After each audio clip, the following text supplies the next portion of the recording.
you? Oh my God, I'm red as a tomato. My saturation is oversaturated. How are we doing? What is going on? We're early. We're early, technically. Technically speaking. Technically speaking, I gotta bump you up a little bit. Technically speaking. Good morning, everybody. Stuck is early. Like we usually shoot for like a 9:30 time frame. We're on at 9:15. The crowd goes wild. Let me de-tomato myself real quick. It loves redding me out. How in the heck are you folks out there on YouTube? Vish, how you doing, my friend? Good to see you. I'm doing great. How about you? It's I'm doing good. I'm doing good. It's nice to see you again on a Friday. Very cool with that.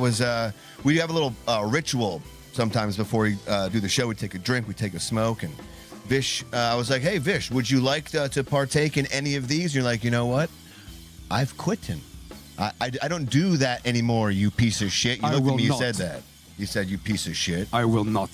What was that? Can I ask you just, as a friendly banter before we get into where we hate each other, when we get into the Candace Owens stuff? Because we got a little bit of Candace Owens, Andrew Wilson recap, talk about some of the aftermath going on there. Might be a good segue into the new conspiracy going on, the LINDSAY CLANCY stuff. And I say conspiracy, it really shouldn't be. She's confessed. It is what it is, but people, they got to make something out of everything, everything, everywhere, all at once. Everything's a conspiracy. Yeah, everything is. Right now, us being live right now is we conspired to be here. Yeah, exactly. We have an agenda. Yeah, we have an agenda. And Trump's Mission Impossible, he fell asleep, and some other things. If we get to it, there's a whole bunch of things. We weren't here on Tuesday. My apologies. I tried to do a little something on Thursday. Boo, boo this man. Hang on, where's Boo? Oh, damn, that's the wrong one. Wrong one. I'm fucking up. There it is. Thursday, I was gonna come on, and I wanted people to like call. No, not like that. Kind of relax. Come on and yeah, be. Yeah. I wanted to have like just a show about the Andrew Wilson and Candace Owens debate recap. But I was sitting there and I'm thinking like, I'm gonna go on and be like, all right. People call in, and like nobody's gonna call in. I'm just gonna be sitting here, kind of like twiddling my fingers, like, okay, all right, no, any moment. Oh, now you're blurred. You move too much, and now you're blurred. Oh damn! Son of a gun. Okay, okay, now you're unblurred. While we're getting into it real quick, we're setting in. Can I ask you to kind of further explain what your decision was to kind of lessen your alcohol and smoking output? Well, with the alcohol first, well, to be honest, I never was a drinker, like that. And also, but I'll partake a little beer here and there, and right. I like to get myself a little tipsy, maybe some wine. But is it true that everybody in the club's getting tipsy? Yeah. Is that fact or fiction? I'm sorry to cut you off. No, okay, no, yeah. but then. After my little diarrhea incident when I was 30 years old, which is a story for another time. That's fun. That sounds like wait, your what? Your diarrhea incident at 3? Wait, were you boozing and smoking at 3? Yeah. You crazy. Were you really? And yeah. But anyways, to answer your question and not ramble on. No, as far as not drinking, like I said, I was never much of a drinker. And also because, I take blood pressure medications trying to handle that shit because, I'm getting, because my age and shit. We're men of a certain year now. Yeah, right. Is this okay to talk about? Are you over 40? Yes, my God. Yeah. Yes, okay. I'm 44. Have you ever watched the movie You look good for 44, by the way. Thanks, like, you don't look a day over 43. I'm joking. Seriously, fucking crazy. Good for you. Great genes. Thanks. Have you ever seen the movie This Is 40? This Is 40. It's like the same dude who made the 40-Year-Old Virgin, Judd Apatow. It's a Judd Apatow movie. It's got Paul Rudd in it. Yeah, they're 40-Year-Old Virgin. Yeah. This is 40. 30 going 30. 30 yeah. 39 going on 40. No, I've seen 40-Year-Old Virgin, but I've never seen This Is 40. Yeah. I was just trying to ask you, relate much? Can you relate? I've never seen it either. I was waiting. I was like, I'm going to save this movie till I'm 40. No, but every time I drink, I just realize that it's not really affecting me. Like, it's fucking with me. What about the smoke thing? What about smoking? Now the smoking thing again. I just feel like I can't really explain it. It's just like fucking with my head. I need you to it now. Yeah. No, explain it right now. You have to. Do it. It's not necessarily like the whole Sharon Stone thing. That bit, she's a little crazy though. She's like, I quit smoking weed and I was going through like physical withdrawals. It's like, no, I don't think you were just smoking weed, Sharon. I'm not gonna lie to you. It's not that, but it's more like a probably spiked with something. I guess it's that with me, but it was just not. I was just every time I smoked, I was not getting the same feeling that I was every time before.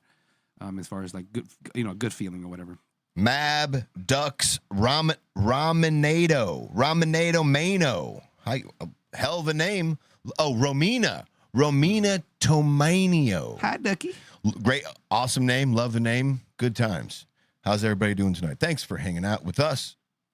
What's up, Ducky? Ducky, that's Ducks. Everybody knows Ducks. Everybody knows Ducks. So, a week ago, there was this big debate thing that happened. Yes. And you and I got to talking a little bit after the debate thing, and you had some opinions on it. And I was like, this is interesting. This might be good for the show. And you shared a little bit of this, a little bit of that, and I kind of pointed you into some of the direction that I was kind of going as far as like some of the people's critiques on it and stuff like that. Yeah. This debate that we're speaking of, everyone's favorite, the Candace Owens, Andrew Wilson debate.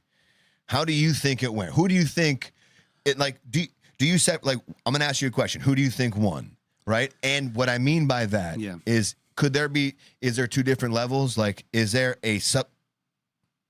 This fur just fell off the fan. That's cool. Okay. I would say I would split the debate in almost in furry. Two. What? No, I didn't kill Charlie Kirk.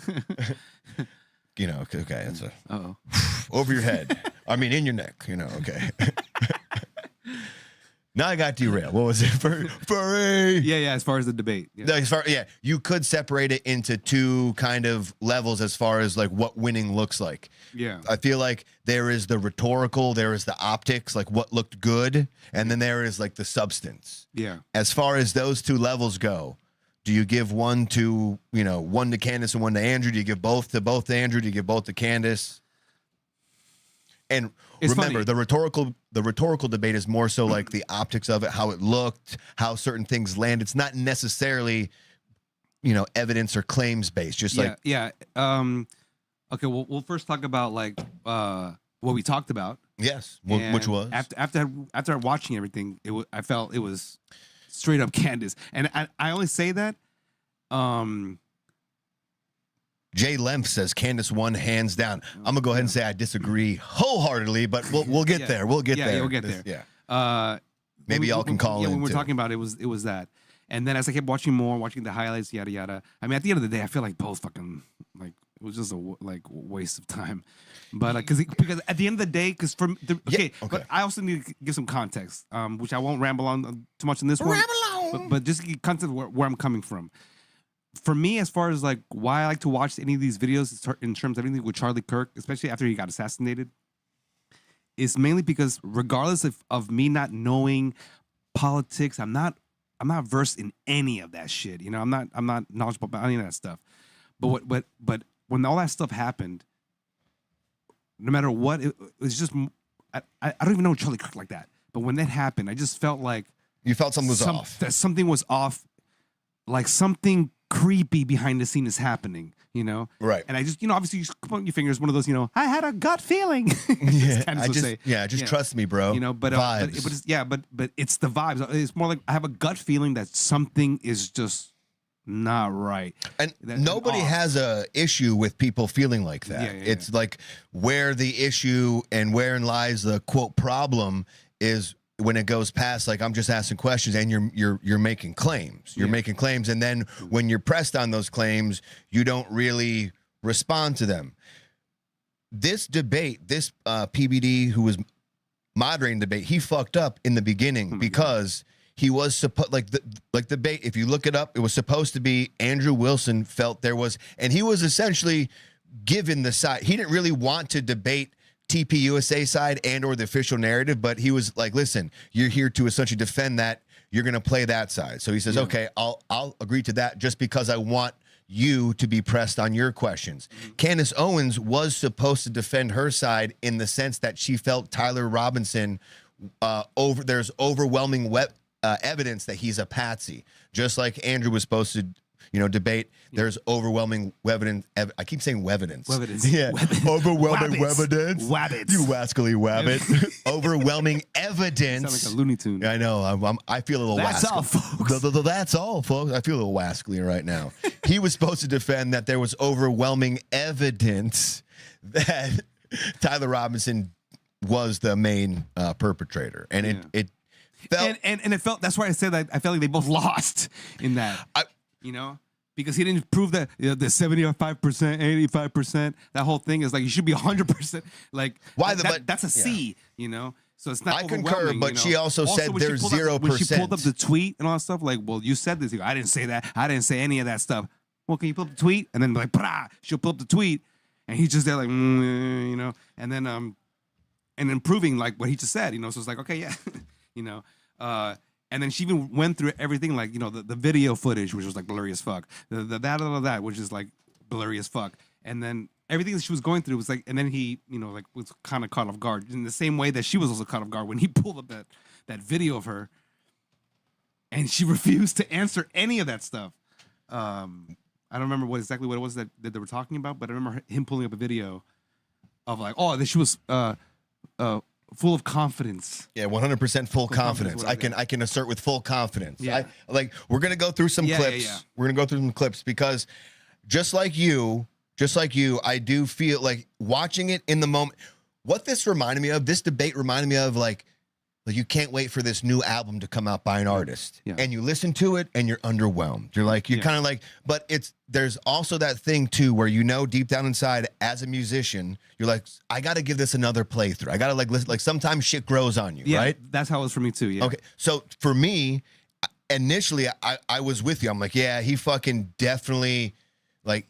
I wanted him to go in and just like do the Andrew Wilson thing. Like everyone was waiting for like the fucking kill shot, sort of the boom, he took it, and he didn't do that. We'll get into possibly why he didn't do that, and that left me feeling underwhelmed. Yeah.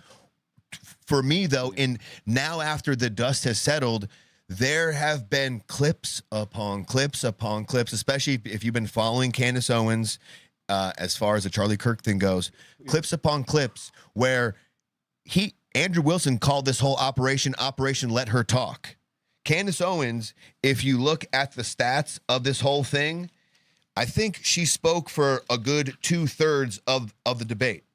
He spoke 1/3. Candace Owens spoke 13,947 words. Andrew Wilson spoke 5,163 words.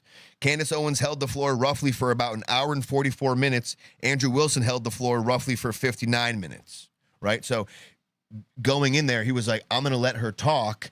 And now I kind of am understanding the fallout from that because do you feel that she defended her claim that Tyler Robinson was a patsy? Because she said in the beginning, 0%. There's 0% chance that Tyler Robinson was the one who pulled the trigger. Do you feel like you have your opinions lined up with her on that sentiment where there's 0% chance he did it? Zero's strong. Like 0 is almost as strong as 100, but on the other side of things. I have like a different opinion than that though. It's more it's talk. more like I know that he didn't. I can tell. My thing is like when I see the footage and I see his fucking face and that scrawny ass chin, it looks nothing like the other videos. Who you talking about? I'm talking about Tyler Robinson. Okay. So I have like my own theory on all those things, as far as that. Right. But I would say like if I had to choose one or the other as far as who I'm leaning, maybe again is with Candace because I feel like this guy is not the guy. So rather than like Andrew Wilson, like I don't think that guy that I'm seeing in the newsroom is the guy that did any of that stuff. What about that makes you feel like he's not the guy? Like, so for instance, just from the footage, that's all I know. But there's I don't follow the case with like that. Yeah. There's the parents who essentially identified him and said he told us this stuff. There is Lance Twiggs, the boyfriend, who has a text message. This text message came from Tyler Robinson's phone. Says it was me. Look in the surveillance footage. Look at this. Like No, that yeah, was me. but even I read all that stuff and it was like, and no one talks like that. the way they were reading off the way the text. Yeah, but that's just kind of like incredulity. Like, sure, nobody talks like that, but also you don't know them, right? So like, it's I don't know. Just that's what I'm saying. That seems off. All that shit seems off. You watch the footage. Yeah, but and like, off doesn't point to he didn't do it though. Like, right? You know what I mean? Like, just because it seems off and we have a feeling about it. All right, well, and she a lot really of text messages. Like, you're not really doing that if you were to shoot somebody. I don't know, that's just weird. How about this though? Like, do you think someone who shoots somebody is also rational? You just shot somebody. You went out of your way to plan an unaliving, and now you're going to say, well, it wasn't rational that they texted them. Well, it wasn't rational that they killed somebody either, right? So how are we going to do? And it was like this antique sniper from his dad's thing, and he's never shot it before. Do you? And Now I'm hearing there's a million. Like, he has shot it before, but like, does that make sense though? As far as it not like you saying it's not rational that he made the text message, but would you agree that it's rational to unalive somebody? I guess I don't know, but no, like I'm sorry. What like would you agree that also ending someone's life is also irrational? Like the what? You said him making the text message and like hey, look, hello love, and like all the text message confessions, like you're saying that's irrational. There was too much blah blah blah to be like. But you use the word irrational. Like, do you think also that it's irrational to unalive somebody too? Like, you're expecting someone who did something irrational to then make a rational next move. It's like, well, he already made an irrational decision by unaliving somebody. What would make you think that he would make steps then to become rational again? I don't know. To me, I don't know what, as far as like the semantics of that, but it's not semantics. It's just like for me, crazy or not crazy. Like, if you think he was crazy, like it was crazy for you to send a text message, well, then do you think it was crazy? I'm just using like a word just to illustrate. Okay, you send a text message, but you're not talking like that in the way that, like, that's not, I don't know. Like, also, first of all, I don't think you even grab a phone. You're trying to escape. You know, you literally have a sniper rifle. You just shot someone. You know, it's not a sniper rifle, but yeah, it wasn't a sniper rifle. It's not a sniper rifle, yeah. But what kind of rifle was it? It was the round was a 30-06. I forget the exact model. Is it big? It's not a sniper rifle. It's not like what you're thinking of, like a legit sniper rifle. It's just like a normal like rifle. Yeah. So I just don't think that you're texting anybody. And also, if you read the text message, it's like a lot of like, it just sounds like some ChatGPT kind of writing, like in a way that no one speaks. So then what do you think is the what? And this is before me even reading. What would be the next podcast? It was like I'm watching the right. So then what do you think made that? Like, what do you think made that? Like, is he being like, what would be the next logical step then? So if you don't believe those texts are real, like what is the like? Yeah, obviously then you're thinking someone's setting him up. Yeah, it's a Fed cover-up feeling. A Fed cover-up. Yeah. Because they're the ones there, like, you know, with Casper Patel, like, oh, you said this, and na. I'm like, you know, nobody talks like that. Yeah, but it does seem now like the feds handed the case over to Utah, right? So, like, that's why, like, the feds kind of got their... There's some other... That's what I mean, like, something feels off. That's the whole feeling of... I'm not even thinking that this guy is even doing any of that stuff. It's just more like...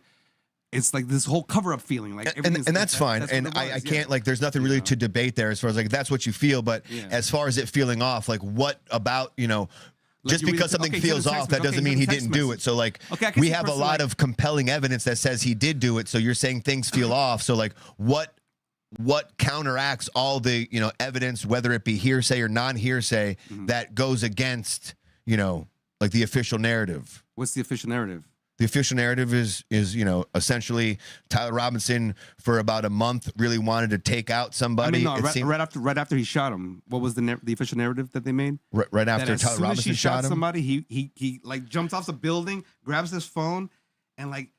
Text message, like all this stuff, like he's physically doing all that, like that happened after he sent he had a scheduled text message that was sent. He said, "Oh shit, I was supposed to delete this." Like he had this like by now you're probably seeing like he in this text message he said, "I had the opportunity to take out Charlie Kirk and I took it." And this was a scheduled text message. And then the following one was like, "Oh shit, that wasn't supposed to send. I was supposed to delete that." Like he didn't think he would make it out after like a save to draft kind of a thing. No, like I've scheduled a message to send. Oh, I just feel like, aren't you supposed to be like escaping? And he also, but like, what? Right. So I understand you're trying to, That's what I'm thinking. but he's also irrational. Like I understand you're trying to rationalize even the choice it. of words. Like I forgot what the words were, but it was like No, like he was no one talking like my talks like love, that. you know, like I wanted to spend the rest of my life with you, my love. But I, you know, other like yeah, he's like talking he's very while like he's running, like you Yeah. know, it just kind of seems kind of off.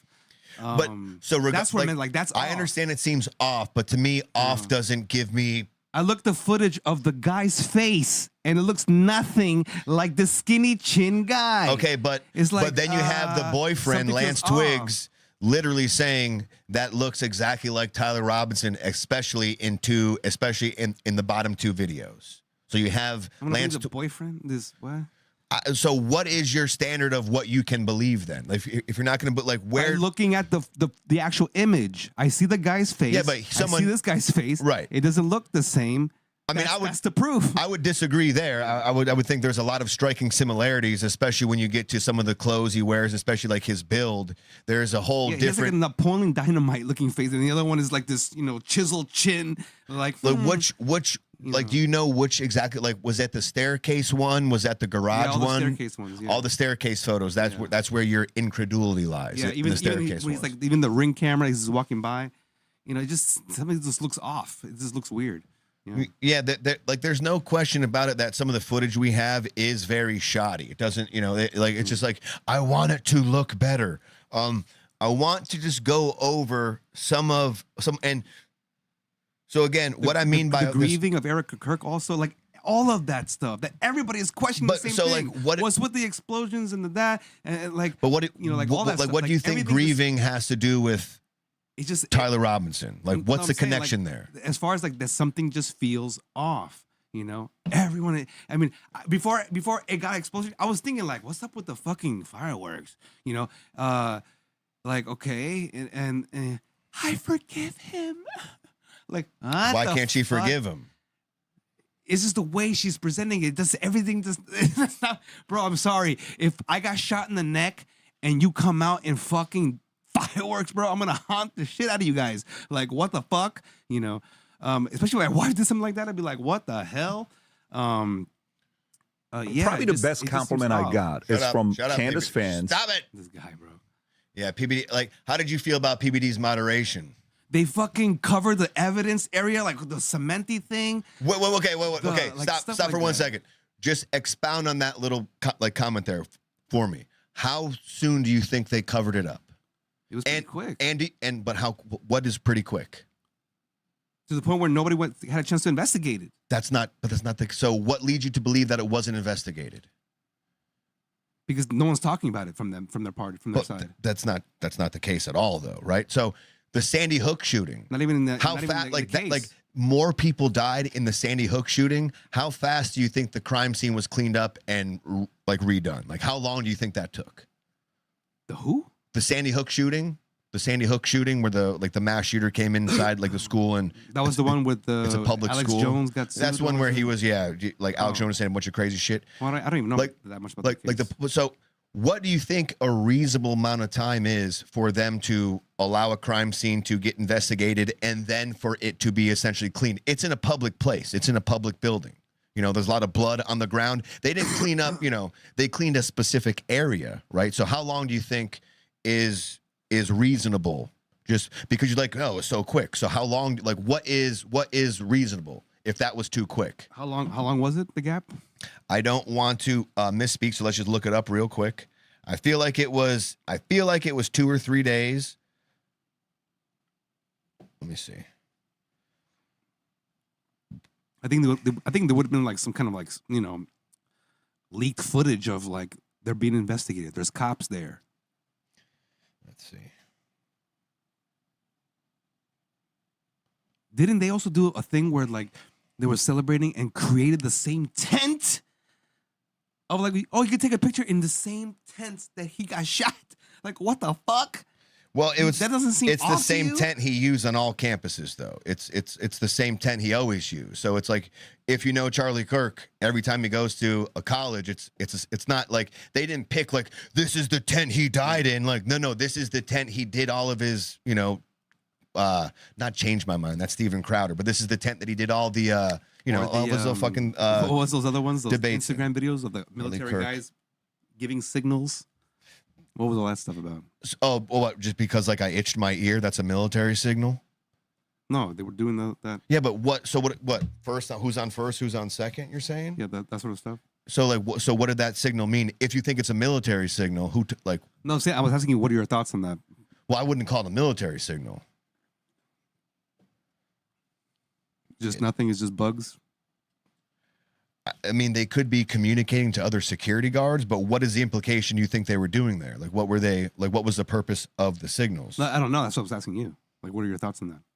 But I never had any incredulity on like signals there. So that's why I'm asking you, like, if you think something's odd about it, what do you find odd about it? Well, based on what the people are saying, that's what that was, as far as like, what the signals mean. 48 hours with the fallen few days of grassy area where Kirk was removed by altered. The grassy area where Kirk had been was removed, altered, and pavers were installed by September 15th. The courtyard was cleared of police state. 5 days. That's pretty. Sandy Hook, where more people died and kids died, was cleaned in 72 hours. I never got the idea that they took not long enough. Like, I don't know what. There's a conspiracy on the Sandy Hook?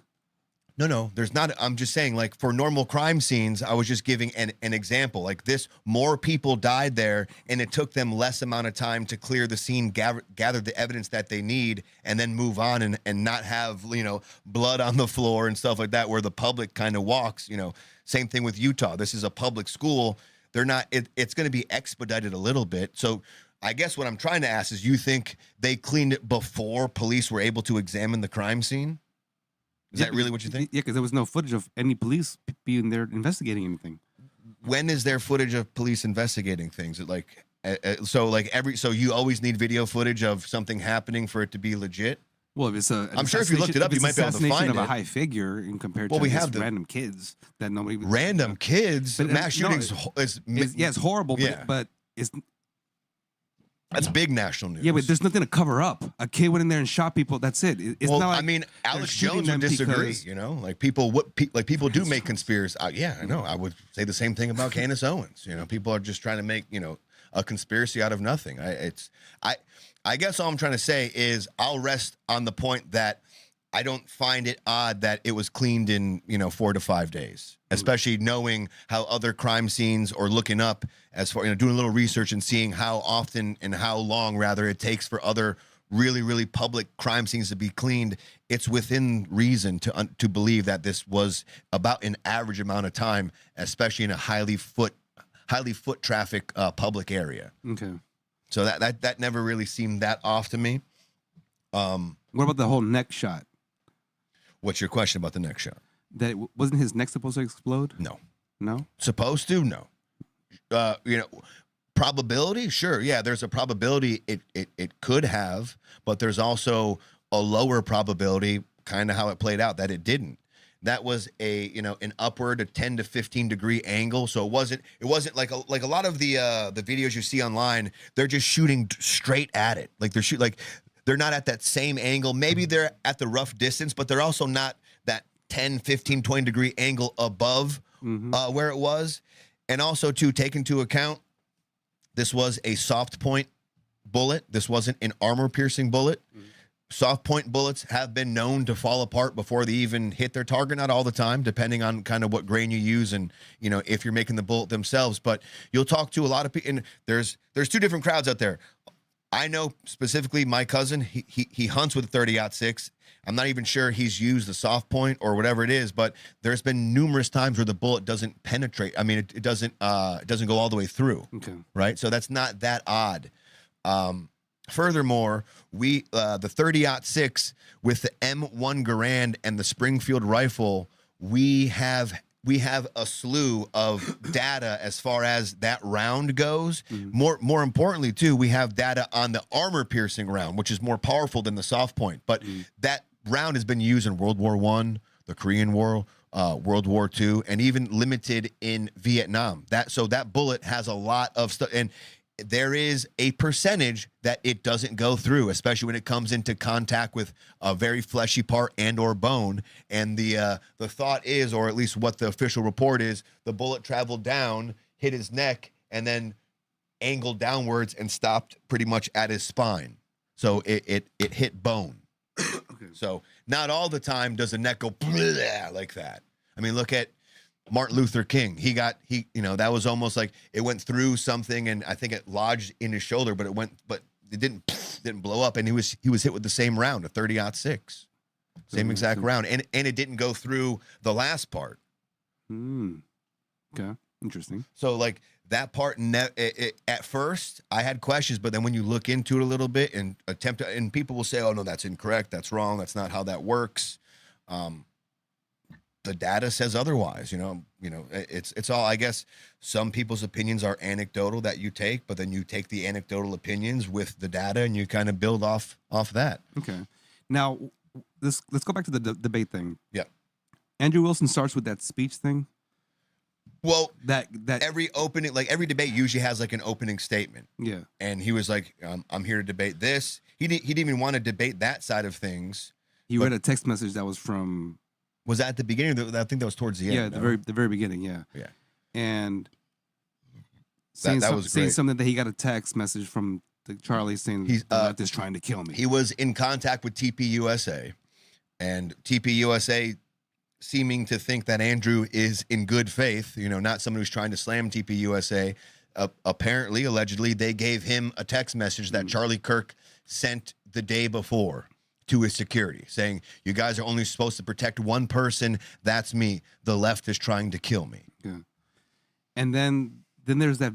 I'm sure you've seen that video circling around where Erica Kirk was with Glenn Beck, and she says that no one texts Charlie Kirk anything like that. I thought she was responding to Israel, though. I didn't think she was responding like in this broad term. I thought the question to her was about Israel. She even says like, "No one's trying to kill me."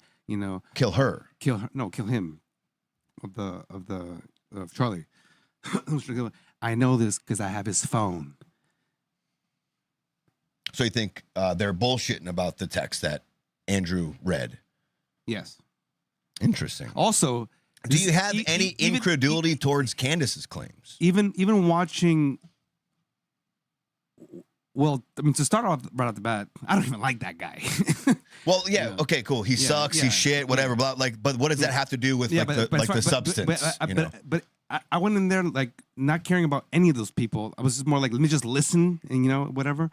And he lost me the moment he read that text message. I'm like, no, bro. And then, yeah, but like it's funny. It's like I have the same. I don't know. I'm a fan of like her rebuttals. So she just is. I feel like she's really slick in how she speaks. Whether she's wrong or right. I just like the way I've always liked her rebuttals. So. And she's definitely formidable. Especially like she's not guy, one to underestimate. Like, that's for sure. But also too, we'll find out that in the contract, Andrew Wilson wasn't allowed to go hard at her. What do you mean? In their, let's listen to PBD. Yeah. PBD is going to spill some beans here, and we'll get to a few. As long as we don't hear this fucking Andrew guy in that fucking shit. Oh, we're going to hear a lot of Andrew. Oh God, he's a fucking awesome debater. Ugh. No, not Andrew. I'm talking about his Andrew, whatever his fucking guy's name is. One of his team members in PBD's. Oh, Adam. Yeah. Oh my God. Okay, PBD, listen with what it is. Like, right, shut up, guys. So PBD is going to talk about the best compliment that he got from both sides, and then he's also going to talk about a little bit of information. It almost seems like he shouldn't have. Check this out. Telling me you were fair, and Andrew Wilson fans saying you were fair, because both sides were kind of like saying this is going to be. And remember, guys, for some of the people who are like, well, I would have moderated this way and all that stuff. You don't know what they agreed on. Yeah. So I don't know, like, people realize, like, like we do a moderation with the gubernatorial candidates. That was an easy boom, boom, boom, boom. I'm controlling it. But there were certain things they agreed in the contract or lack of proper business agreement that they did that didn't give a lot of power for Andrew to go.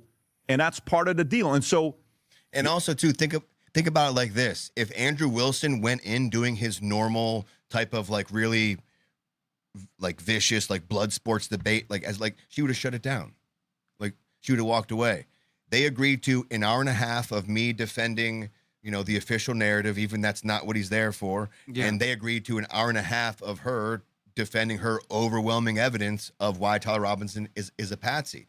Can you tell me what you think her most compelling evidence was that Tyler Robinson was a patsy from that debate? No, it's like I was saying earlier, that I felt like both parties didn't really answer that. Like that's where they failed. As far as like who won the public humiliation contest, Candace. But Duke's here. But did it get anywhere? What's up now? But did it get anywhere? No. Like because okay, again, it's because I'm coming at differently. I'm trying to find out what's going on with this whole, go fish food, you fucking dick. What's up, Dookie Pookie? Duke says he's out. He just checked in. Like he's up. You're talking about politics. I gotta go. I just refriended Duke on Facebook now, so like we can't start off this new friendship on such shaky grounds. He must go. He must go. You must get out of here, sir. Get the fuck out of here. I like. Yeah. There's a lot of things I want to touch on, but I feel like this video might do a good. But go ahead. Finish this one, yeah. Well, that's pretty much. I just want to show you, like he felt compelled to tell you, I felt really complimented from the Candace crowd saying I did a good job, from the Andrew crowd saying I did a good job, and we're like, what the fuck? You kind of suck, to be honest with you, but all right, whatever. I feel like he didn't do anything. He gave that little tidbit of information, like Andrew Wilson couldn't go and then he kind of stopped. So they agreed to something where he couldn't be his normal like self. He couldn't be his aggressive self, essentially, with her, and they agreed to that. And he kind of spilled that bean right there. I want to show you real quick, and this will take us into a few other points that she tried to make where I feel. And again, this is all in aftermath. I'm still with you as far as my initial reaction goes, but once shit got to sizzle and I started to reflect on some things, and then like the good people of the internet do, they start to compile her show clips and juxtapose it to what she said in the debate. It starts to get more like, this is exactly what Andrew Wilson set out to do. He wanted to let her speak to where now the internet can do their thing. And I mean, she didn't defend anything. And you're not I know you don't follow the show as far as the Candace Owens show goes, but I mean, she makes, so I feel like the Milk Bar guy does a really good job at summing up some of the things. And if we want, we have longer bits of these little kind of quick points he hits. Gotcha. So let's check this out. And if you have any questions, just tell me to stop. Yeah. If you feel like it's, clipped out of context, tell me to stop, and we can try to maybe get the longer version of that. So this is the first part of this right here. My belief that there. And by the way, guys, if you feel like you want to talk about this or give us a call, I think Crystal just tried to call in a little bit ago. The phones are off, but let me know in the chat if you want me to open up the lines, and we will do that. There's overwhelming evidence that Tyler Robinson killed Charlie Kirk. And 2, Candace's belief that there's overwhelming evidence that Tyler Robinson was a patsy and didn't kill Charlie Kirk. Why is it that we should go with this idea that it was a patsy? I'm not saying that we should go with the idea that it was a patsy. I am saying that there is. I thought that was the whole your whole claim. No, Tyler Robinson. I mean, literally, right off the bat there, I just hope you know, like, she's denying the reason why she's there. Her whole claim was there's overwhelming evidence that Tyler Robinson is a patsy, and now she's kind of backtracking that statement in that moment and saying, well, no, that's not exactly. And what the good people of the internet do is they give us all the times where, in fact, she was very, just listen to this. Saying that there is. I thought that was the whole your whole claim. No, Tyler Robinson. They're going to convict him, right? They found their patsy. They're going to make it work. The alleged shooter, you think they're a patsy? Of course, they're a patsy. A patsy, which is what Tyler Robinson is. Tyler is a patsy. I maintain that. What we've all suspected, that Tyler Robinson is indeed a patsy. I'm not saying that we should go with the idea that it was a patsy. It was Lance Twiggs. Right? Yeah. So, in this debate, she can kind of weasel out of these things, but the internet has her shows where she's been saying he's a patsy. She opened up the show saying there's 0% chance that Tyler Robinson killed Charlie Kirk. You know what I mean? So, she's DNA on the rifle, as far as you know? Prints which are found on the gun, which of course included Lance Twiggs. More evidence that Lance Twiggs simply took Tyler Robinson's family heirloom of a gun and helped the feds set him up as a patsy. More of his DNA than Tyler's on the gun. That there is objectively more.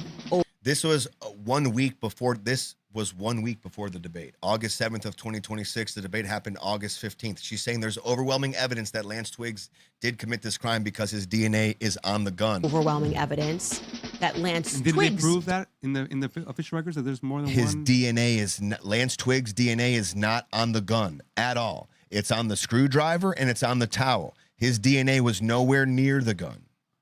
And who are the other fingerprints that they found? I think they said like Matt Robinson, like the grandfather, but it's like 1 in 1 quadrillion or 1 in 1 quintupling that it's somebody else other than Tyler Robinson's DNA. Even though they found multiple fingerprints? Right. Oh. Right. Did this crime. Lance Twiggs has his DNA on the rifle. Well, it's Tyler's rifle, but Lance's DNA is more prominent. It's not true. It's the other way around. Tyler Robinson's the most prominent DNA on there. How does that happen? Was Lance Twiggs' DNA on the rifle, as far as you know? Look at how many times she said was. How many times there was she making the affirmative claim that Lance Twiggs' DNA was on the rifle? You just heard her say it a bunch of times, right? No. We can't say that for certainty. As far as you know. We can't say that for certainty. So no, as far as you know. We can't say that for certainty until we know what other the 5 sets of prints were on So that there. would be no, as far as you know. We can't say that for certainty. Right there is why it is impossible for me to think that Erica Kirk is not complicit somehow.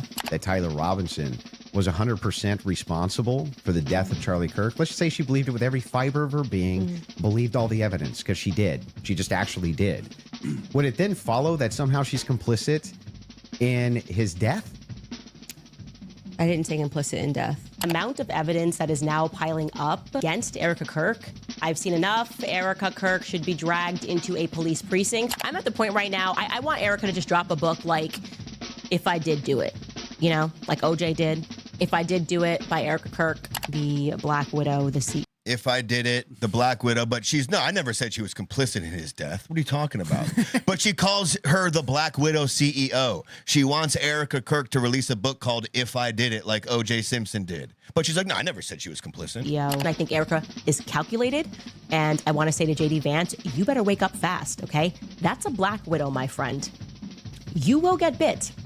I didn't say implicit in death. You added those 2 words. Tyler Robinson, we can exclusively confirm to you all, drove 3 hours away from Orem, Utah, down to Panguitch, Utah. Oh, Grabbed this is the receipt thing. himself a seat at the bar at this steakhouse, and he ordered himself some more food.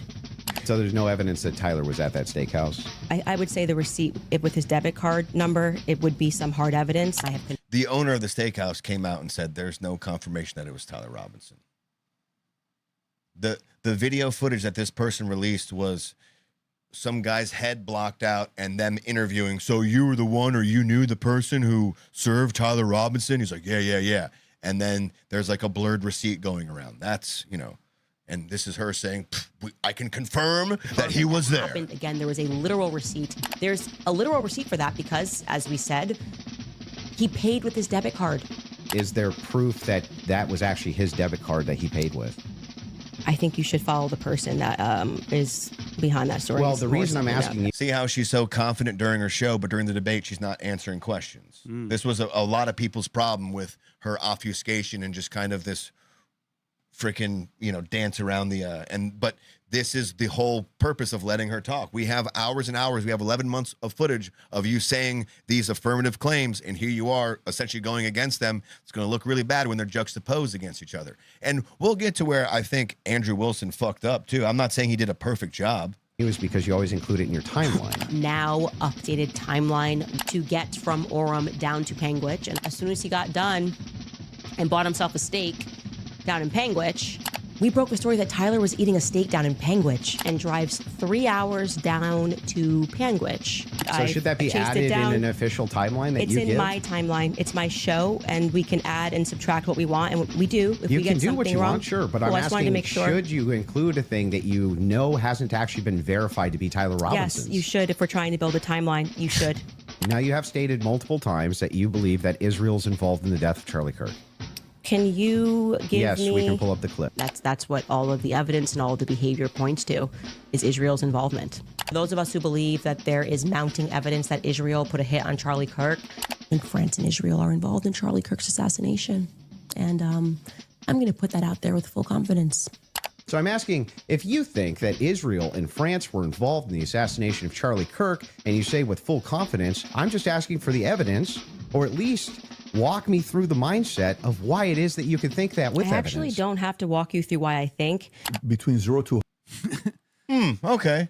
Gotcha. You know, you just, yeah. And no one's saying she can't think. It's not about her thinking. It's about all the affirmative claims you made. Just go through the process of. Yeah, and why are you there? Like, lead us down the logical path of how you got there. 100, what is the likelihood that you think Tyler Robinson shot Charlie Kirk and killed him? Candace? 0%. 0%. I'm at 0. There is a possibility in the next few months that you may come out and say, guys, it's done. Tyler killed him. Yeah. So you're saying yes to that. Yeah. I think it's very important for the audience here that from you. Without question, 0%. She's at 0%, but she's ready to, you know, she'll accept that, you know, he did it. So it's like, okay, a little crazy. So that's kind of like a quick hits of that. Is there anything that you felt you want to kind of hone in on a little more? Yeah, do the opposite of that. As far as like, now what did he come up with that's like good, good info? I definitely think, I mean, that's what I'm saying though. So like, I can tell you, we can go over the official narrative. Like, what do you dispute about the official narrative? Okay. So yeah, so like we said, like right now, like Candace couldn't answer any of those questions. Now, and he backed up all of his claims. Now his thing is, what's the full confidence of that? What's that? Like, to show me like what his answers to. Well, he was trying to say, yeah, like his defense of his thing now, his claims. He was trying to say this about the full confidence thing. Let's see.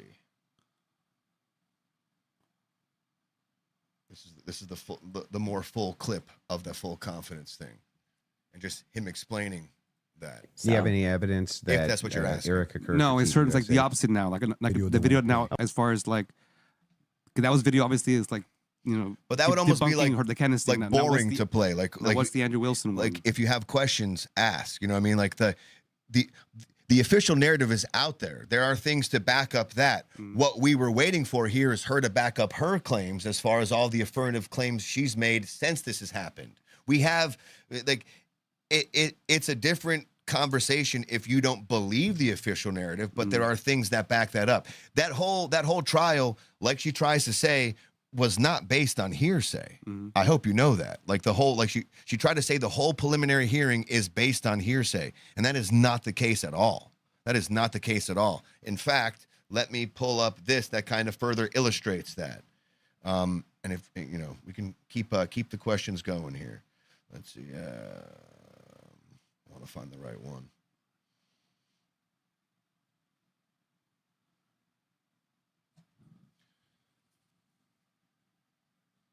Okay, yeah. So here's the hearsay one, and this goes over all the like the law things that she got wrong as far as like the law goes, and yeah, they do not have to have hard evidence. They don't have to put people on the trial. They don't have to. But no, that's why the entire hearing was basically hearsay. So it just goes over, and this is stuff you can just look up. The text messages are not hearsay. The Discord messages are not hearsay. The physical evidence, the rifle, the casings, the fragment, the Dremel tool, etc., not hearsay. Officer Bagley's testimonies, not hearsay. Agent Hull's testimonies, not hearsay. It keeps going. In a second. Sergeant Fallman's testimony, not hearsay. Agent Davis' testimony is not hearsay. Amanda Baker's expert FBI forensic testimony on DNA, not hearsay. The ATF DNA section chief Caitlin Oliver's expert testimony on DNA is not hearsay.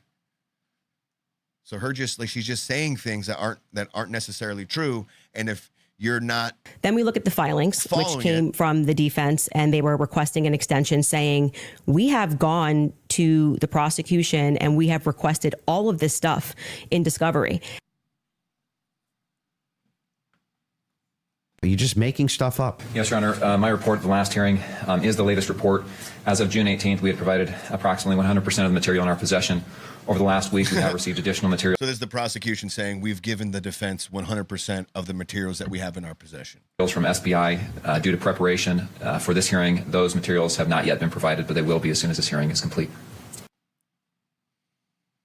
The Lance Twiggs thing. Very adamant that his DNA was provided? On the gun itself. What's that? He said that they have not been provided. No, there was like a few different bits of information that was unrelated to the defense had everything they needed to go against like the prosecution, whatever that was turned over, that they had 100% of the evidence that they knew legally that was going to be talked about during that preliminary hearing. They had everything they needed to kind of have a defense for that.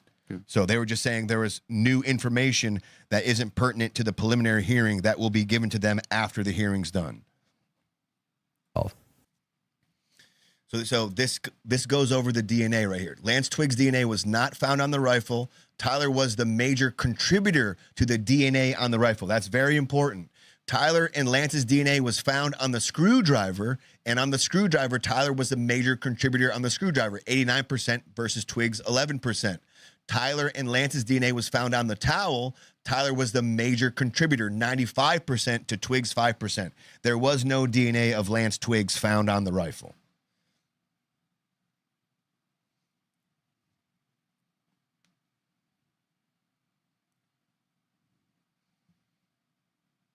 Yes, so the major contributor is the majority of the DNA contributed to that sample.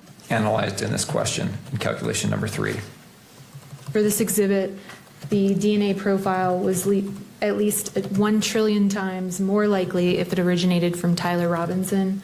1 trillion times more likely if it originated from Tyler Robinson than somebody as else. The major component, and 3 unknown unrelated individuals than if it originated from 4 unrelated individuals.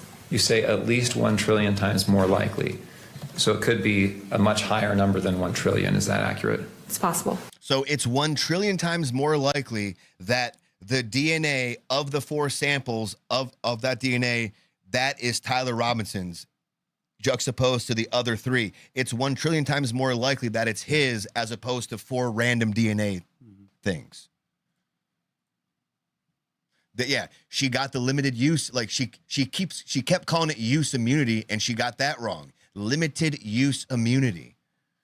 But to allow it in that way for him to just be able to also have use immunity, knowing that he's not going to get in trouble. He could literally get up there and lie about anything, and he's not going to get in trouble. That never happened. You're just making stuff up. Any false statement you make and that you do not believe to be true may subject you to criminal punishment as a Class A misdemeanor. Understand that? Yes. It potentially could be used as for punishment as a higher offense as obstruction of justice. So he can't get in trouble for what he's testifying about, but he can get in trouble if he lies, and that can become a higher charge. Lance Twiggs' limited immunity only protected him from prosecution during this testimony if what he said was accurate. If he lied, he would lose immunity and be charged with perjury. This immunity also did not protect him from prosecution regarding other involvement in the assassination of Charlie Kirk. So he doesn't have use immunity. It's very limited as far as what he's testifying towards as far as Tyler Robinson goes.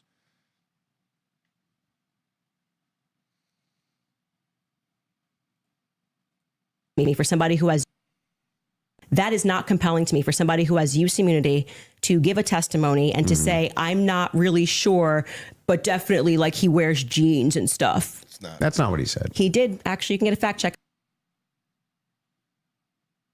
It definitely, especially the bottom, the last 2, definitely do look like him. They do look like Tyler Robinson. It definitely, especially the bottom, the last 2, definitely do look like him. So a couple things we have. We have Rule 801, Tyler's messages, that says it's not hearsay. But first, go to what Candace is asking about Skylar. I think you have it. You just texted me if you want to pull it up. You said you have the text. It was me. Look at the pictures from the surveillance footage. It was me. Okay. I literally said to you, it's not an oof. I see. You're just literally making stuff up. She said in that moment that she didn't think it sounded right. And then she just says, I didn't say you were wrong Well, you literally said you don't think he was right, and he was right. You know, this is a big theme about this whole thing is like, if you weren't following her and the preliminary hearing, you're just like you're bullshitting everyone who really doesn't know a lot about this, like right in front of their faces, and they're getting swept up in it. There's another thing I wanted to play too. That's not it. Hang on. So here's what the position is. I'm asking this. What the position is. I'm asking. That part was a little, I'm not trying to throw her down the, you know, what they're making her do the worst face. Yeah, I'm not trying to do that. Let's see. This was there's a few more good ones here I want to get to, if you don't mind. Mm-hmm. Oh yeah, okay, like this one, like the whole family one, like the whole parents one. This is page 8.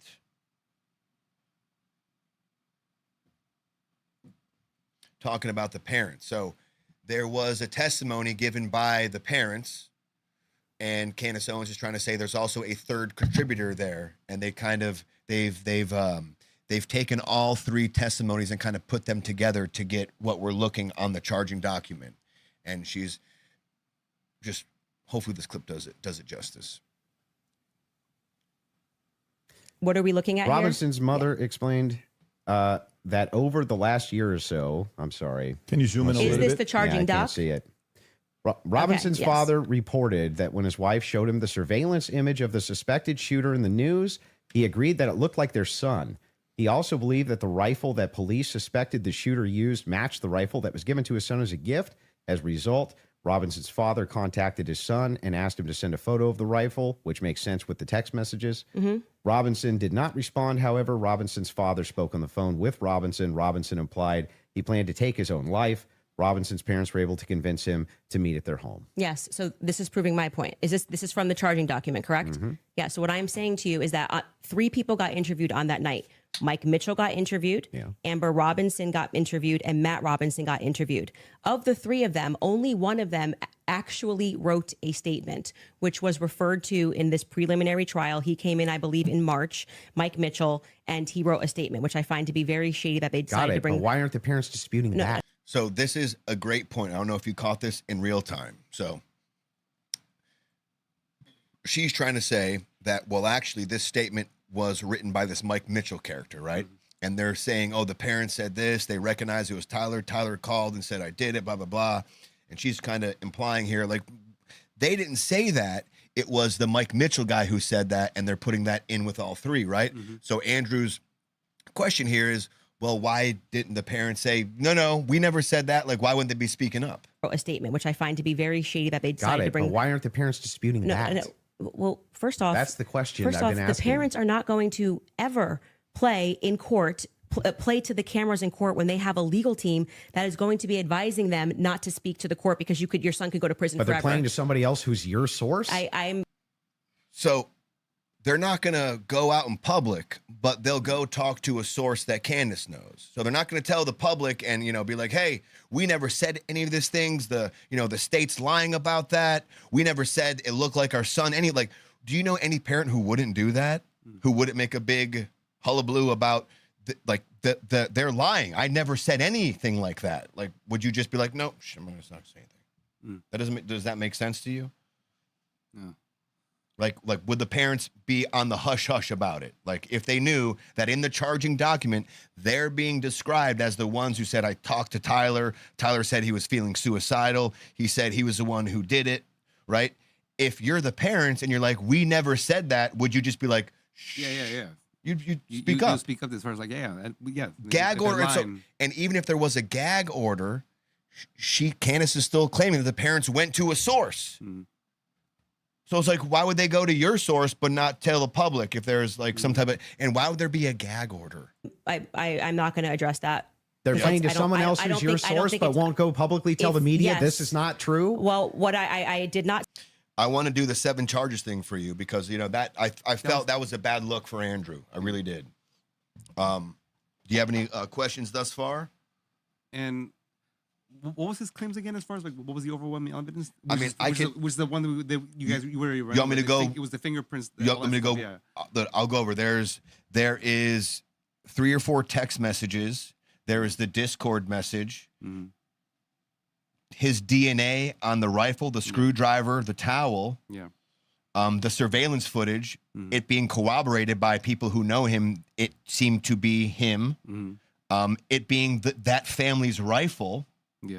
I don't know what else, like text messages of him saying, I had the opportunity to take out Charlie Kirk and I did. Like, that's all the things that he was arguing for and saying there's, like, that is what and she got mad at the positive evidence. Stop saying that. Stop saying positive evidence. It's like, you just learned a new word. It's like, no, he's been doing debates for like 10, 15 years. Like, it's a big thing when you make a claim to have something to back up your side of the story. There was nothing there. There was nothing there. Yeah. Do your thing. Let's go over some of the. Oh, you knocked the light out, you son of a bitch. Let's do this. All right. Phones are open. If you want to call and have a little what for about this, feel free to. Let me put the phones up. Where's the fucking number? Bam, there it is. If you want to give us a call, 954-546-3455.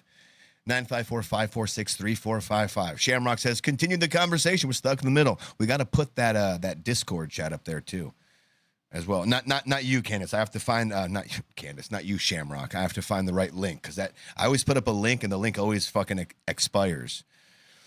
We got Gain 2287. Candace Aunt Tommy. Gain says hi. Gain says Scump takes bribes every day. Indeed. Scump released the biggest drug dealer. Oh, we're talking about Trump. We'll get to some Trump stuff. Don't worry. Someone's been chomping at the bit. I know who it is. It's Fiesta. What up, Fiesta? How you doing, man? Shit, Josh. Oh, is this shit. Your king? Are you enjoying your Is Friday? This your king, Josh? Who's my king?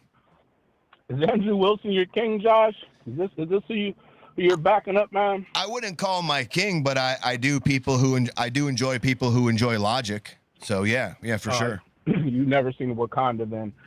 Oh man, shit! No, I haven't.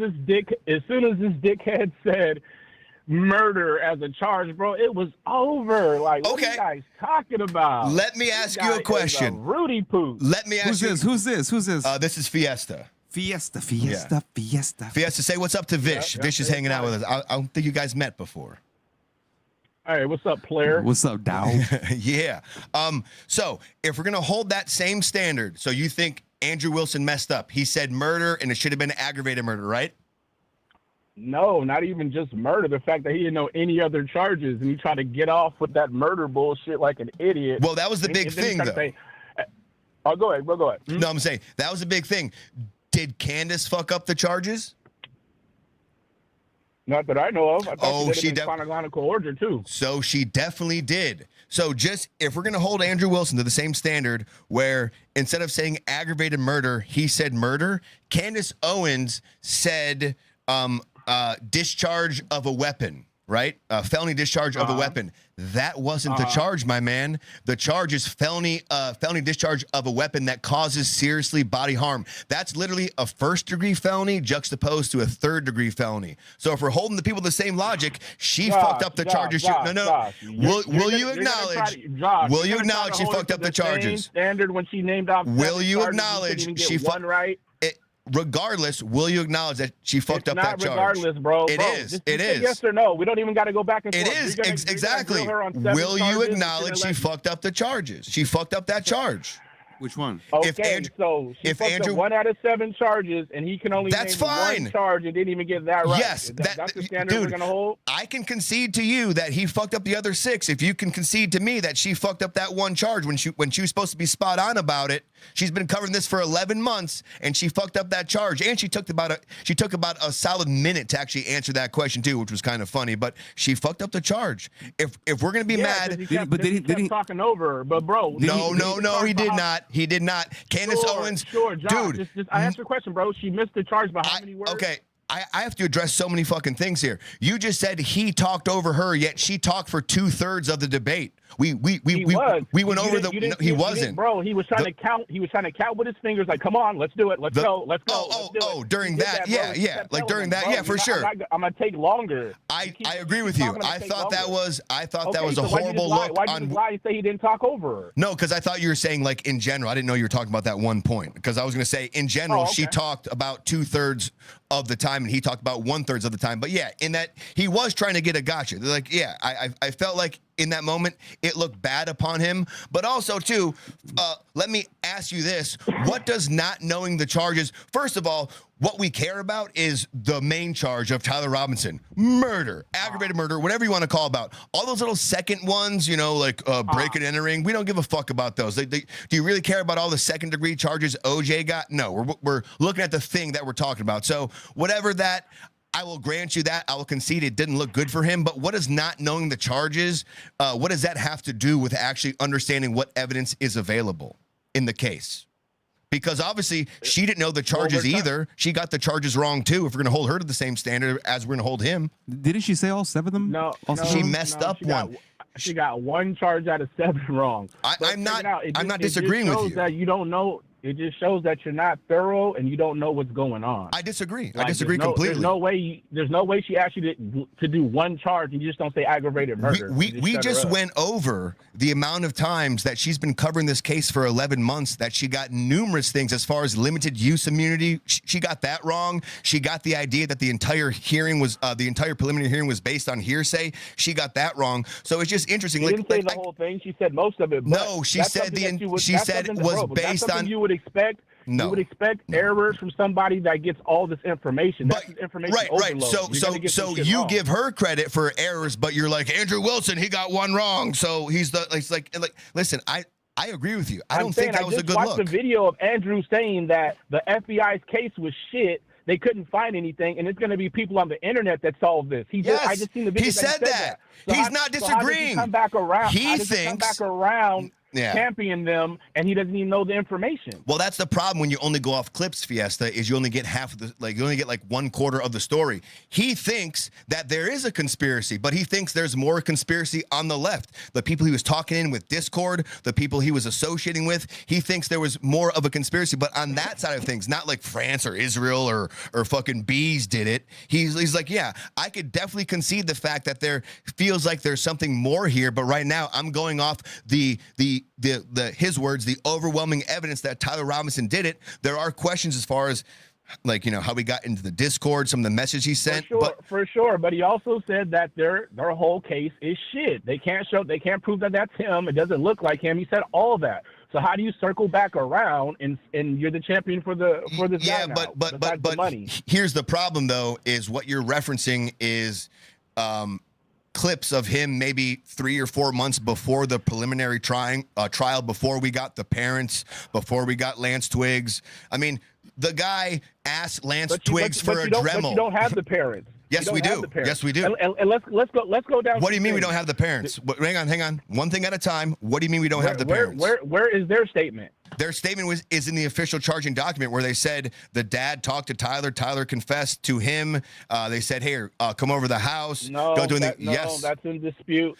No, it's not in dispute. It's in dispute on the conspiracy side of things. It's not in dispute as far as why would they not be speaking up then if they didn't say these things?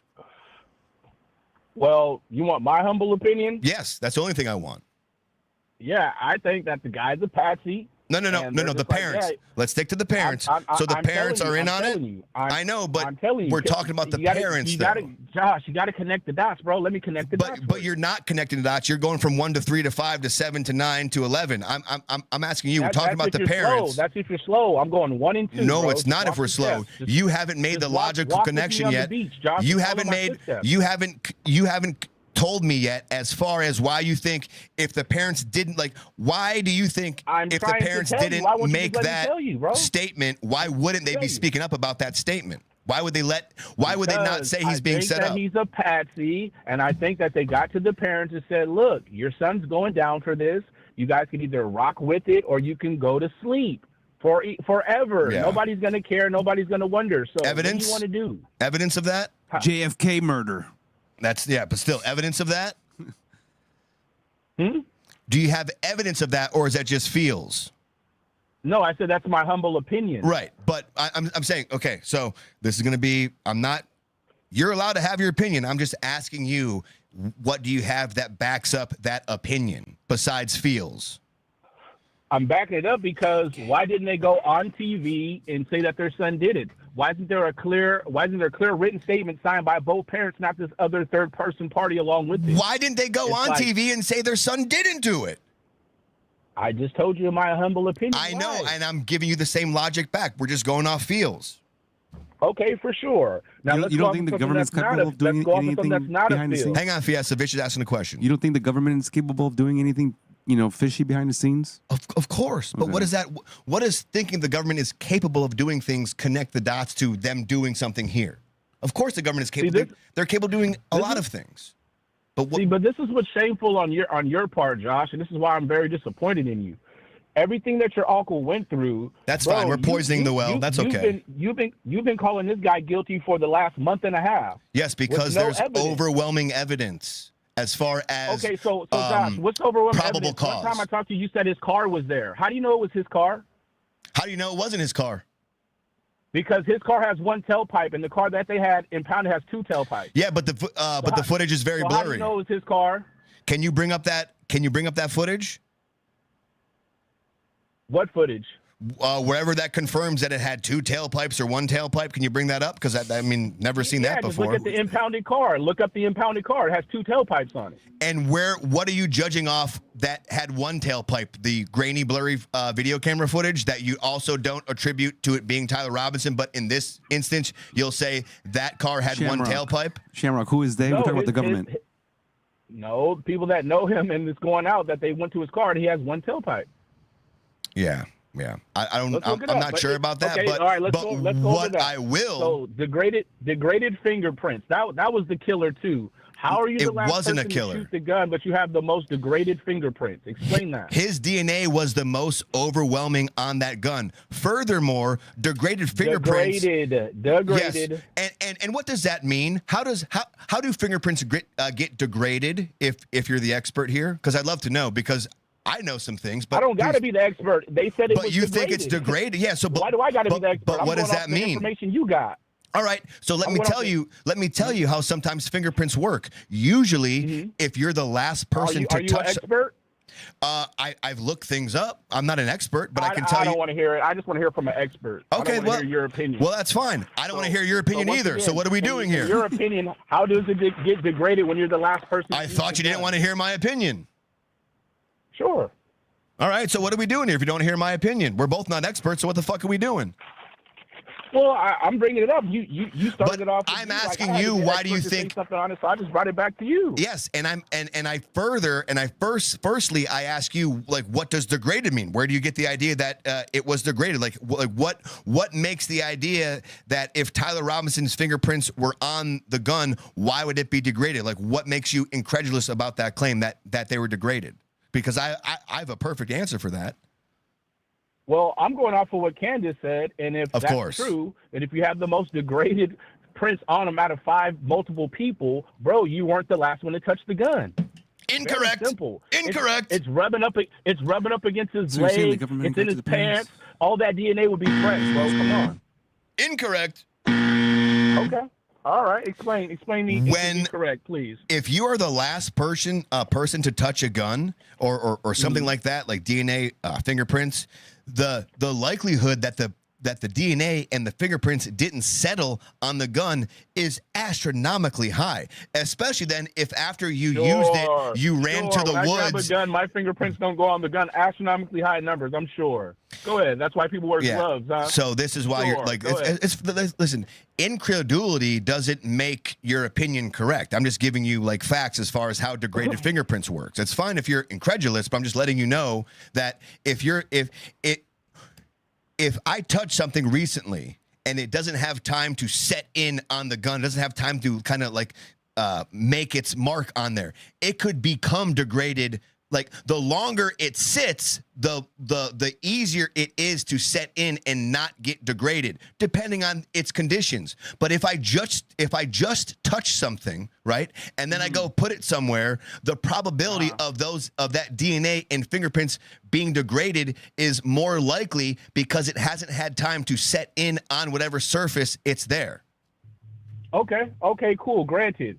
So do you think it would be enough time when you have to put the scope on the gun and hold the gun and screw stuff in? Do you think it'd be enough time to settle in? It's one screw. It's one screw to put the scope on. And have you ever... I'm asking you a question, but don't ask me no questions. Does it make more sense? Have you used the gun before? Set in when you have to set the scope on the gun? Have you used the gun before? Because I'm asking... Okay, I'll answer your question. Yes, it does seem like it's easy for that to happen because... it does seem like if I just screw a scope on, I've already scoped the gun. There is a chance that I don't have to re-zero it again. There's a big chance I don't have to do that. There's a big chance. All right. What about when you're taking the shot? How long do you think he had to hold the gun in his hand and focus to take that shot? You think it'd be enough time for the prints to set in then? What's the actual question? Like, because of how long he held the gun? What's the question? When he's setting up for the shot and he's on his stomach and he has to aim at a certain angle down and he has to concentrate and he has to hold the gun firmly with both hands. Do you think that's enough time for the prints to set in?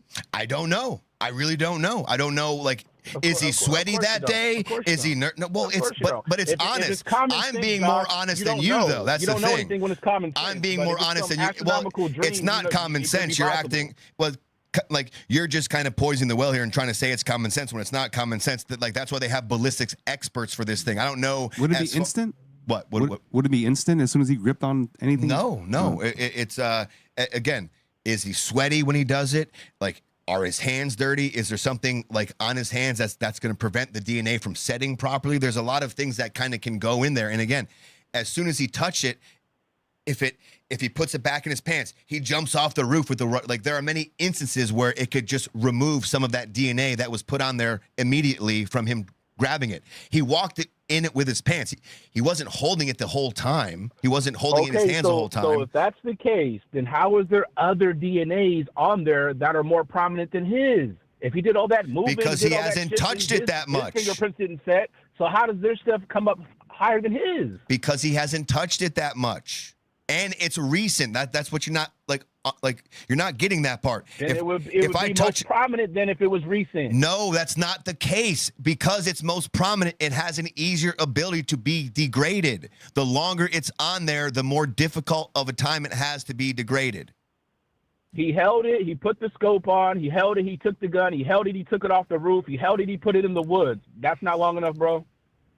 No, I mean apparently not. As far as DNA degradation goes. Let's move on. Let's move on, Walsh. Do you have any questions for him, all right. Walsh? No, that's something we say around here, man. Is that a white guy Matt Walsh joke? Yeah, it's pretty much like that. Yeah. Appreciate you. I see. I haven't gotten ad hominem on you, but you just call me Walsh. You know, you're really holding up your bargain. Like I told you on multiple shows, Josh. When it doesn't make no sense at all, it makes perfect sense to white people, bro. I tell you this over and over. So now you're making this a racist thing? You put the screws in, you take the shot, you take it off the roof, you hide it in the, oh no, Prince can't set on there. Fiesta, you're really making this, dude, a white guy killed a white guy. You're making this a racist thing because Candace Owens is talking about it? Come on, man. You're better than this. This is not good logic at all, Fiesta. I tell you this every time we talk and we have a crazy situation story and you just believe the story. And I'm like, how? This is very common sense, bro. You grab something, you leave prints. I told you all the time. Apparently, it's not common sense to you because you don't understand how. But apparently, it's not common sense to you because you don't understand how fingerprints and DNA work. Because you're saying, oh, well, as soon as I grab it, it should stay on there forever. Just look it up. Just do a cursory Google search, man, and you'll see. Is it easy for fresh prints? Forever? Who said forever? This is like 2 days later, bro. It's like a day later. No, you're incredulous of the fact that it was degraded, and I'm saying to you, the quicker the DNA gets put on something, the easier it is to go away. The longer it stays there, the harder it is for it to go away, depending on its conditions. Or more than likely, he didn't touch the gun for a while, bro, and that's why his shit was degraded. Did you hear what the ATF lady said? It's a 1 in like quadrillion chance that it's Tyler Robinson's over 4 random people. That's a huge chance, man. And they're just like, that's not hearsay. That's what we call positive evidence, which Candace Owens does not like that word at all. It's what percent chance of what? It is in the 1 quintillion or one. It's a ridiculous word. I can't even count that high. Like she said it. It's higher than a trillion. It's what? like it's quintillion or No. I get the number, but you said that it's what, a chance of what? So so let's just say they found 4 fingerprints on the gun, right? Like 4 pieces of DNA. It's a higher probability that Tyler Robinson and 3 other people's fingerprints are on the gun than 4 random people. So what does that mean? It means that it's probably Tyler Robinson's DNA and fingerprints. That's what that means. There's like you can't even have odds that high to hit the lotto. It's to be expected. It's his gun. It's to be expected. It's even more evidence that why it was Tyler Robinson. It's his gun. It's the family's gun. It's his confession. What about the 4 other prints though? They're not on there to the extent that Tyler Robinson. So that's what you're not understanding, though. His DNA, although degraded, is more prominent than the other 3 pieces of DNA, regardless of its degradation.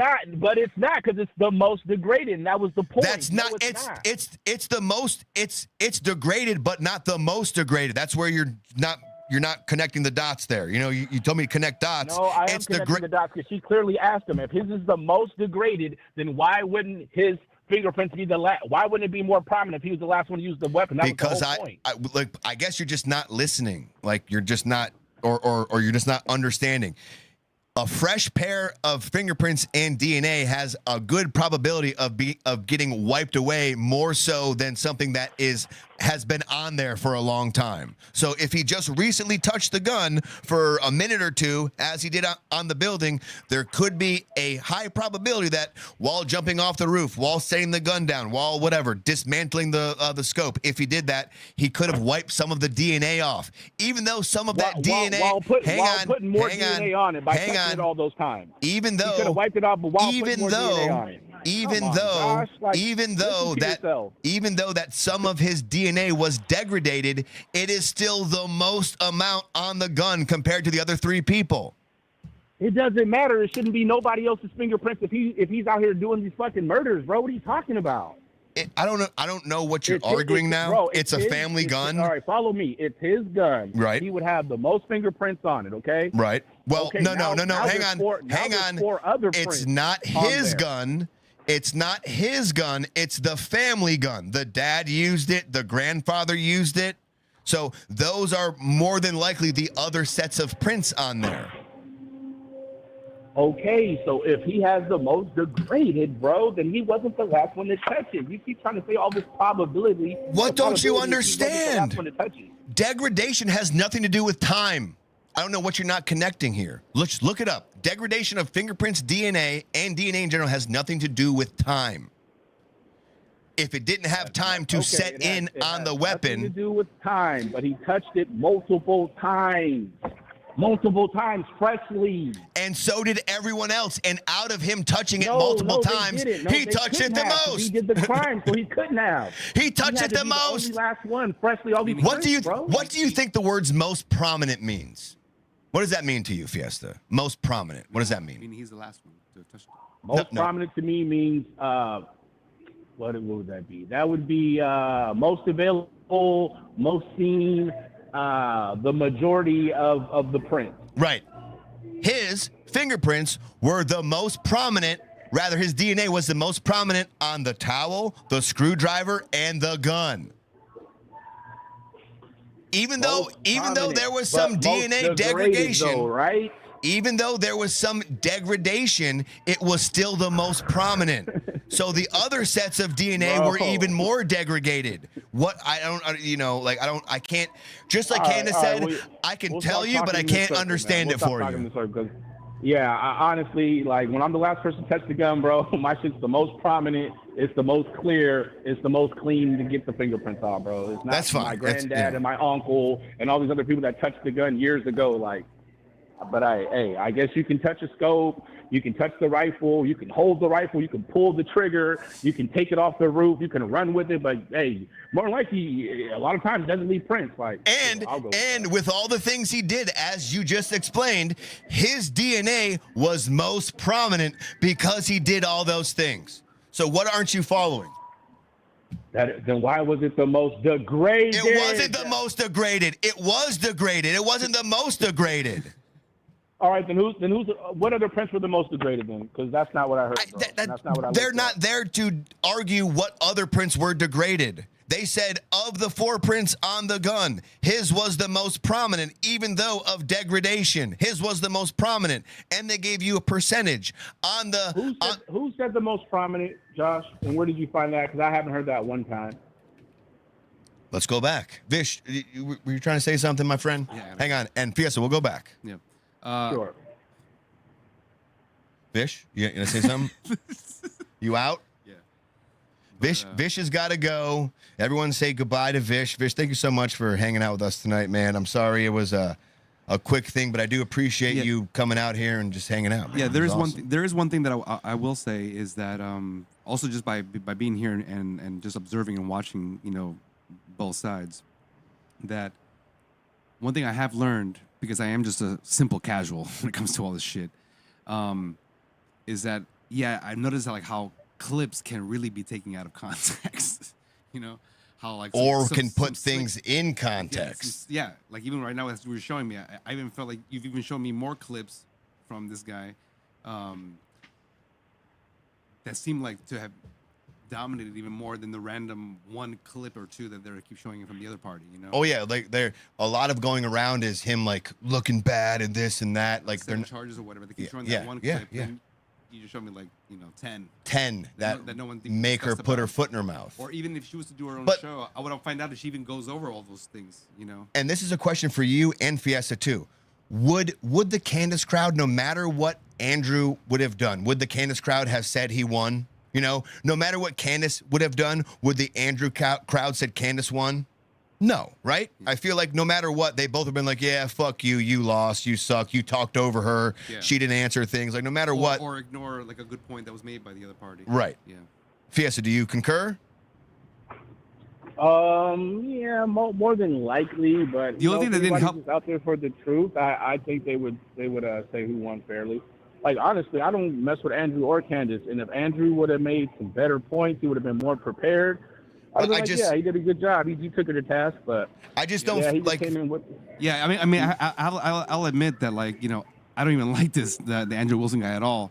So that was like, it wasn't helping with. But that's why he lost rhetorically. Like a lot of people don't like him, so they just like Candace, and like Candace, like, oh, like she clapped back and she said this, but once the dust settles, you see how often she put her foot in her mouth as far as all the times on her show she said things. Point where I'm watching, I'm like, I don't remember even this happening. Yeah, what the fuck? I gotta rewatch it again now. Because a lot of people like you're so invested in like fuck Andrew. Yeah, exactly.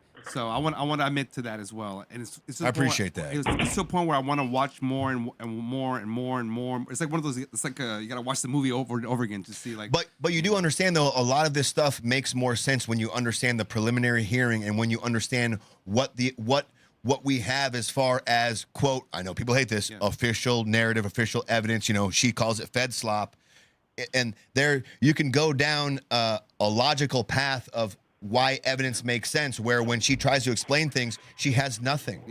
Yeah. And also I always have this feeling like, I can't, I guess because of past history of the government also covering up stuff, I can't also shake that feeling. I get that. I get that. It's like we've been in this position before, right? So yeah, that's the one thing, yeah. But I'm still open to know more, and I'll be like, fuck that. But my question is, what didn't she prove? What? Okay. Oh, yeah. What he did you know? He didn't hear the thing that you had shown me. That kind of opened my mind. No, I seen the 10 responds or whatever. Give me a second. Yeah. Like, give me a second. Let me see Vish out real quick, and I'll like give me like 30 seconds, real quick, and I'll be right back. All right. And then we'll continue on with the conversation. I'm gonna mute you real quick just in case you don't say anything fucking crazy. if you don't mind. Bet. All right. Let's see. Oh shit. Whoopsie daisy. All right. Hi, Bishy Poo.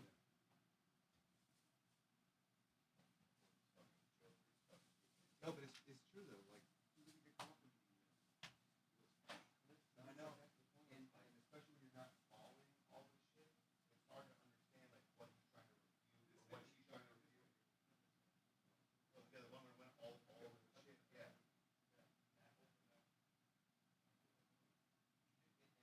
Keep going down, like look up milkbar.tv. I can send you stuff, but I'll send you both. Bias.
Fuck. Are we still here? Shit. What a break that was. My bad. My apologies. Welcome back. Where do we leave off, Fiesta? there's so much to go over. I wanted to play a few more clips. I don't know, like maybe let me play a clip or two if you want to call back in, let somebody else call back. But if you have anything else, that I forget exactly where we left off, but if you have anything else you want to kind of say, let me know. Yeah, I'll just run it through real quick, man. I just feel bad, man, for this white man going through these trials and tribulations with this lack of evidence, degraded fingerprints, multiple fingerprints, no license plate, grainy pictures, just tall tales of leaving weapons. He's leaving confessions in Texas, but he's smart enough to tell the person to burn the letter. He's irrational one moment he's a genius. It's just like, yeah, bro. If you guys never seen a spy movie in your life, just go rent one, man. They tell the story every time. So do you believe anything of the official narrative? Do you believe anything of the official narrative? Like, are you like Candace? Do you believe that there's, and she said these words, there's a 0% chance that Tyler Robinson did it. Do you agree with that? 0% chance? I mean, you're really pigeonholing yourself into a position where you can't back yourself out of 0%. Yeah, I think 0%. I think he was a part of it. Probably played like a small role, and he thought he was doing something cool. You know, they get these ROTC kids, and they make them seem like they're on special forces and they're doing something great for the country because they never got into real battle. So they use a lot of these ROTC kids, and they get in too deep, man. And before you know it, you're the patsy. You're the patsy. I mean, I'm trying to see if I can bring up anything else as far as, I mean, there's a lot of stuff. There's a lot of stuff. Like, do you have anything else you want to throw at me that I can debate? Because other than that, I feel like that's where we leave this conversation while I play a few more clips. So you tell me. Sure. Yeah, and the 30-06 that goes through everything every time except when it's an assassination. No, it doesn't. And Charlie Kirk. No, it doesn't. All of a sudden, it doesning go all the way through. It doesn't leave a huge hole in the back. Fiesta. Bro, I just seen a video, bro. They used every round possible. Soft, flanging. Nothing came apart. Nothing came apart in the air before it hit the target. So you're a fan. So you're a fan of evidence, a lot of times, right? Bullets can just come apart in the air. Sure. You like evidence, right? You're a fan of evidence. Sometimes. Okay. Well, as far as evidence goes, the 30-06 round, and I've just talked about this a long time already. The 30-06 round has been used since World War I, World War II, the Korean War, and limited use in Vietnam. We have extensive history on that round, specifically from the N1 Garand and the Springfield rifle. And a lot of the info on that bullet and how that bullet works comes from an armor-piercing round. And essentially, with the cavitation and all the other type of ballistics experts, not experts, god dang it, experiments and just notations from all these wars, it's like a 20% chance that the bullet doesn't go through with an armor-piercing round. So this idea that people are saying, oh, a 30-06 always goes through, no, that's incorrect. Especially when you find out the round is a soft point. It's a lower grain, so it doesn't have a lot of power. Like, there is a lot, and all the people you see on YouTube and TikTok and X, they're shooting straight on to like a piece of gel or a pig. That pitch was like a 10 to 20 degree angle upwards to downwards. So, you really got to recreate it correctly. And, I don't know if a pig is always worthwhile. I don't know if ballistics gel does the job as well as a human neck goes hitting spine. But there is evidence that shows that a 30-06, especially a soft point, doesn't always go through. So that's not far-fetched at all. That's just incorrect. So how did he make the shot over the lip of the building and not be seen? I mean, dude, this literally was proven to be incorrect the week or two right after. This one guy, I forget his name, but he walks the path of what this guy does and of what Tyler Robinson did. He goes to UVU. He goes to the point where Charlie Kirk was sitting. He goes to that area and he looks up to the building. There's no lip he has to shoot over. So I don't know where you're getting that from. It was a direct line from the top of the building to Charlie Kirk. I'm getting it from the guy that walked on the building through the gravel, the small gravel, the big gravel, and he goes to the edge and he looks over where Charlie Kirk was angled, and there's a lip over the building. Yeah, it was. I don't know what you're talking about. Like, send the video, please. But it's a straight shot in the prone position at the edge of the building. There is no lip on the video. You have to hop over a little, like 2 or 3 foot knee wall to get on the roof. But that wasn't preventing him from taking a shot. How would you say there's no lip on the video? We didn't see the shot. We did see the shot. That's what I'm saying. You're the one saying there was a lip on there. I'm saying there was no lip. Because if you look at, well, 2 things. If you look at the video, but also more so, Shamrock saying Paramount Tactical, but it was like some like younger dude, like I want to say in October of 2025, where he walks Tyler Robinson's path of how he gets to the school. He walks up the stairs. He shows you how easy it is to hop that wall, and he shows you the direct line of sight from the edge of the top of the building to where Charlie Kirk was sitting. There was nothing blocking the view whatsoever. So I don't know where you're getting that from. Okay, well, I'll try to find the clip and I'll call back. I'll let you get back to the rest of the show. But no, I'm gonna hear your information, and I will be back on your ass, Josh. All right, man. I hope so. All right, man. Appreciate it, man. Appreciate you picking up. Stay white. All right, Fiesta. Later, man. Fiesta, everybody. If you guys want to call in, if you got any opinions, 954-546-3455. The phones are up. We're doing the damn thing. We're having a good time. We're hanging out here. If you guys are also having a good time, hit that like button. Hit that subscribe button. It goes a long way for the channel. We appreciate that. You guys are awesome. I don't want to keep playing the same clips over and over again, so we'll get rid of that one. We'll get rid of the PBD comment. Yeah, like the first one we played, it would have been, no pun intended, Paramount for Fiesta to see. I believe it's even from Paramount Tactical. Base Girl, Fiesta says, stay white. That's his thing, because I'm a white guy, and we kind of, we get into talking about race issues sometimes. So I guess I got to stay white, Let's go to the Erica Kirk thing real quick. I want to play her saying Erica Kirk is complicit. First part. Okay, so this is the first part of the complicit comment. All these are kind of broken up, as far as these clips go, but this is going to be in order. This is the first part of the complicit conversation. See what we got here. Tyler Robinson did it. So make sure we got the screen on. Thank you very much. Okay, here we go. What the F is that performance?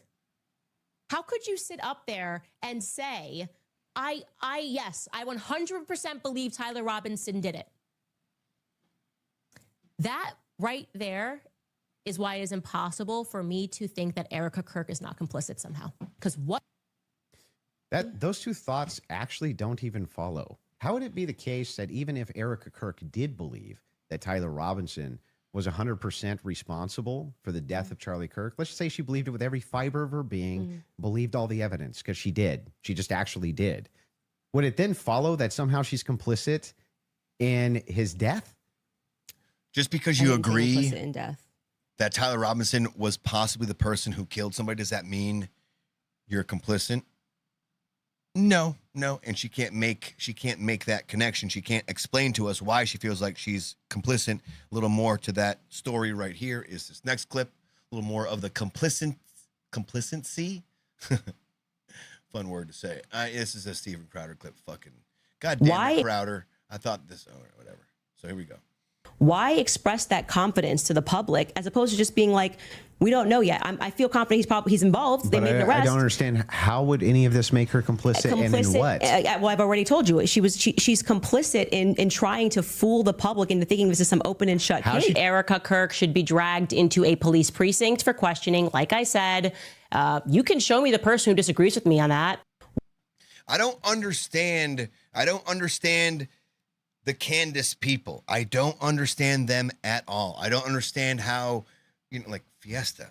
I mean, thank God we had Vish here, and Vish was like, wow, seeing this and seeing some of her previous shows and kind of juxtaposed with what she was saying in the debate. Behind the scenes, she's like, you know what? That makes sense. Like, it does seem like, all right, there's more to meets the eye here. That's all we're trying to show people. Base Girl says, hey, it was a psyop in my opinion. Saw it live, fake as fuck. Oh shit. Base Girl, you think the debate was fake? Call in, please. I want to hear this. Oh, white laces in your Doc Martens. All right. Bass girl, I like your take here. Please call in. I want to see what you got here. You don't got to if you want to zoom in too, let me know. I can put you on Zoom. If you want to zoom in and just do audio, I can do that as well. Anybody, comment, hang out. Let's talk some crazy drama stuff. All right? It's fun. Maybe we'll get to some Lindsay Clancy stuff here. We'll get to Trump. I think I got another few minutes here, a few hours here to hang out with y'all lovely folks. Appreciate you. All right, we'll move on to the next one. She says, seeing him get bungled in that SUV was odd. Oh, she's saying the assassination.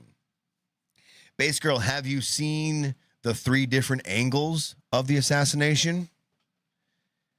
It's so you have the one from far away, you have the one from close from the crowd, and then you have that one from the back right of him.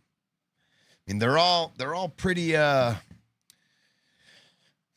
looks pretty legit. I've seen a lot of unalivings on like gore.com and stuff like that, and just how the neck gets hit and just just comes out like that. It's like,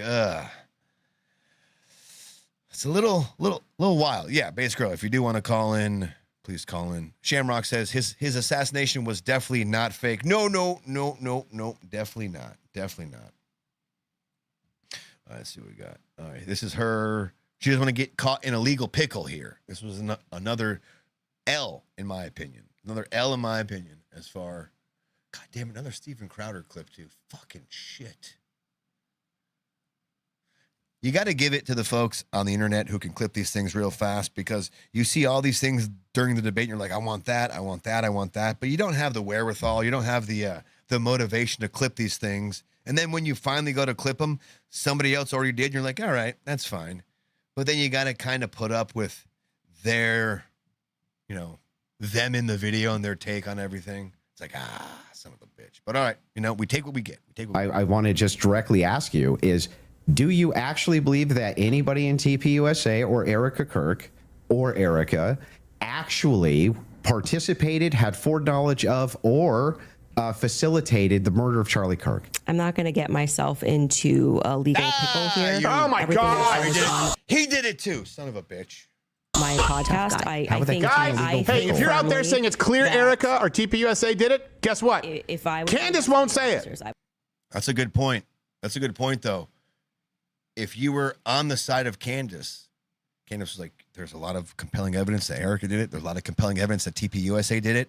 And then in the moment, she gets pressed upon it to say, what is your evidence? Do you think TPUSA did? Do you think Erica Kirk did? And she's like, I'm not going to get myself in a legal pickle.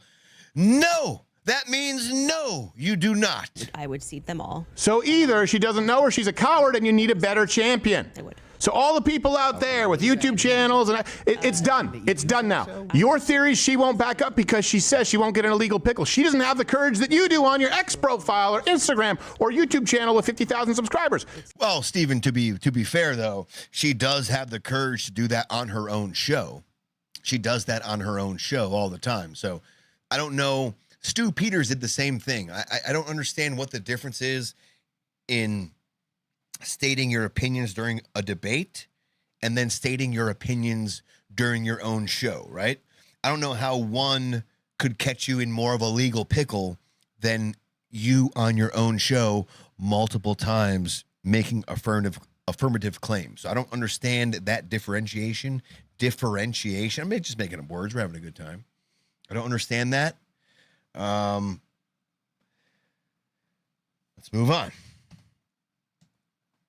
We'll get to some Lindsay Clancy stuff here in a moment. I just want to kind of, a lot of stuff. As I was telling Vish, a lot of stuff settled, a lot of dust settled after this debate here. In the initial reaction phase of this debate, I was like, man, I was really disappointed in how Andrew Wilson performed, right? I was expecting him to do like the ba-ba, and he didn't do that. And then upon further review, you kind of understand that if he did do that, she would probably have called off the debate. She probably would have said, you know what, fuck you, I'm out of here. If he wanted to be pressed on the official narrative as much as she wanted to, Then by the time he switched to why she felt Tyler was a patsy, she could have been like, oh, well, we're out of time. Sorry, too much. So, like, there was some, as George W. Bush said, strategery here. You're calling him Tyler Robinson in the staircase. That's what I want to get to. If you don't agree that that's Tyler Robinson, then you would just have to humor me. I think it is, so I'm using the name. But why do you think it is? Because you make everybody, you call them literally conspiracy what I'm trying theorists. to explain to you. Okay. So if you're asking for my inference why I think it's Tyler Robinson, is because Tyler Robinson said in his text messages, you'll be able to see me on security footage at the campus. Said it in his own messages. On top of that, Twigs, yes, you can pull them up if you want to fact check that. He did say. Yeah, I would. I'm sorry. I actually think I really did miss that. I'm not saying you're wrong. I don't remember him saying you're going to see me in. I'm paraphrasing, Can but we it was pull that up? Yeah, If you may have I it. think If you that's have not it, right. pull it. I don't think you're right. That's not right. She said that very, very quickly and quietly. I think And that's by the not way, right. pull it, one Tyler's right. messages that says it's not hearsay. But first, go to what Candace is asking about Skylar. I think you have it. You just texted me if you want to pull it up. You said you have the text. If we can put that up on the screen. Thank you. It was me. Look at the pictures from the surveillance footage. It was me. Okay. I literally said to you, it's not an oof. I said I didn't remember this, and I'm happy to have a fact check on that. Okay. I didn't call for the fact check saying you're wrong. I think that's not right. Bass girl, call in, please. I swear, I'm not going to jump down your throat. I know I do that with Fiesta sometimes, but I promise you, I will not do that to you. Please call in. There are some people who are very interested in what you're saying. So if you're okay with, I'll be nice. I will not be aggressive, but I'm going to press some of your ideas there, but not in a negative way. But Bass girl, call in. Let us know your ideas. Let's get this out there. All right. 954-546-3455. Give us a call. All right. Let's not make this weird here. 954-546-3455. Now I'm making it weird because I'm waiting. Like, no, come on. Let's not make it weird. Any minute now. Come on, Bass girl. I know you can do it. You can do it. You can do it. And I know it's Bass girl, and I know it's not Bass girl. All right. You're in news. It's fine. That's fine, dude. That's fucking great. Bring it on. We're up. You're up. You know, we're having a grand old time. Hit the number 954-546-3455. We'll have a discussion, and it'll be fun. I promise you. I promise you. It won't be anything crazy. Ducks, you said, calling in our New Zealand sister, Bass girl. Do it. Do it. Do it. Come on, everyone. Everyone, one in the chat. If you want to see Bass girl, call in. Let her know we're all here on your side. Not going to jump down your throat. Maybe a little bit. If you say some crazy shit, I'm joking. Joking. Call in, Bass girl. All right, we did was this the staircase one? You would just have to humor me. I think it is, so I'm using the. All right, that's the staircase one. This one was good. We'll do the girl boss one. We're just buying some time. If nobody else wants to call in and talk about this conversation, we'll move on. But I am trying to buy some time to see if anybody else wants to call in and kick the shit around, as they say. What was this one? Oh shit. Yeah, this is Candace is strangely mad at Erica for taking over Turning Point USA when Candace's whole vibe, her whole thing was make him a sandwich, be a girl boss. Bass girl, do it, do it, do it. Look, everyone, Shamrock, Ducks, Viking, everyone's like, do it, do it. Bass girl, we got faith in you. You can do it. I don't think you'll get charged any money either. You know what? Put your number in chat and we'll call you. How about that? How about that? I debate against against feminists and red pillars. Okay. And a lot of the actual. So I'm a Christian ethicist. And I then always you take go the on to ethics Joe position. Rogan and you're like soft explaining away why Erica had to take over Charlie's company when they don't have a parent at home. So now you're a feminist icon. Like you just go into the headquarters and you just shift all of your perspectives. That's a bizarre criticism. Like nobody's in the bigger girl boss position than you. I'm actually no. You're in the biggest of the girl boss. The girl boss is like, how dare Erica take over Turning Point USA when she's like, girl bosses are the best. Oh shit. I think we got it. Call from Shamrock. Okay, even better, Shamrock. How are you doing, lovely lady? Well, hello, hello. Well, hello, hello. I hope all is well with the family, with the dog. Rowdy rabble rouser. Love him. Love the pictures. Thank you. Yes, man. What do you got for us tonight? What are your thoughts on this whole fiasco? Okay. So, Base Girl, I want you to call in. Do it. I will hang up the second the phone rings. Love you, Base Girl. I promise we'll all be kind. As far as this Andrew Wilson and Candace debate goes, I didn't know who he was. Right. When I went into the debate. So it wasn't like I could say, I like this guy. Actually, when we watched it live on your show, I was actually very underwhelmed. But you brought up a lot of good points. Like, you really do have to go back and rewatch it. I came to the realization that he didn't need to go after her. He didn't, like, what we all wanted was that fire that Candace brought on her show. Right. You know? Like, Candace brings this fire and you people that, have a big distrust for government and everything else. It's so easy to believe all this conspiracy. And so she brings that fire. So we were really looking for that fire to be brought to her. That's a great point. And I realized something. He didn't need to bring that fire. And the reason why, if you go through and you rewatch everything, she literally says she doesn't have the evidence. When they went over the Israel situation, she literally said, I have no evidence to prove Israel did it. She had no evidence to back up any of her claims. She destroyed lives. People had death threats against them. Horrible things. And the country is divided so badly over this. Yeah. Because of her conspiracies. It's one thing to question things, and we all have questions about this. And no one is mad. Like, no one, I have yet to see anyone mad at people questioning things. I have yet to see anyone like really upset, genuinely mad. Like, how dare you have questions? Like, all I see is people like, questions are fine, but like, how did you get to your thought? Like, this is what happened. Like, that's all we want to know is what positive evidence, what you use to get to your final thought that, Tyler Robinson had 0% to do with the killing of Charlie Kirk. What thought you got that Israel and France had something to do with this assassination? Right. Like, that's all we want. We don't want to say, hey, you can't ask questions. It's far from it, actually. And then she admitted she has nothing in this debate. Multiple she literally times. said she has nothing. She has no evidence to say that Erica had anything to do with it. She has no evidence to say Trump had anything to do with it. She said she has no evidence to say Israel had anything to do with it. No evidence about France.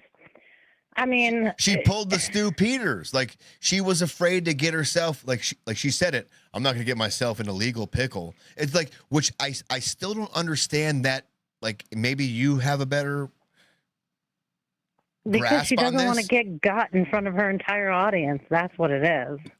Right, but she kept bringing up, and just like Stu did, is like, I don't want to get caught in this defamation, this legal loophole, this legal pickle. It's but an excuse. What's the difference? Excuse. Okay, yeah, okay. Then I concur with you because I'm about to ask, like, what's the difference with her saying it on the debate and then her saying it on the show? Is it because she's being asked the question directly, whereas when she makes these statements, she can kind of skirt out of it? You know what I mean? Like, is that the difference? Like, I don't know what the difference is. It's very interesting. Absolutely, because she can skirt out of it on her own show. She can't skirt out of directly answering questions. And then on top of that, she knows the audience is going to be massive. Everybody's been waiting for this. Everybody wanted to see Candace Owens called out. Yeah. Everybody wanted to see this. I'm sure her own audience was like, I can't wait to, see her put this guy in, his place on everything. But what did they come away with? Most people, if you're a Candace Owens fan, are like, yeah, she totally roasted him, cooked him, blah, blah, blah. But what? Because she talked slick? Right. Because she came up with good one-liners and she came across calm and confident? Right. Like that's what I keep asking Shamrock too. Is just like, sure, gotcha. Andrew Wilson sucks. Gotcha. He's a horrible person. What's your evidence? Gotcha. Right. Like Andrew Wilson, gotcha. His leg was shaking. Gotcha. Like he called women retarded. You know, what a piece of shit, horrible person. What's your evidence? Right. What's your evidence? Nothing. Right. It's just poisoning the well. It's like it's this type of framing narrative to be like, oh, look how bad Andrew Wilson is. Yeah, that's fine, cool, gotcha. Right. What was her evidence? Look over here. Don't look over here. Exactly. Look over, and that's what happened. And he kind of fell for that, but he also admitted to like, I had no choice. So like, if I went my full self, she probably would have just bailed. She probably would just be like, you know, I'm done. You know, had he spent all the time on debating the official narrative, she would have been like, oh, well, looks like we're out of time. I can't get to my side. Sorry. So just like, all right, let her talk.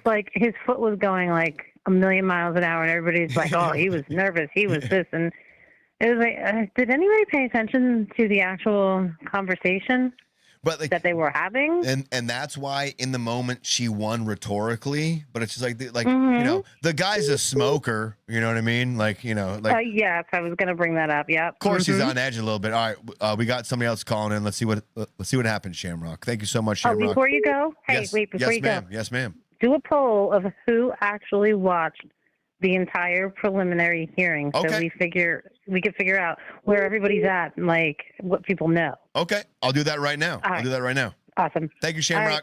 Appreciate you. Thanks. Love you. Call from. It's Fiesta. Oh, Fiesta, he's back. This son of a bitch.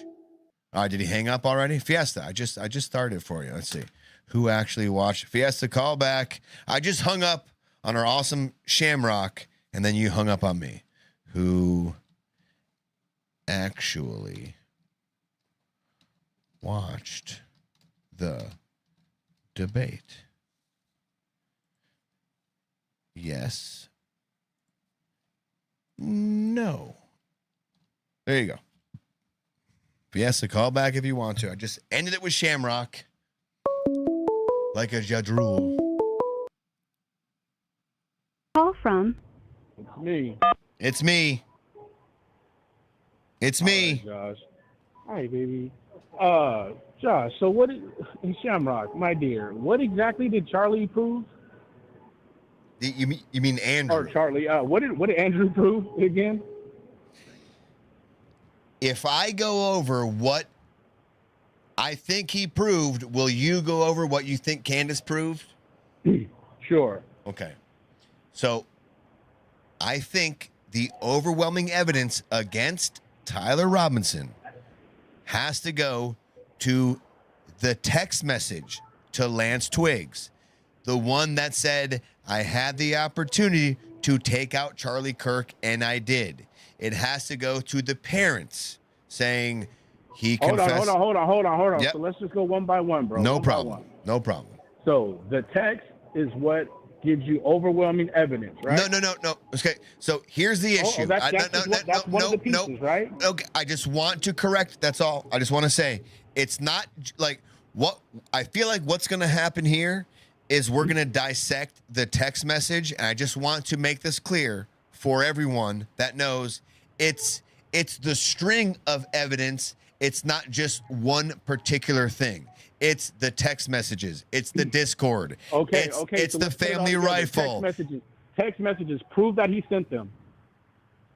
What's that? Prove that he sent those messages. Which ones? Any of them. I mean, it's very easily proven when cell towers can triangulate and actually get. I mean, they have his phone, and the text messages were sent to Lance Twiggs' phone. So once again, you can't prove that he sent the messages. Anything can come from anybody's phone, from any tower. I mean, right now, he sent the messages. Right now, I can't prove beyond a reasonable doubt because I don't have that evidence. But what I do have is I do have the evidence that those text messages right now apparently came from his phone. They right now were sent to Lance Twiggs. Okay. Now shoot it back to me. Give me one. We'll go back and forth. Okay. So what do you think your most compelling evidence that Tyler Robinson is a patsy? What's your best one? The best one is that he's allegedly on camera. You can't tell a clear face on him. 2, they say his car was there. No. Wait. All right. You said one at a time. I'm sorry. Yeah. Bad grainy footage. All right. So, but what does that have to do with him being a patsy, though? We're just going one by one. All mine will lead up to him being a patsy. No. Right. But I'm just asking you, though, as far as grainy footage goes, what does that have to do with him being a patsy? It has to do with saying that that's him when you can't say that that's him. Right. Okay. So here's the thing, though, as far as positive evidence goes, we have Lance Twiggs saying that was him. We have Tyler Robinson himself saying, just watch the surveillance footage. You'll see that's me. We have his cell phone ping. But you can't say that because you don't know if he sent that message. So you gotta X that out. But what I can't I don't have to exit out. What I can exit out is the idea right now I can't exit out that it could be somebody else. Right now it seems to be him. There's overwhelming, so it's not just that by itself. There's again, it's the gun. It's the text messages. It's the Discord. It's Lance Twiggs saying that was him. It's Tyler Robinson saying I was at the scene, but there's cops here. I'm gonna go back.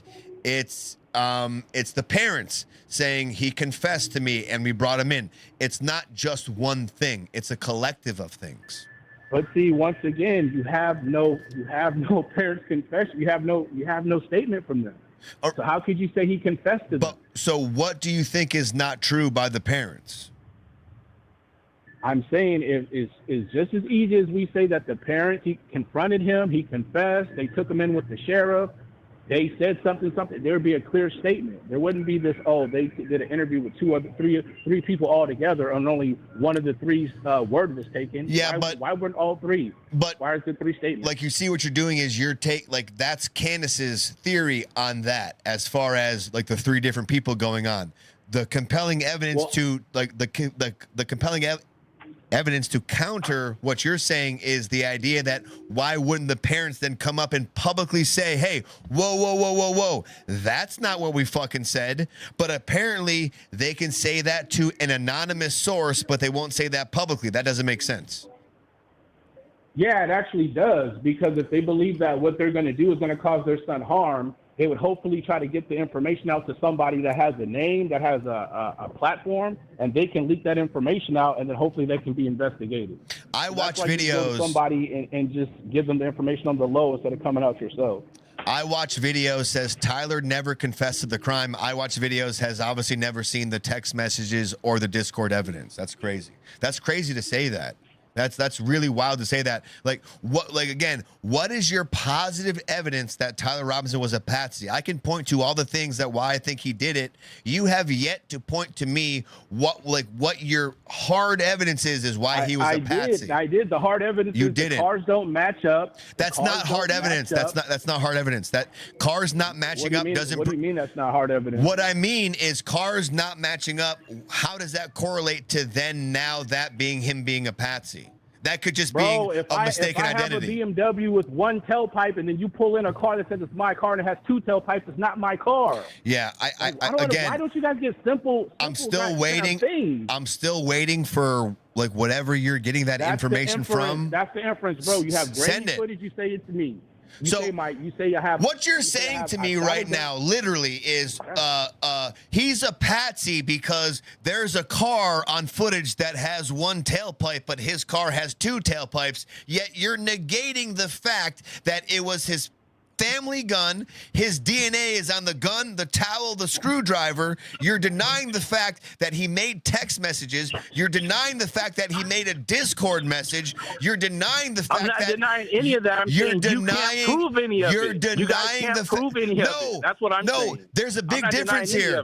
You're using one thing to say he was a patsy. I have 10 different things to say that's not the case. I used 10, Josh. I just gave you 3 things. No, you didn't. You gave me 1 so far. Yes, I did. The grainy footage. The grainy footage does not mean someone's a patsy. The grainy footage. 3. Even no, hang on. the grainy footage, even with the grainy footage, you have the parents, Tyler Robinson and Lance Twiggs confirming but you don't have the parents. You haven't shown a statement from them, so you don't have it. You do have the parents. Just wait till trial where you see they get cross-examined. You'll see that to be the case. But furthermore, forget about the parents. You have Lance Twiggs saying that's the guy. That's Tyler Robinson in the footage. And what does that mean? That doesn't mean shit. Yes, it does. That's what you call evidence. That's what you call evidence. That doesn't mean anything. And furthermore, you have Tyler Robinson saying that was me in the surveillance footage. But you can't prove he sent the message, so you can't take that either. Yes, we can, because it came from his phone to Lance Twiggs. There's more proof of that than whatever crazy shit you're trying to prove. There's literally more proof of the official narrative than whatever can slap you're trying to prove. All right. Well, like I said, I demonstrated that you guys have no evidence. No, you actually demonstrated the opposite. What you demonstrated was you don't have any evidence. From him. What you demonstrated was you have feels. You demonstrated that you're in your feels, and you demonstrated that you have no evidence. That's what you demonstrated. That's what you demonstrated. Yeah, exactly. The same thing that I did. Nothing. So you concurred. You demonstrated. Can prove it's all hearsay. Fiesta. I feel like you're not listening. I feel like you're not listening because I just said you demonstrated that you had nothing, and you're like, yeah, exactly. You just agreed with me. Like you're not listening to what I'm saying. You just agreed with me that you had nothing. You're not listening.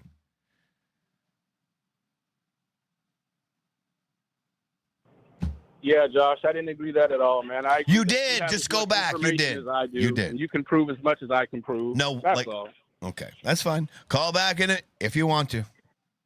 All right, bet it up. All right, Fiesta. I'll stay white for you, bro. Stay white. Fiesta's pissed. I'm pissing Fiesta off. It's so funny. He's calling in the show, and I'm pissing him off. Isn't that fantastic? Call from Shamrock. Shamrock. What's up, Shamrock? Real quick. Yes. Two things. Fiesta, we are naming you Feisty Fiesta from now on. He's love feisty. Ya. He's feisty. Feisty Fiesta. Feisty. That's what we need. Feisty. Yes, I love it. Feisty Fiesta. That's the new name for you. No, I didn't mean the debate. Who watched the debate all the way through? Who watched the preliminary hearings? All of it. That was the poll. Yeah. Oh, shit. Did I say debate? Yeah, you said debate, not the preliminary hearings. God, because I was thinking, No, you're right. A lot of people don't know what the evidence actually is because they didn't watch the preliminary hearings, and you had to sit through it and really watch all of it to understand what actual evidence they do have versus all this nonsense that all these podcasters are claiming. And it would be interesting to find out how many of our viewers actually sat through all of the preliminary hearings and listened to the evidence. That's one thing that I attempt to ask everyone as far as when they have I'm incredulous against the Tyler Robinson thing. I don't believe this would happen. And I my first question is always, what is the official narrative? And every time I ask that question, Shamrock, I can never get a clear answer. They can never tell me what they think or what they have against Tyler. Like never. They can never tell me anything of that nature. But they know he didn't do it, damn it. Mm-hmm. And he didn't do it. You want to know why? Because I feel like it didn't happen. It's just weird. The fireworks. My goodness. It's just weird. It's just weird. I'm just asking questions. What's the big deal? And the fireworks, the one thing that everybody, she walked out with the fireworks. Yeah, AmFest was done every year with fireworks. That's what Charlie did every single year. It's a festival. It's AmFest. The word festival, fireworks every year. Why would they change it just because he died? That doesn't even make sense. Like what I like to do with stuff like that is like, gotcha. Yep, you don't like Erica. Gotcha. She acted crazy. Cool. What's your evidence? You know, it's just like, yeah, I don't care if you don't like somebody. What does that have to do with what we're talking about? You know, and like people love to poison the well on Erica Kirk. They love to poison the well on Andrew Wilson. Like, yeah, his leg was shaking and this and that. And like, okay, cool, gotcha. So your evidence that Tyler Robinson was a patsy is, and there's nothing there. Yeah. It's just how bad Andrew Wilson is. It's just how bad Erica Kirk is. Gotcha, cool. Oh, and did you hear the conspiracy of the Erica Kirk with the trafficking of the Romanian children, and that one is what? Man, oh yeah, there's this big conspiracy of that she was trafficking children and she was banned from Romania. Oh my goodness, and people really jumped down that rabbit hole. That one's and I see that we have some very big Candace supporters in the chat. So I would love for the Candace supporters to call in. Call in if you support Candace. Call in for the love of Jesus. I want to hear all about the Romanian, which by the way was proven not true because of she was like 13 at the time. Like the math doesn't even like add up. It's just the silliness behind a lot of it. People just they really run with this stuff. But hey. I get it's entertaining. Like, I watch videos. Call in. I don't focus on Erica. I focus more on Tyler. I can care less about Erica Kirk, but Tyler definitely didn't kill Charlie. Call in. Call in. But But hey, Candace said that Erica killed Tyler Robinson. She also said that No, I'm sorry. I was just funning. That's all I was doing. I was just funning around. I said she was complicit in like straight to jail, like Monopoly. I was just funning around. I was just having a good time. Straight to jail. Yeah. I mean, nothing like drumming up hatred and for somebody who had nothing to do with it.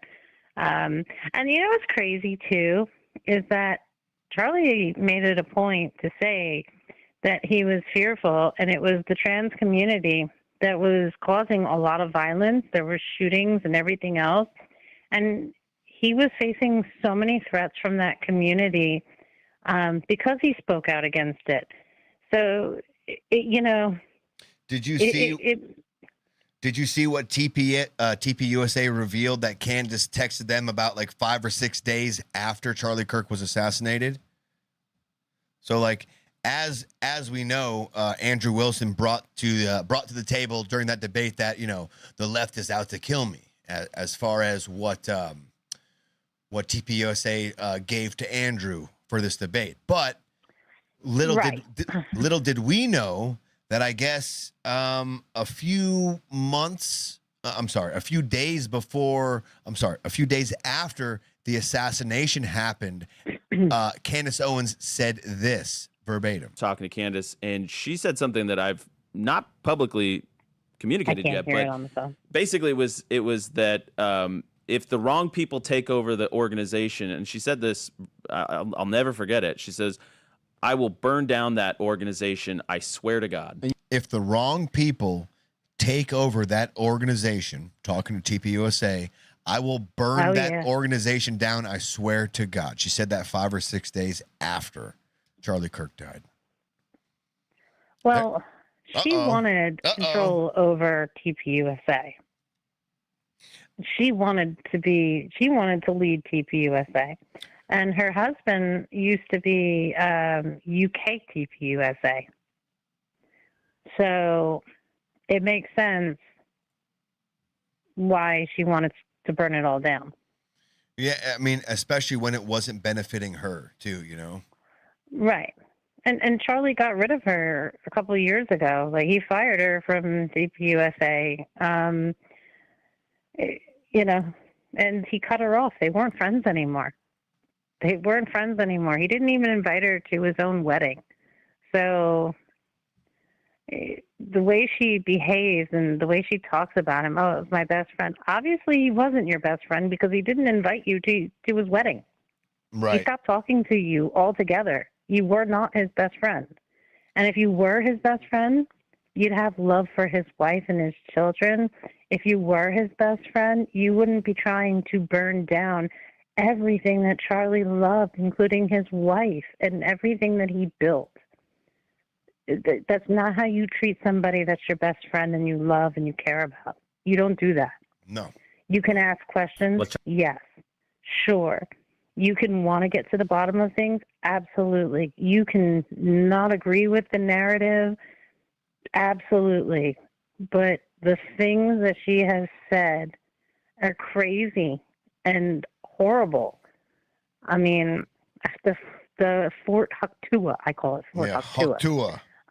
I can't even believe anybody still bothered to listen to her after that whole disaster that went down. That was mind-blowingly stupid. And for people to actually still listen to anything she has to say after that was wild to me.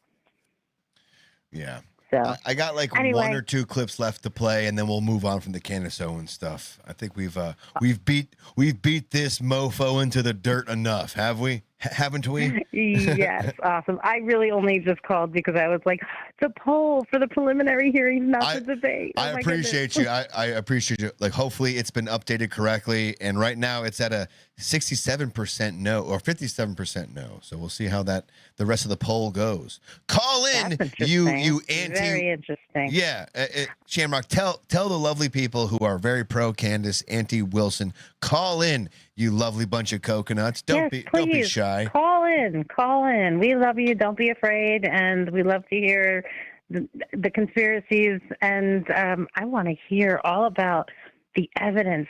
Tell me how. Tell us how, please. Tell us how Candace proved whatever it is that you think she proved. We want to hear it. How did she prove it? That's all I want to know. Say? Yes. What was her best compelling evidence that Tyler Robinson was in fact a patsy? Please tell me. Yes. Tell me, please. All right. I'm going to hang up. Okay. All right, Shamrock. Thank you so much. Appreciate you. Talk to you in a bit. Shamrock, everybody. I want to play this clip here because Candace again made a claim. We're going to move on. I'm trying to buy some time. If anybody else wants to call in, we're about to wrap up this segment in about maybe 4 to 10 minutes. It's a crazy number to suggest, but 4 to 10 minutes ish. This Nick Matau guy, he's been putting out some cool stuff. Nick Matau, Matau, been putting out some cool stuff. He was actually the guy who put out the video kind of collage explaining that Candace, we called out Andrew. Andrew said, he said Tyler Robinson was guilty of murder. Actually, it was aggravated murder. And then Candace goes on. It takes her about a minute and a half, but she goes on to repeat the 7 charges that Tyler Robinson was charged with. Nick Matau was cool enough to make a video explaining why she was wrong.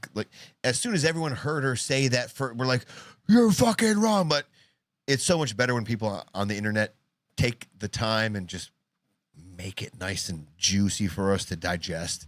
And that's what Nick Matau did with the first one. So now he's going to do this on a second one, talking about her essentially purposefully lying here in this moment about, what was this one about? Oh yeah, about the Israel thing and about Benjamin Netanyahu going on this tour to be like, Israel never killed Charlie Kirk. That's not what happened at all.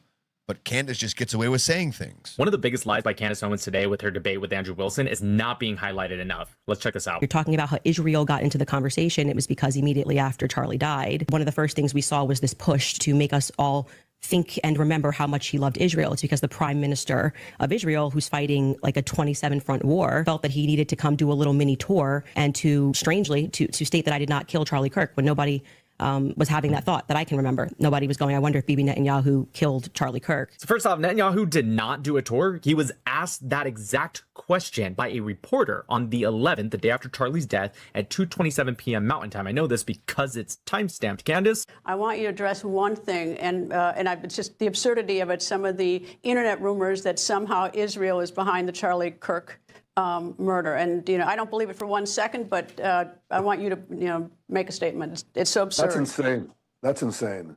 Israel also changed. He was asked by a reporter. She's like, nobody ever asked you if you did it. Literally, a reporter's like, did you do it? She's like, that's crazy. the orbit of the moon. Israel pushes the sun. I mean, the whole thing is. He was asked that exact question by a reporter, so he answered. Why was he asked that question? Because unlike what you just lied about, nobody was thinking that. He was asked it because of how many people that were thinking that, Candace, including your friend Ian Carroll, who said it literally, 2 days after this happened. He's like, Israel did it. About 21 hours before. Less than a day. I'm sorry, I even fucked that up. Where that interview took place, where the journalist asked Netanyahu to answer that question. He did not go on a tour to say something no one was thinking. He was asked the question. Why do Candace fans not see how much she lies? Because Candace fans are retarded. Hate to say that. And it's not because she's asking questions. It's because she's making claims. It's a whole different ball game. Whole different ball game. Let's see if I got any more clips to do. Oh, we got a girl boss clip.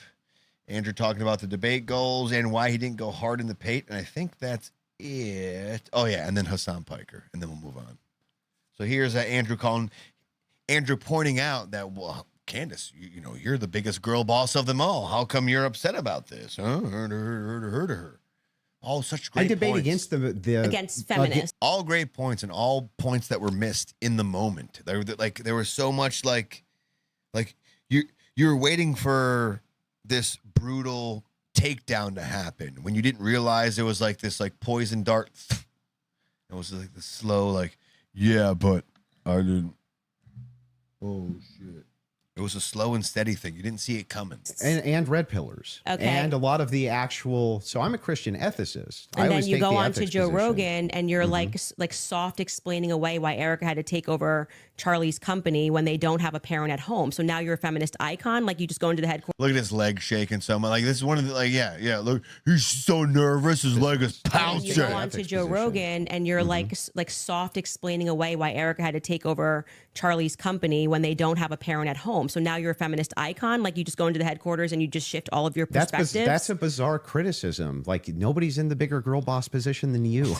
I'm actually no. You're in the biggest of the girl boss positions. Like you don't have to do this. Look, you just do this. You could definitely not do it at all and be fine, right? But you still do. I would say that you are making a comparison that cannot be compared because Erica's husband was just assassinated in front of the world. Which makes sense why she would take the organization over. No, it makes sense why you would go home to your kids, just so you know. Oh, Wait yeah. a second. That's bizarre. Yeah. Literally, she's having another kid.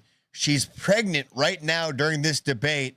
She's like, you'd go home and talk to you're debating somebody else while you're pregnant and you have two other kids and you're saying, well, Erica would go home to her kids.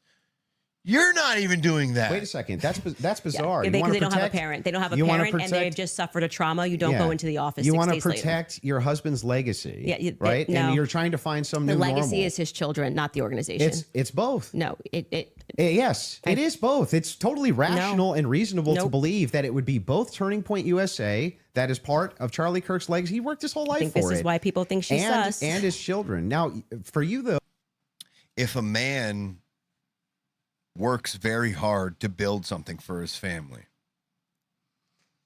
right? And during this building process, the man perishes, he passes away. You could make an argument that he was building this for to sustain he was building this big foundation, this big thing, this big new business. Like it's going to be supporting us for the future. Like there is a reason to believe that this is also as you could almost argue it's more important than his family.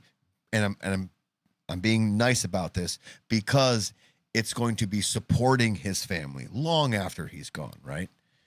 And she's trying to say, well, no, as soon as he's gone, she should just given up and just taken care of the kids. It's like, well, no, this thing was set up for both of them to kind of be like this. It's bigger than them, you know. Was she the right person for the job? That's a whole different argument.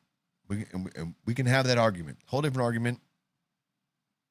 I think it's a great debate to have, to be honest with you. Should she or shouldn't she? perfectly fair to ask. Full I life think for this is it. why people think she's sus. And his children. Now, for you though to say that anybody's a girl boss, right? That's like the pot calling the kettle black. That came out of your mouth. No, that was you. Yeah, that was great. Here's Andrew talking about this whole thing of letting her speak and why this kind of thing has been hitting differently over the past few days. I have to fast forward a little bit. Sorry, Yeah, of course. Sorry about the Crowder thing, but this is the only interview he's given since then. But he's going to talk about his little technique here. No. We're staying another night. The debate goals, every single one of them was accomplished. So it was, we knew going in it would be Operation Let Her Speak, and we knew that she'd contradict herself, and we knew that she would have zero evidence. And all of that was accomplished. Yeah, well, I wish we could have gotten into a lot more of it, but it was very obvious to everybody there that if she was getting pushed any harder than she was, that she was going to just, we weren't going to get anywhere. We literally watched on PBD where he inadvertently gave away that Andrew Wilson couldn't push as hard as he wanted to. This was in the contract. It was in the contract that he was supposed to defend that there was overwhelming evidence that the state was correct, that Tyler Robinson did it. She was supposed to defend that there was overwhelming evidence that he was a patsy. She did not. If you watch this debate and you can tell me the best piece of evidence she gave that Tyler Robinson was a patsy overwhelmingly, please let me know. I don't think you can, because she didn't. She did not give that. And what we're finding out right now is the debate maybe not went that great. Andrew Wilson even gave himself a 7 out of 10, 7.5 out of 10. He's like, you know what, I could have done a little better. But I kind of worked within the means that I had. Had he pushed back a little harder, you could argue that she would have called it off. Had he pushed back a little harder, you could argue that she would have wanted to press more on the state stuff. And then, oh, look, we're out of time. We can't do my patsy claims. Oh, well. So she's like, you know what? Gotcha. I'm not really here to defend the state, because there's a lot of things that work with the state's evidence, that work with what the state is trying to prove. What you don't have, Candace, is positive evidence that work with what you're saying. And we're finding that out after the fact. The current debate didn't look that good, but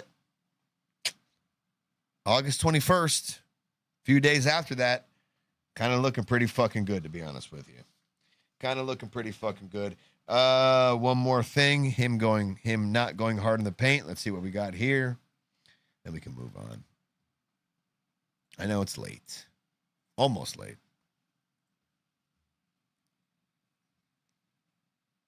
Now, this is a bagel. This is not Andrew. This is a fucking seagull eating a bagel. No way. Ah, son of a bitch. I don't got it. All right, we can't do that one. Because it's the fucking bagel. That's cool. All right, let's watch the closing statements. Let's watch the closing statements.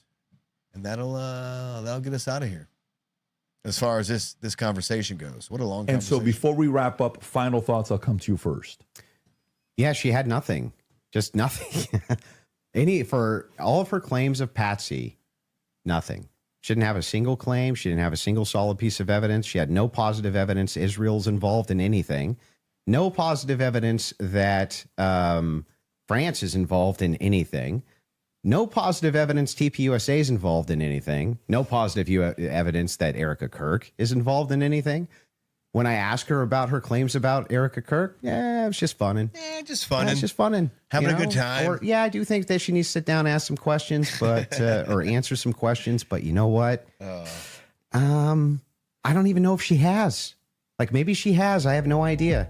Yes, I'm going to have an official timeline with unconfirmed evidence. That's just fine.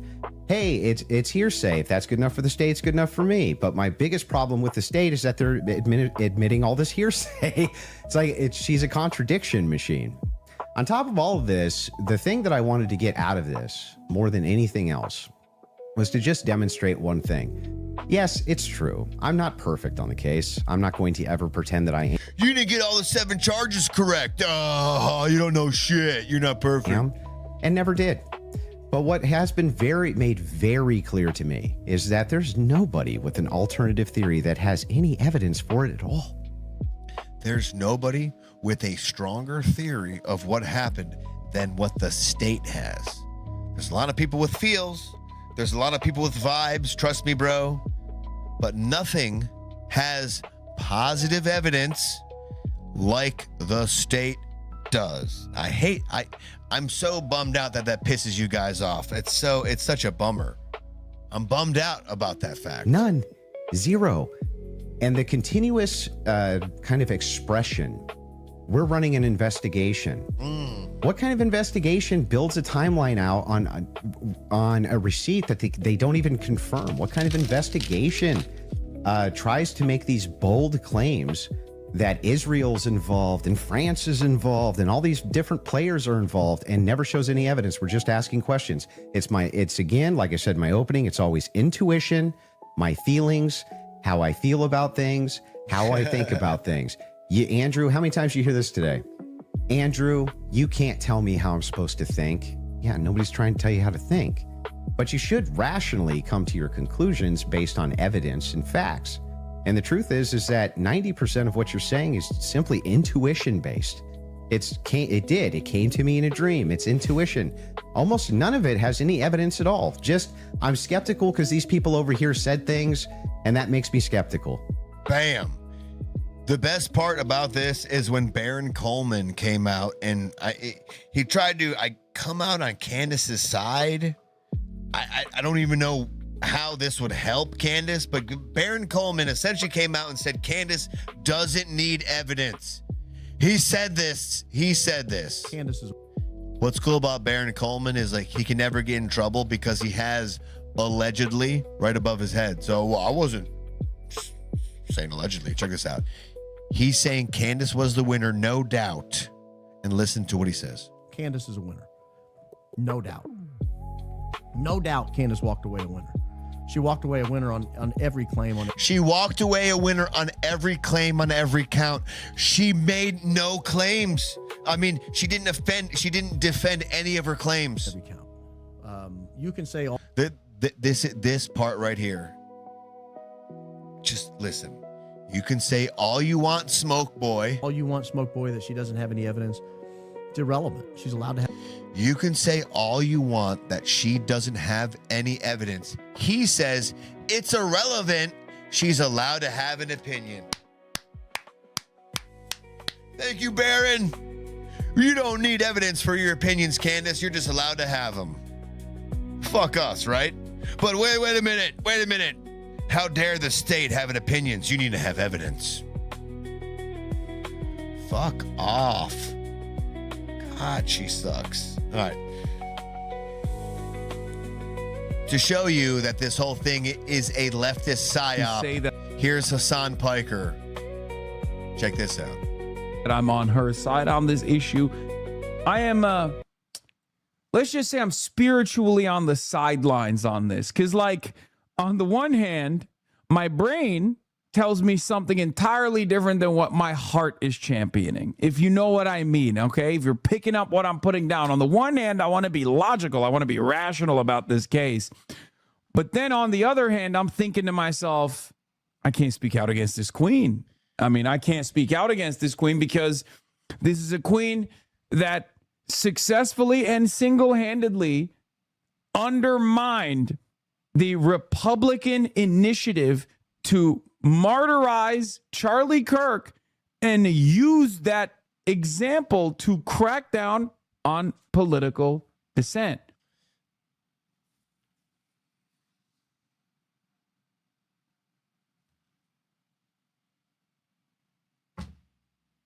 Anyone? Nothing? You see what just happened here? Doesn't it seem like a lot of what Candace is saying is probably heavily backed by people on the left? I'm not saying it's a left conspiracy, but I'm also saying it's a left conspiracy. She dropped a grenade on the discourse. So I'm with her. It's hard. It's hard for me. My brain says, no, it's probably Tyler. But my body's telling me yes. Robinson. But my heart says, go, Candace, go. Keep cooking. You know? Does that make sense? You see? I hope it starts to make sense to you. Hope it starts to make sense to you. All right, listen. I'm going to take a quick 30-minute break. Going to go refresh. Going to go use the restroom.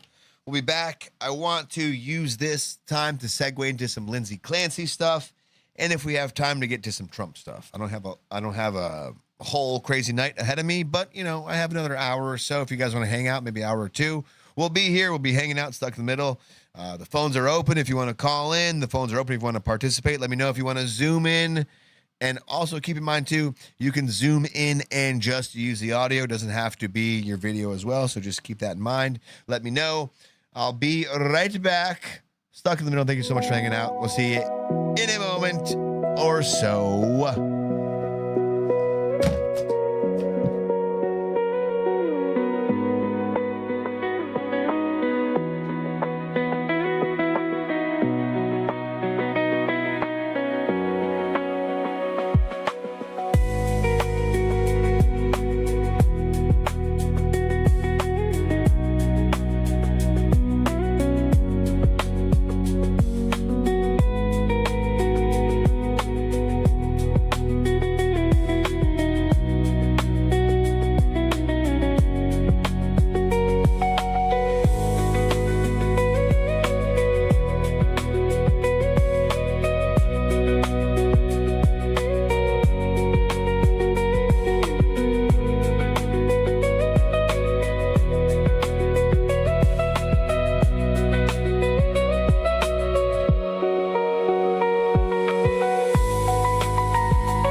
Having a good time.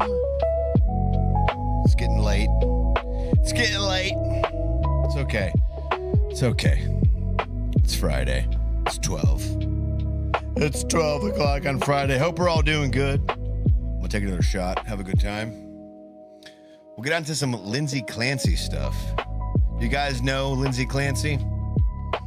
You guys familiar with that? Oh, Drew's here. Drew, call in. What's going on, brother man? Good to see you. 25 seconds ago, Drew smashed that. Smash that, he says. Thank you, Drew. Appreciate you. Don't know if you have any opinions or comments around the Candace Owens, Andrew Wilson debate, but please feel free to have an opinion or two and call in 954-546-3455. Give us a call, Drewski. We appreciate you. It's right there. All right. I'm going to mute myself real quick so you can't see what I'm about to do. Where is it? Bam. All right. Drew says nope.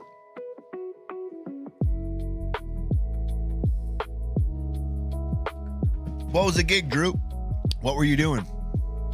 Drew says, dude, I told y'all I randomly catch that show. I just got off a gig. What were you doing, brother man? What was your gig tonight? Shamrock says, hell yeah, Drew's here. See, Drew, people love you. Hanging out, man. Give us a call. No one's going to jump down your throat. Fiesta might. He might do that. All right, listen, let's, I watch videos too. How about we both do the same thing? Listen, we're both going to do the same thing real quick. All right, I'm going to hide my face. Let's see, we're on this side. Here we go. Everyone, if you got a good hit of bud, if you got a nice shot to take, do it right now. Let's all enjoy ourselves. It's Friday night. All right, we're popping up a bong right now.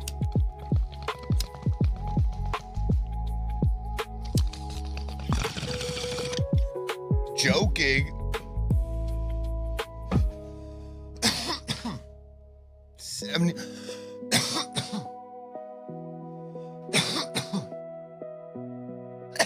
Damn. My apologies. Shamrock says 76% of our audience has not watched the prelims. Damn. It's I'm not surprised, Shamrock. It's not the most popular thing to do, you know. Not everyone was really zoned into the whole Charlie Kirk thing. So it's not surprising, but it does make sense. It does make sense as to why some people feel the way they feel. It's a lot of people haven't seen the whole hearing, don't know what's going on, don't know why. If you want to hop in the screen above, let me know and I'll open the Zoom link. If not, call 944-546-3455. You can do that way. You can hop in on the screen above me on the Zoom, or you can hop in on the screen above me with just audio. Let me know. I will open up that and we'll have some fun here. All right, let's get on to some Lindsay Clancy stuff. I'm like oddly pumped for this, but oddly not pumped for this because it's so very sad. I mean, you know what? Let's see if I can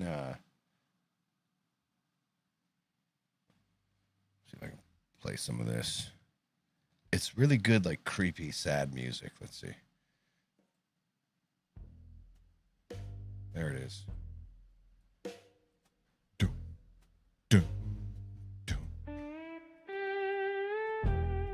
This Lindsay White piece of junk. Show of hands. How many people know Lindsay Clancy? Lindsay Clancy, not Lindsay White. Lindsay Clancy. How many people know of this ghoul, Lindsay Clancy? Raise your hand. On account of the audience here. All right, good. 1, 2, 3, 4. Okay, all right. I see. Some people are raising their hands, some people aren't. No problem. Lindsay Clancy. Let's put it like this. Let's give a little background. Let me intrigue you with somebody who believes Lindsay Clancy is innocent. It's been a whole build up into this moment, to be honest with you. Who do you think of all people, who do you think thinks Lindsay Clancy is innocent? Of everyone we're just talking about, who could it be? It couldn't be Candace Owens, could it?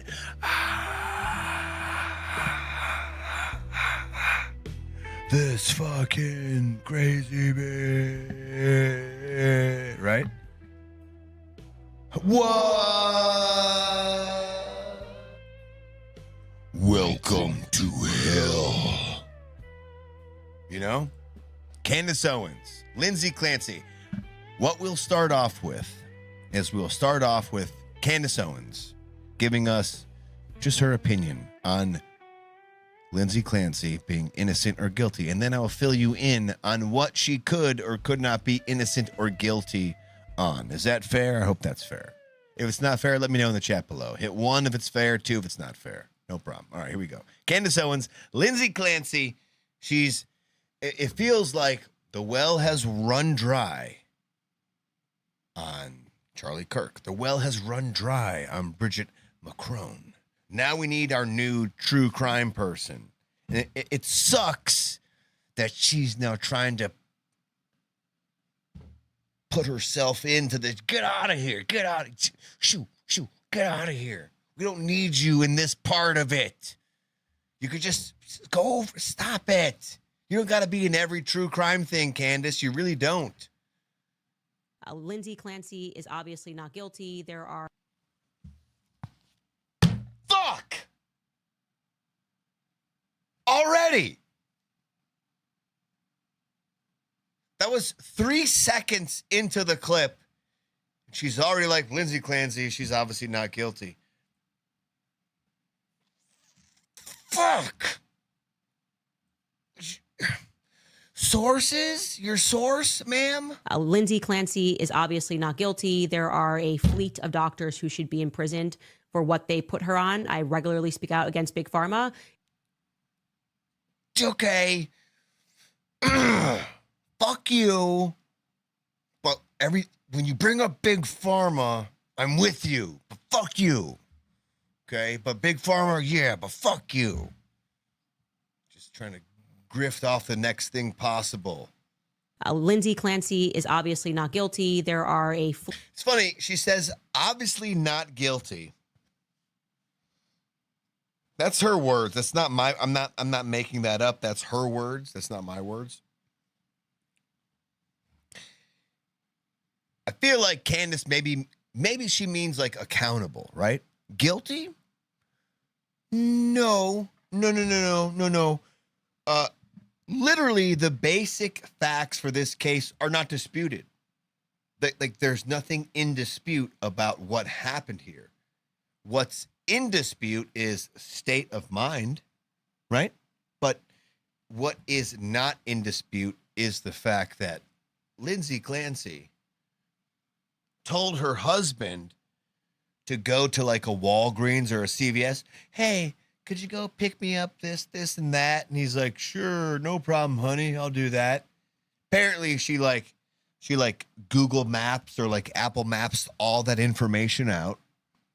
All right, it'll take him 10 minutes to get there. I'm looking for this, and that. That'll probably take like 5 minutes to find and buy, and then 10 minutes to get back. So that's about, let's just say 25 minutes in total, right? She looked that up. And in 25 minutes, Lindsay Clark decided to, how do I say this? How do I say this without getting in trouble? How about this? She had 3 children. She had a 5-year-old, a 5-year-old, a 3-year-old, and then she had an 8-month-year-old, right? 5, 3, and 8-month-year-old, right? She had them. She had them. Not that she gave birth to them, but she once had kids that were 5, 3, and 8 months, right? They're no longer those ages. I should kind of follow a little better. Let's see.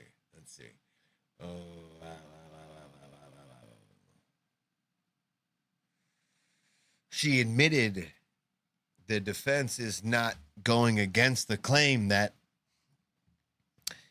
the 5-year-old, the 3-year-old, and the 8-year-old, in the 25 minutes that the husband was gone, they were unalived. You know how they were unalived? With exercise bands. And no, I don't mean they were doing jumping jacks until they, like, their heart gave out. Like, I can't do any more jumping jacks. I can't. It's too much. Like, I'm not bench pressing until my... No. That's not what happened. She took exercise bands and used the bands to unalive her children. You know, she used the bands in a way to cut off oxygen. What I don't know is were the... Let's just say for shits and giggles, she was like, I'm starting with the 5-year-old. Was the 3-year-old and the 8-month-year-old in the room? I'm not sure about all that stuff. I would assume no. I would assume it was like, hey, let me show you something over here. Come here real quick. You know what I mean? Like, I feel like there would be, even though this crazy, horrible person, mom, is doing something unforgivable to her children. Like there's a hope in you that feels like maybe she decided to, like, keep it compartmentalized from the others, you know, the 5. It's hard to even, like, pontificate in the moment. I can't even look at the camera and talk about it because it's one, it feels like it goes against terms of service, but it's just like, I don't want to feel like I'm being desensitive about what happened. Or maybe that's not the word. I don't want to feel like I'm not being sensitive about what happened, but it's also like just putting yourself in the situation of this crazy person, and just like, why else would you like how else would you do that? You know, you're a mom, let's just say, who cares? Just for the conversation's sake, you're a mom, you're a dad, like, you're a parent, you know. Are you going to take the life of each child at the same time?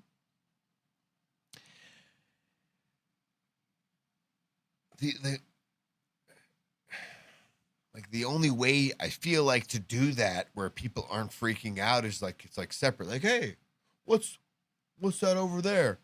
Let me see what that is over there. And you're just like,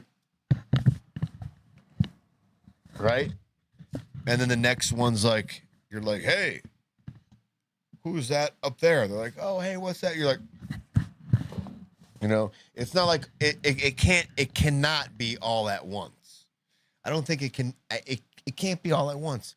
You cannot be a mom, like, and you cannot be a child. You can't be a child. You can't be a child and just sit there. Like, I feel like even if you're 3, like 8 months, no offense, I'm sorry. Like, you're fucked. You're fucked. I can't do nothing for you at that point. At 8 months, I wish you could walk. You can't. You're a few months behind that. But at 3 years old, you know, I feel like if you saw the 5-year-old go, you could probably like skedaddle out. Like, oh shit, get the fuck out of here. You're not gonna outrun the mom, obviously, but you know what I mean? Like, the mom, you don't just... Kids aren't stupid, minus the 8-month-old. Not being grim here. I'm just being fair, right?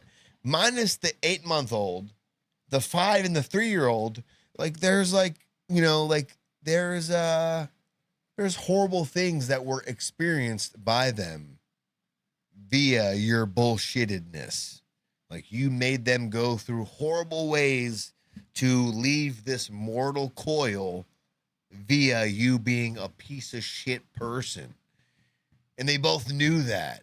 You know, they both felt something incorrect going on here. This lady sucks ass for that.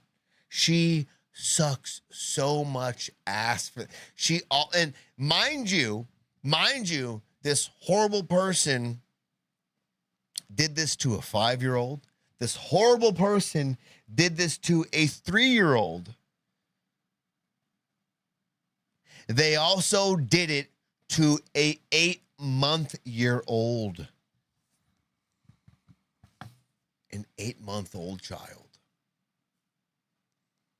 Maybe I misspoke and said 8-month-old, but 4 months shy of a year at 8 months. She did the same type of maneuver she did to the 5-year-old and the 3-year-old. She did that. She confessed. She said that to the police.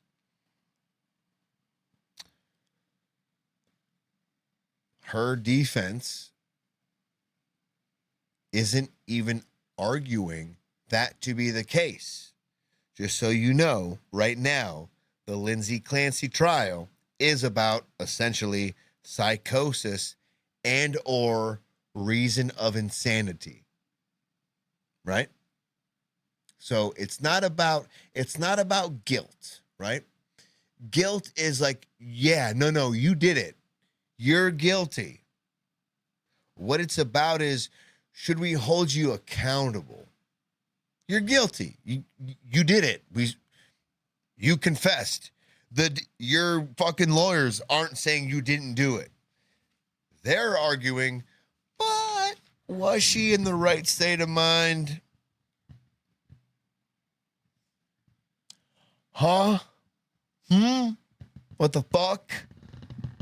What do you mean? What does that mean? What does that mean? Was she in the right state of mind? What?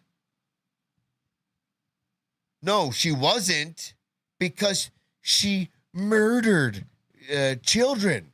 So no, the answer is no, she wasn't. What are you trying to figure out?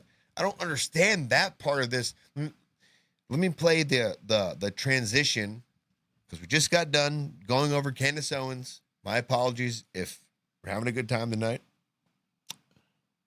It's Friday. Now we're moving on from Candace Owens on the Charlie Kirk thing to now Candace Owens having an opinion into the Lindsay Clancy thing. Interesting. It's almost like Candace Owens loves herself some true crime. Or maybe one aspect of this crime is dying out. So I kind of got to now, I have to bring the two together somehow, right? What's interesting about this whole thing is this Lindsay Clancy character. She's not alone recently in what's been going on with moms and their children. Now you got me going like, what the fuck is really, like, what? One mom going crazy? Gotcha. 3, 4 moms going crazy? What the fuck? So here's Candace Owens giving her opinion, of course, giving her opinion. Here we go. Candace. All right, Candace, what do you got? Lindsay Clancy is obviously not guilty. There are a... What?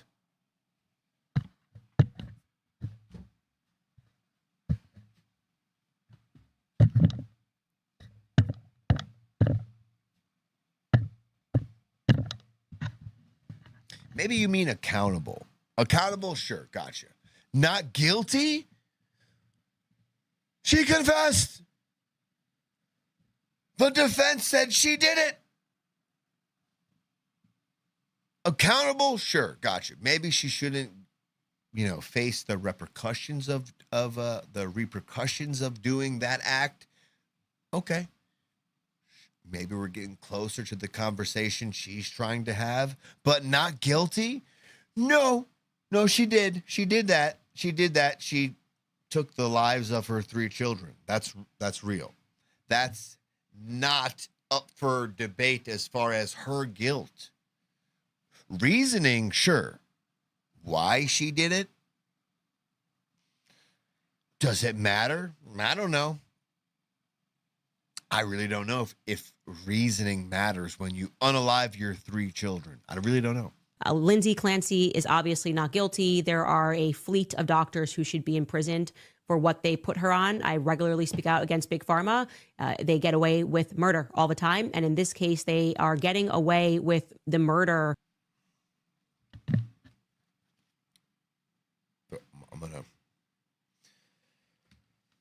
Let's do some pontification, okay? At this point in time, Candace is saying, well, there's these slew of drugs she's on. Therefore, albeit she cannot make these decisions, she's innocent. We get a little dark here, but how many times has somebody who's been abused as a child, they go on to abuse another child? Right? Something bad was done to somebody, they go on to then repeat that bad thing to somebody else. All the time. And in this case, they are getting away with the murder of really her 3 children, but also completely destroyed her life. When Lindsay Clancy, in my opinion, is not guilty. She was put into an intentional psychosis. There are a fleet of doctors who should be imprisoned for what they put her on. I regularly speak out against Big Pharma. There are a fleet of doctors. I'm not going to, I just want, I'm just trying to frame it this way real quick. I'm not saying that's incorrect. I don't like Big Pharma. I'm not trying to defend Big Pharma. But let's just say prior things lead you to do something new. Do you blame the prior things, as Candace is trying to do? She's saying Lindsay Clancy is not guilty because of Big Pharma.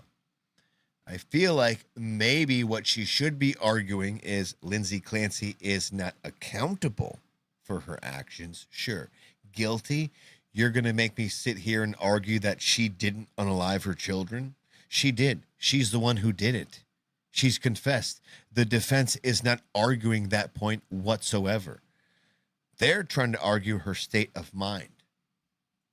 They get away with murder all the time. And in this case, they are getting away with the murder of really her 3 children, but also completely destroyed her life. When Lindsay Clancy, in my opinion, is not guilty. She was put into an intentional psychosis when she probably just needed to give her kids away for a weekend. Is that really the jump we make? Like, listen, if I had only given them away for a weekend, I wouldn't have killed them. All I needed was a weekend away.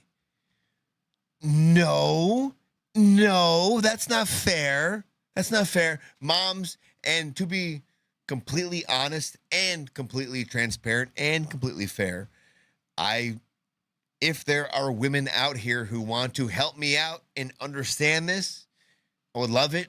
But I feel some of this is almost indefensible.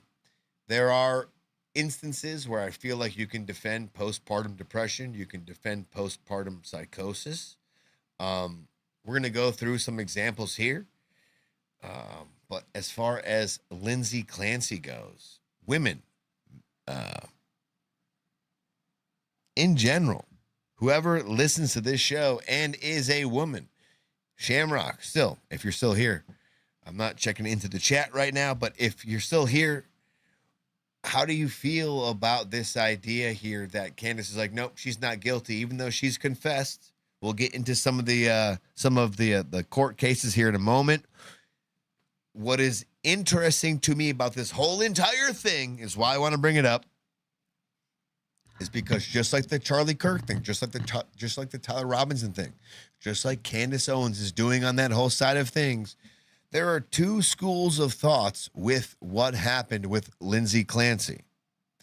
Well, not really what happened, but like two school of thoughts as far as like what side we're on, right? You have one side of the crowd who they're just like, yeah, no, she did it, gotcha, no problem, but we all almost could have done it. And they're like, and there's videos galore of just like girls like taking ice and like throwing ice into a bathtub.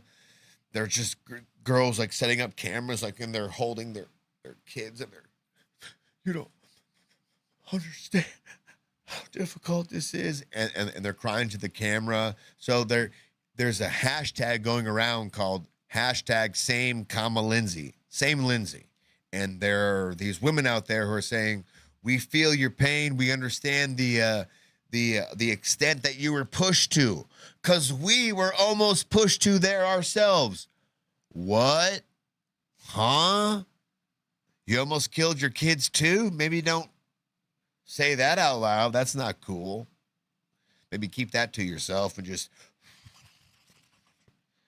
like as a joke, yeah, I almost killed that motherfucker. But I like, yeah, I almost fucking killed them. I had the fucking knife and I was like about to fucking, but I was like, whoa, postpartum. No, don't do that. Don't do that. Then you have the camp who Candace Owens is on now. Go figure. Whoa, no way. Candace Owens, nope, she's innocent. The husband is guilty.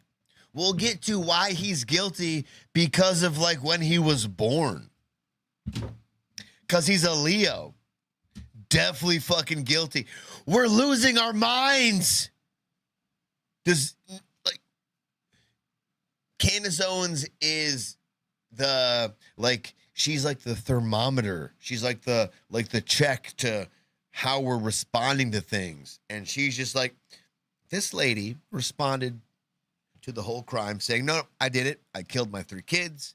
I confessed. The defense is just trying to say, was I crazy or not? And Candace is like, nope, she didn't do it. And there's like a slew of people who are like, nope, she definitely didn't do it because her birthday is in this month. What the fuck is going on? We can't. This won't continue. This won't last. The stupidity. Like I'm falling. The stupidity won't last. Help me. Help. No, but seriously, like it won't last. This is not going to last. To get better, but they constantly give you. Let me go back. We'll go back to go forward. Way with the murder of really her 3 children, but also completely destroyed her life. When Lindsay Clancy, in my opinion, is not guilty. She was put into an intentional psychosis when she probably just needed to give her kids away for a weekend. Shut the fuck up. Shut the fuck. You're making things worse.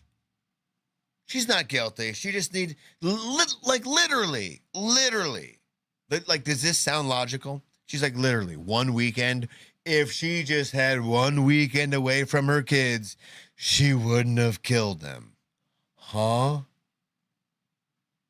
It just took one weekend would have refreshed everything. Like, okay, I'm good now. Thank God I got that weekend because I was about to straight up murder your asses. But whew, I got that reprieve from you for 72 hours, and I'm a new person now. Yay. Yay. I'm not going to unalive you anymore because I had 72 hours away from you. Yay. But next weekend, better watch your fucking ass.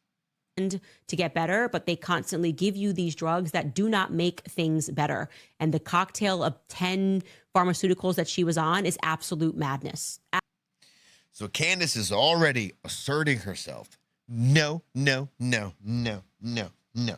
Lindsay, she's innocent. I'm just stalling for my pages right now. Let's see. She's innocent. Lindsay didn't do shit. That's Candace. That's Candace. That's Candace. We don't need that anymore. Okay, goodbye.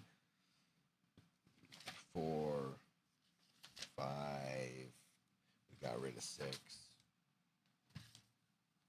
Got rid of 6. All right. Give me a second. Hang on. All right, here we go. All right, we got it. All right. We're up to snuff now. That's Candace Owens saying she's not guilty. Here's the facts, though, by the way, just so you know, just so you understand the facts of and these facts are not disputed. They're literally not in dispute, these facts. The basic facts. January 24th, 2023. Clancy, Lindsay, unalived her 3 children, Cora, Dawson, and Callan, by cutting off their oxygen with exercise bands in their Duxbury, Massachusetts home. She then jumped from the 2nd-story window in an apparent unaliving attempt and survived. So she unalives her 3 children. Bye, bye, bye. Bye, bye. Like the NSYNC song says. She bye them. And then she goes to bye herself. Jumps out the 2nd-story window. Now I'm free falling. But doesn't do the thing. She just paralyzes herself. So now she's like, oh, fuck. I'm still alive. But all the little ones, they're no longer alive. Fuck. Right? So now that's where she's at. So now we're trying to figure out right now if this Lindsay gal is responsible for the unaliving of her 3 children. And maybe it's even better to say, is she accountable? Because by all means, there's no argument here if Lindsay Clancy unalived her 3 children. The defense is not arguing that. There's a moment in time where she confessed that, right?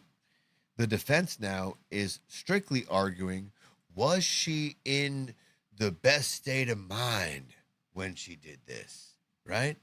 Was she there? Listen, we'll get to Saphiro. Listen, we got some Trump stuff, but we'll get there. Right now, we're just kind of going on some Lindsay Clancy stuff. So we'll get there. Don't worry, Saphiro. We got you. All right. Wait, why didn't that play? Hang on.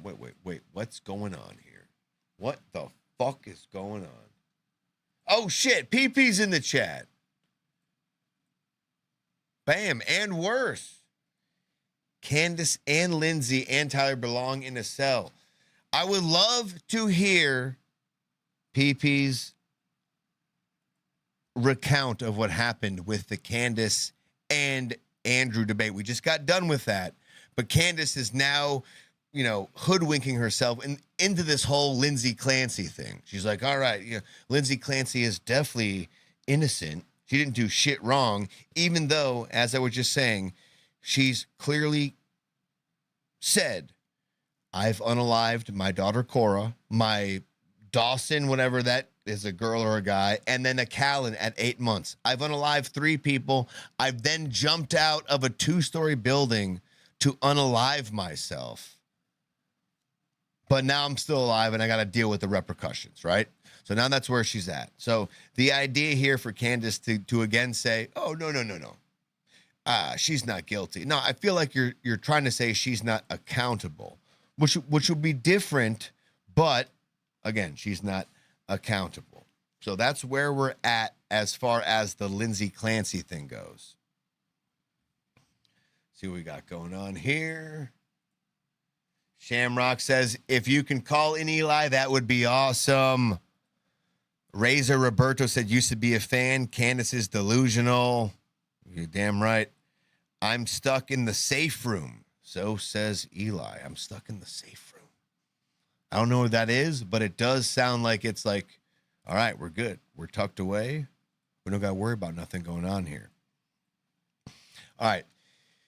as far as the Lindsay Clancy thing goes, we did the Candace thing. I gave you the up-to-dateness where we are with the court, the defense, and what they're trying to prove. Also, to keep in mind, I guess what we'll do now is we'll just kind of go in with her supporters, right? Because Lindsay Clancy has a slew of supporters, and not even in the sense where you're thinking like, oh yeah, no, they think she didn't do it. No, they know she did it, but they're like, fuck it. It doesn't matter to us. Where the fuck did that go? God damn it. Hang on. Bear with me. All right, we're getting rid of this. Oh, boy. Oh, boy. Hang on. All right. Goodbye, Candace. Boom, boom, boom. No. Oh, shit. It's Eli. It's Call Eli. from Eli W. To accept, press 1. To send a voicemail, press 2. I did accept. Eli. Yo. Eli W. That's me. Who's this? Who's this? Where are you calling from? I'm at my job location, stuck in a safe room for the time being. But what did Shamrock? Who wanted to hear what about my consensus? Sounds like a safe place to be stuck in, though. To be honest with you, this is fucking bullshit. I gotta be here in the goddamn 6 o'clock in the fucking morning. Fuck this. Anyway, dude, listen. We'll stay up till that time. What do you feel? All right, like where do you want to start? Do you want to start real quick as far as the Lindsay Clancy thing goes, and then work backwards real fast, or do you want to give your opinion on the Candace Owens, Andrew Wilson thing? You go. Everyone is waiting to hear your opinion on both consensus, though. So it doesn't matter where you start. You just start. all right. Band-Aid being ripped off. When it comes to the Lindsay Clancy thing, I am so pissed off at this movement, this martyrdom, this fucking, I don't understand what it is, this new Joan of Arc era, so much so that I am okay with being perceived as attacking feminism as an entirety, if that's what they want to loop it with. And all of this shit is like psyoping and coercion, and now they're slipping in. Now it's political. Now it's a fucking healthcare issue. I don't mind sounding misogynistic when I go after people that are posting TikToks of "I'm with Lindsay." I don't understand. It's about the 3 fucking children. I can't believe some of the people in the live stream I did where I just shouted until my fucking vocal cords flew out of my fucking asshole. And she's like, I think she just needs help. Yeah, no shit. She can also use a lethal fucking injection. I don't understand any of it, and nobody can persuade me, but I open anyone for the challenge. I think there's honestly, truly, nothing more to be said. No shit. Our system is not perfect. This Lindsay, whatever the fuck her name is a monster that needed help. Nonetheless, still a monster. Accountability is justice. Justice is accountability. Would you agree that, like, I feel like what Candace is trying to say? Hold on. No. Boss being summoning me. Sorry. Yep. What's that? Oh shit. We're being put on hold. Oh yeah. Okay. Hold on. Go back. Oh yeah, you have a bag over there. Oh shit. So if you hear me yelling, that's not a bad thing. That's what I do on the show. Yeah. Okay. All right. Sorry. We're ready to go. Oh, keep going, Josh. Yep, I know. I feel like what you're trying to say and what you're trying to get at is essentially, like listen to Candace. It's like Candace is not trying to say, are you guilty? It's more so, like I said before, like, should we hold her accountable, right? It's just like she's confessed to it. The defense is not arguing that. They're trying to argue like a state of psychosis or not. So the whole crux of this is, did you do it willingly or not? Like, did you know what you were doing? And I know you kind of covered this before as well, but she sent her husband out to like a Walgreens or a CVS. Like, she went to Apple Maps, she went to Google Maps, she planned out how long it would take the husband to get to this place. So then she knew how long it would take to get back. She kind of guesstimated how long he would be there for. And in that time is when she went wherever she went and unalived her 3 children. So like, see, I didn't even know these details. This premeditation completely blows out the defense completely out of the fucking ballpark. That premeditation destroys psychosis. In psychosis, true psychosis, you can't fathom anything to make the pieces fall together so a plan comes together. That is premeditation, my guy. I had no idea until watching Stuck in the Middle, go figure, that Candace was jumping on board. Is she advocating that the system failed her? I don't know, that's a true Candace Owens vibe. Is she just saying, oh, she's innocent? She's not saying anything yet. She's just saying she's innocent. It's like she literally admitted to the police she did it, she jumped out of her fucking second-story building to try to kill herself. She paralyzed herself after the fact, so now she's paralyzed from the legs down.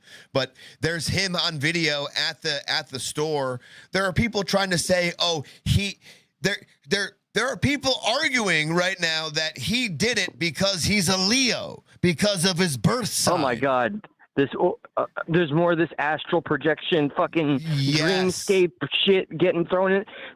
Okay, this is the smooth brain social media parasite shit all over again. This is also a little Candace Owens signature that we're even delving into that. And this is slop. You're going to see people like tarot card readers, fortune tellers, they're going to jump on this shit. And it's because of people like Owens making a market for people to endlessly speculate and dodge accountability, real accountability.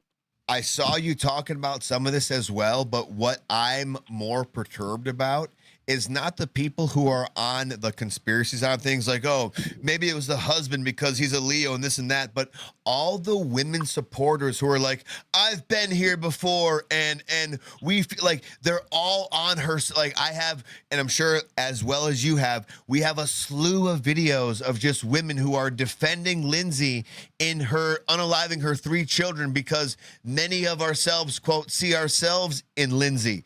And a bunch of other types of vibes here. Like, women are lining up in droves outside of the courthouse saying, Lindsay needs our support, this and that. Like, would you ever see, if there was a man, right? Like, Lindsay had some type, right, exactly. Lindsay had some type of prior trauma happen to her, right?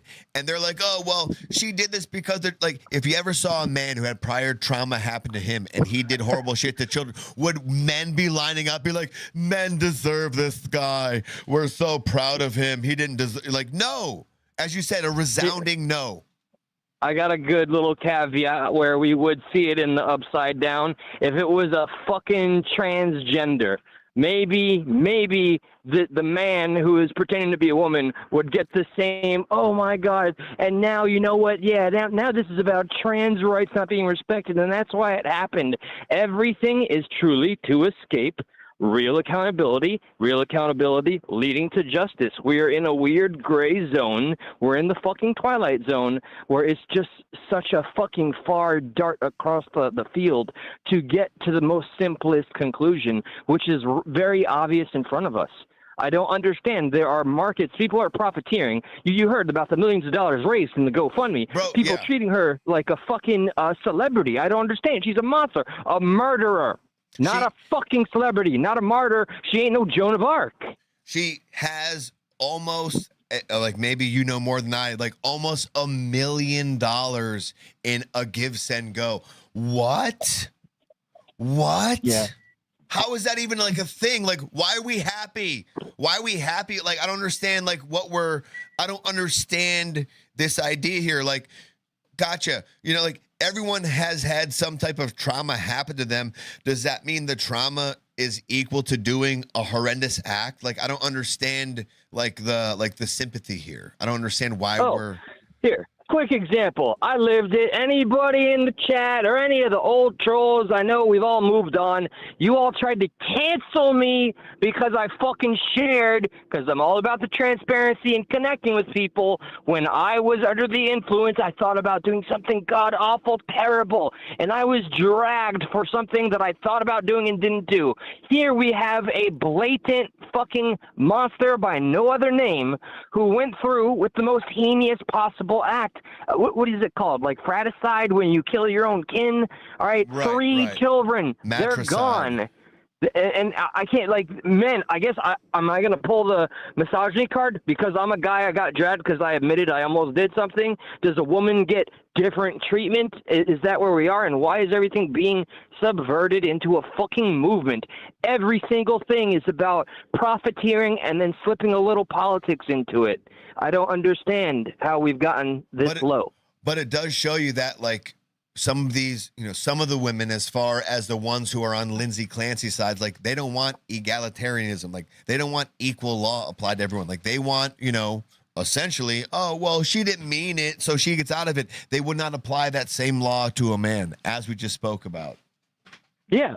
They would not do that. I've seen so many of the clips, as you mentioned. Have you seen it where, like, they do the I Stand With Lindsay hashtag, and they throw a bunch of ice cubes at the wall? One woman was kind of faux abusing their newborn child by just splashing cold water on its face. Like, I don't understand if she thought it was funny, but she was saying, here's my safe rage. I got some to play. It was so unnerving to watch, like, all these women set up cameras in a way where they could essentially cry in front of the camera and make this thing like, I'm so overwhelmed. I just, like, well, then why'd you, like, it's not for me to speak on, like, in the sense that, like, I didn't have a kid, I don't have children. But this idea here that, like, you're now the victim because you had a kid doesn't make sense to me. I understand things change for you, but in the way these videos are made and how they're edited and how they're put out, it's for you to feel like they're a victim of something. You had a kid, dumbass. Like, I'm not saying, like, things change. Obviously, like, you have to make a sacrifice if you want your kid to have a better life than you do. But this idea where you, like, make a video and you're, like, kind of, like, not looking at the camera, but you're crying because your kid keeps bothering you, and then the other girls. Right. Yeah. That's the tool in their arsenal. This is like the little Batman belt. Oh, look, my kid is being nothing more than what they are. Feel bad for me. But, like, go ahead. No, I'm just, like, I also want to understand, like, if there's something I'm missing. Like, looking at it at face value, it seems like it's bullshit. Like, maybe there is something where, like, hormones are out of whack, and then, like, you're like, yeah, no, for sure there was, like, a week there where I was just being irrational, but I kind of knew it. Like, you know what I mean? Like, maybe there's something like that, but, like, this idea here where, like, you're so irrational where you, like, want to kill your kids, like, I can't vibe with. And it seems like there's a lot of people in TikTok and on X, on Facebook. I mean, we got the videos to coincide with what we're saying, but it goes for days, and it's just like they're like almost, yeah, no, I get it. What? What do you mean you get it? It was trending. I didn't know. I mean, damn it. I never wanted to come to this conclusion, but here we are in real time.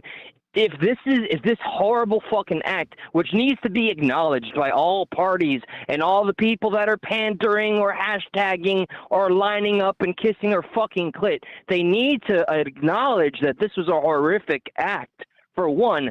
But if this is what's necessary to have a very important conversation that women have been hiding all these centuries about wanting to, like, I know postpartum, from what I've been told, is awful. But doing what they're doing, this is one core thing that I am very confident about. Social media has made the very worst, helped the very worst, or awoken something in humanity that is now being shared that was maybe somewhat a little bit more, I don't know, internalized, and now we have to face it. But it's been perverted because it is social media, and now it's more about the attention, the sympathy, the clout, the clicking, and then even the fucking money at the end. And then sprinkle in a little, like, I saw Chinese communist flags in some of these marches. So people are being opportunistic. It's all perverse. I don't see the sincerity. We need to somehow find the ones that want to have a sincere conversation about postpartum depression and have a fucking jubilee at the Senate. But we need to get all the bad fucking actors and all the pick-me's way out of here, and we have no way of policing that. And when you say the term policing with social media, you're going to get absolutionists of the First Amendment pissed off. Yeah, no, I know. But like, what if, you know, I'm trying to choose my words carefully here, but like, what if there is like this feeling you have during motherhood where just like, fuck these kids, right? But it's never been something that was brought into the mainstream, right? But and never anything that lasted that long during motherhood where you felt the need to like broadcast it. But like right now, this girl's kind of take advantage of that single moment, and like she's making it. You know what I mean? Like I'm just trying to figure. I'm trying to play a little devil's advocate here and just trying to see like maybe there is something here. But like as far as this case goes, I've racked my brain time and time again. And once we get into some of the supporter side, like there is nothing here that makes anything make sense besides Lindsay Clancy just being batshit crazy. And I hate to say it like that. I know I'm not saying I don't believe in postpartum depression, but as far as a lot of girls talk about postpartum depression, a lot of them don't kill their children. Right. Right? That's fair to say. I don't know how that got lost in the fucking cliff notes here. It's almost being treated like, hey, you don't kill your kids? Oh, atta girl. You're in the club. You want to, but you don't. Go, girlfriend. Yeah, that's what every dumb bitch hashtag and I stand with Lindsay is saying. They're being treated like they're the exception. Oh, you didn't kill your kid? Whoa, you go. Like they're the exception that they didn't. Whoa, wow. Congratulations, you didn't do it. It's like, yeah, no, a lot of people shouldn't do it. It's the most perverse, manipulated, like whatever honest to God, sincere discussion was going to naturally be mutated from this action, this horrible thing is completely gone, psyoped or just perverted by how social media treats topics. We can't have nice things or intelligent discourse because that's not the market that social media endorses or promotes. Right. So yeah, we're in the fucking upside down. We're in the twilight zone. I gotta head home. Yep. This was a nice first step. I owe you quite a call. And just for the record, I had a very long, like 8-paragraph unsaved message I never sent to you. So anyway, this was very fucking nice. Good to talk to you. I'm looking forward to it's been at least doing the thing. I'll be playing you on my way home. All right, G? It's been at least like 2 weeks and a day, right? Or something like that along those lines. Like people like, it's been longer than that. I I'm thought it was like a month. I'm just letting people know like we haven't talked to each other. This is the first time we Yeah, talked. no, like, not at all. Not at all. Look, I just made a very long message I never sent. But I'm saying, I'm an asshole. Look how we act, though. You know what I mean? Like look how we can part. Like it's. I'm not like, hey, how dare you? I'm like, all right, like let's hear your opinion. Like I whatever the case may be, sir. I know you've gone through your things. I've been on the side where I've seen you talk to people saying like, hey, I owe you a call, like this, like that. Like now I'm on that side of things where like you're telling me like, oh, you a call and stuff like that. So I can't sit here and say I don't know what's going on, but I would be remiss to say I don't know what's going on, right? Does that make sense to you at the very least? Yeah, 100%. Okay. Yeah, I'm on call now. I do a lot of double shifts. I work overtime. We'll talk. I do 3 different locations. So there's personal shit behind the curtain I absolutely need to update you on. We'll talk. I've taken things personally. I've taken things not personally. I've had a mixed feelings about everything. But you know, like we'll talk. We'll get things. You know, we'll like I said. If this happens, like I have 100% confidence that everything else continues just fine. So like it's just like a matter of just being like, what the fuck, and you're like, well, yeah, what the fuck, and then we're like, okay, that's the fuck, and then we keep, you know what I mean? Like it's nothing. We've already gotten over all of the crazy bullshit where we're like where we really don't like each other. And this is just like one of those things where it's like, all right, fuck you for 2 weeks. They're like, oh, yeah, fuck you. Well, yeah, like, no, that's the dynamic. And it's one of the things that I've always considered to be one of the driving forces of finding a real friend is where I'm able to pull this bullshit and then pick up where we left off like nothing happened, but not taking away the magic word of the fucking night, accountability, where there's some explanation warranted. So that being said, I'm going to fucking roll out, man. But now that we kind of got this foreplay here of conversation, I will send you that fucking paragraphs of messaging that I never sent, and follow up with a phone call on the next day off that I don't know when that is, but it's going to be soon. I tell you what. You don't owe me an explanation. I really couldn't care. All I care about is this, first and foremost, is like, would you like to do a show? If you want to do a show, let's do a show. I don't want the I don't want the whole like, well, you know, because like I could care less about all that, in the sense that, Okay, you just want to jump right back in. Right. Shit, okay. In the sense that, with whatever you're going through, you don't owe me an explanation. I don't need to hear what's going on with you. Like, you felt whatever you needed to do was the right move. I know you long enough to where, like, I wasn't, I'm not like, yeah, thank you, Eli, for doing it like that. But I'm not also like, hey, fuck you for doing it like that. Like, I know you. So all I'm trying to say is, like, whatever, bygones may be bygones. I'm down to move forward, and we just keep doing what we do. Even if you can't do it every week, like if it's a once a week thing, once every 2 weeks, we'll figure it out. But, communication will always be key, my friend. Yeah. Then it feels pointless to even mention this, but now I'm on call by 4 different managers, by 3 different stores, so I am not home as often, but it can't be impossible for me to work out getting a fucking episode or 2 in. So that's where I'll leave it, and then we'll follow up, man. Just do the show. I'll be watching. All right, man. All right, man. Have a good day. Eli, Progressive Patriot. Check him out. We'll see you, bro. Good night, bro. Yeah, fuck that shit. Just subscribe to Stuck in the Middle, share it, or you're a pussy-ass bitch and a candy-slopping glazer. God bless. All right, Eli. Later, man. Eli, everybody. Former co-host. You still messed up, Eli, and Josh's relationship. Yes, Fiesta. Thank you. Thank you so much, sir. We appreciate that. You still messed up, Eli. You still messed up Eli and Josh's relationship. There you go. Okay. Love to see our boys back together. Life and responsibilities happen. Exactly, Shamrock. Very good. All right, we'll play. I wanted to play a little bit of this fucking lady. She's a therapist. She's a licensed therapist, and she's actually on the side of Lindsay Clancy. Huh? Oh, Fiesta is now talking about himself in the third person. Fiesta ruined Eli and Josh's relationship. LOL. Good one, Fiesta. You wish, though. You wish it was that good. It's even more stupid than that, to be honest with you. But here we go. Licensed therapist. She's actually on the side of Lindsay Clancy. Not a good person. The Lindsay Clancy trial is going to be one of the most significant trials of your lifetime. We are all experiencing something completely unprecedented. Never before have we seen so many mothers and women rally behind somebody who confessed to killing her 3 children. And it is not because we cannot hold women accountable. Many of us see ourselves in Lindsay. Many of us know that we could have been only one step away from doing some of those horrific things. What?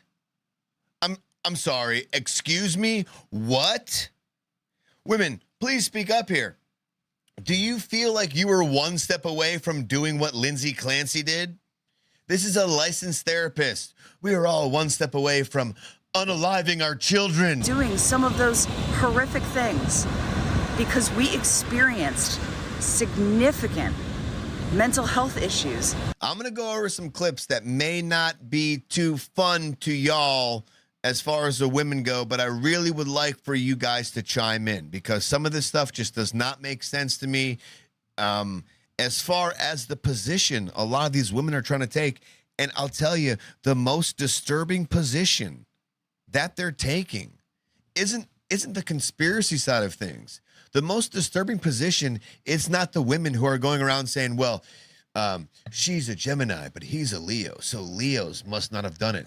The most disturbing position are the women who are on her side, just like this lady is, just like this therapist is. Like, we were all almost right there. What? That's even worse than the conspiracy fucks. Excuse me? experienced significant mental health issues after one of our children was born. And many of us know just how dark some of those thoughts get. Huh? Wait, where's my huh? Some of you don't know how dark those thoughts get.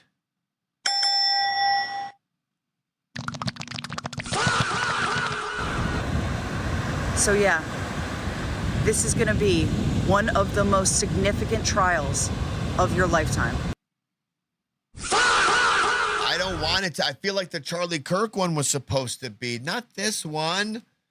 Oh, shit. All right, so that's a licensed therapist. What I would like to do real quick is, did I delete that one? Where'd that go? Just in case I didn't say it correctly the first time, this wild blonde here breaks down the case quite nicely. I feel like she does. So just so we can get a better grasp on what's going on. I'm going to go ahead and do it in 1.5. Let's see how that sounds. Hopefully. The TikTok legal beagles have a complete... All right, Lindsay Clancy, let's talk about it. All right, hang on. We got calls. I know who it is. It's Fiesta. What's up, Fiesta? How we doing, my friend? How we doing? Oh man, Josh, can we talk truth? Can I speak truth to power to you, my good man? Can I? All right. Yes, we can. And can I just say one thing real quick? It's Sure. like every time you call in, I feel like you're disappointed in me. It's like, oh man, like every time it's like, it's not hi, it's not hello. It's just like, oh, fuck, Josh. It's like, God damn it, what'd I do this time? You know what I mean? I feel like I'm in trouble now, Fiesta. All right, but good. What do you got? Yeah, Josh. Well, we're kind of connected like that, man. So I'm glad you can hear it in my voice, man. You can feel the vibe. That You know, I do. I feel it. I feel it. Yeah, man. This strong-faced white chick, man. Can we just keep it true, man? These white women don't want these kids. That's all it is, man. They don't want these kids. They don't love the fathers. They get pregnant on accident, and then they're just stuck with this goofy white guy that they never thought they'd be with. The guy's broke.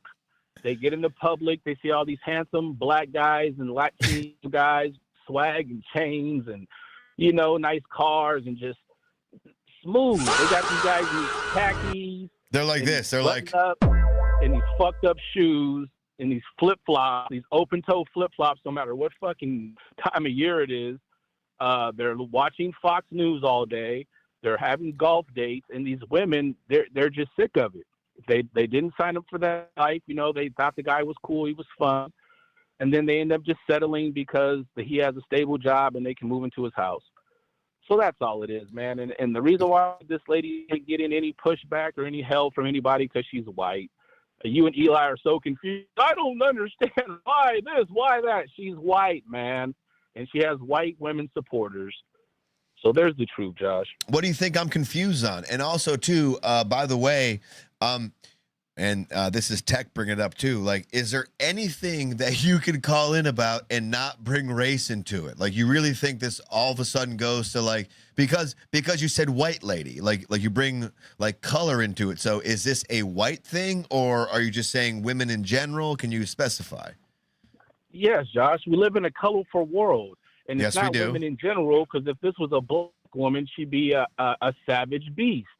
She'd be a unruly negress that killed her more likely to be imprisoned children. Okay. So yeah, it'd be fine. Oh, actually, at that point, the kids would be angels because she would be such a demon. There would be no backing. No white woman would support her. No, and it'd be hard for a black woman to support her in public. Maybe behind doors, they'd be like, "Oh yeah, girl, I want to kill my kids all the time." But in public, we would have to carry on as if she's a savage beast. So yeah, man, it's always race. Race, it's a part of life, bro. But I wish I could live in the world with you and Eli, where you guys, it just never comes up in your mind at all. I wish I could live like that. So do you think, as far as this one goes, because I do see, like, what you're saying, I'm not going to deny you here in this claim, it does seem like a lot of women, and we'll get into it, they're on her side. They're like, oh no, like we get it. I will argue with you, though, that it seems like a lot of progressive women are on her side, and a lot of the conservative women are like, fuck you, bitch. So when you say all women, I think that's incorrect. I do see a lot more women that lean the more of the radical left, far left persuasion backing her. But as far as the right side goes, I feel like a lot of women are like, what the fuck is this crazy bitch talking about? Oh yeah, man, that's just a facade, man. The right wing women, they don't want their kids either. They wish they could just be in Jamaica doing these girl trips. You know, I mean, some of them that have you know, good kids, well-to-do in good areas, different areas, you know, they don't mind them because, you know, it reflects good on them. You know, they look like good parents. But other than that, bro, if they had a choice to just be single with money, they would take the choice, man. And they would, if they had a secondary chance to have kids on the back end, they would switch it all up. None of these ladies are happy having kids in their 20s and 30s. You know what I mean? There's just so much life. There's so much competition, so much to be a part of. There's yacht parties. There's all kind of shit, man. And once they get pregnant by one of these lame guys, it's a wrap. Can you show us where the white doll touched you at? Like where the this pain and hatred comes from such white women? Because goddamn, man, it just is like, why does everything always go back to race?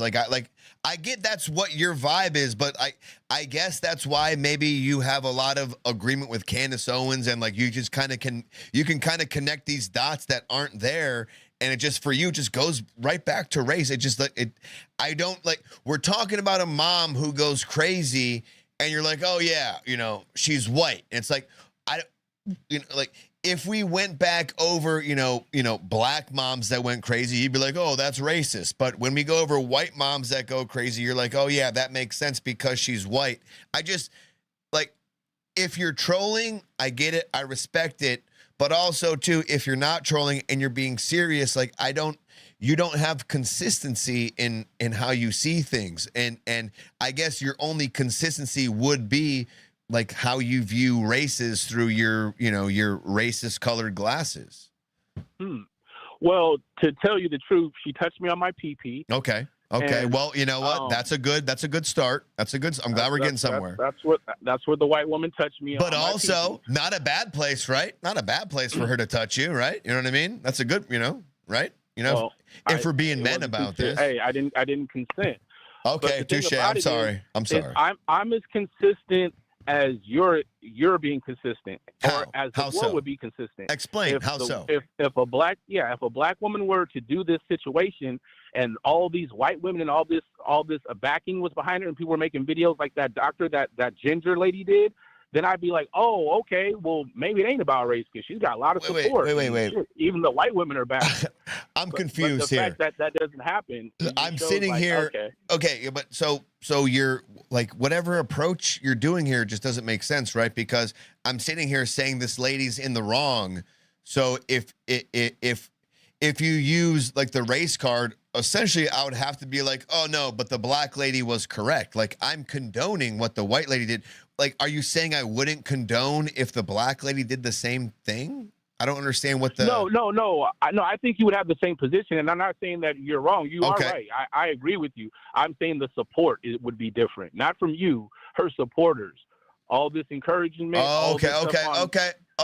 Yeah, I'm talking about the world's view. They wouldn't back her like this. So that's why I say it's a race thing. If they did, then I'd be like, okay, it's consistent. Same thing they would do with a white lady. I'd be like, okay, well, yeah, this is just some liberal, or this is just some sick womanly shit. But so to be that's fair, why I brought the race into it. Yep. Okay. To be fair, though, we'll go over some of the crowds that are supporting Lindsay Clancy and stuff like that. And like what you're saying, you'll notice a lot of them are white.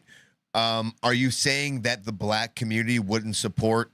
You know, let's say if it was Lindsay Clancy, but she was African American, you're saying the black community wouldn't support her just as the white community is supporting their own? Because I feel like the black community would kind of maybe even do more to support her than the white community is doing to support Lindsay Clancy. So, like, I understand the idea here that, you know, there's white people supporting Lindsay Clancy, But also, too, I think if Lindsay Clancy was black, you would have just the same amount of black people supporting that Lindsay Clancy as you would of the white people supporting the white Lindsay Clancy. I don't think there'd be that much of a difference. I think technically if you look at it both like that, they're both not supporting each other as far as the races go, right?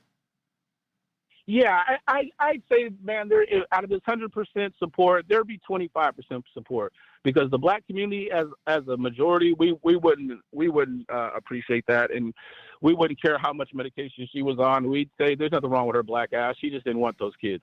So that's the problem. So, but can't we say that with Lindsay too, though? Like, isn't that the same thing? Like that, she just didn't want those kids. She went fucking crazy. Are you disagreeing with that? Yeah, no, I'm disagreeing because everybody supporting her knows she didn't want those kids, but they don't want their kids either. So that's why they do the Ice Cube stuff, and they tell them, "Oh, I was this close too, girl. I hear you. I feel you." I agree with that. They want to do it too. She's just successful at it, and they don't want to see her go down because, hey, what if I want to do this in a couple years? Right. I mean, I don't disagree with the thought that, well, if she did it, I can do it kind of vibe, but I just don't see like why you brought race into it is all. But, Yeah, that's it's me. the sympathy aspect. But yeah, I'm gonna check the rest of the clips, man, and I'll be tuning back in. All right, Fiesta. Appreciate you. All right. Stay away. You know it.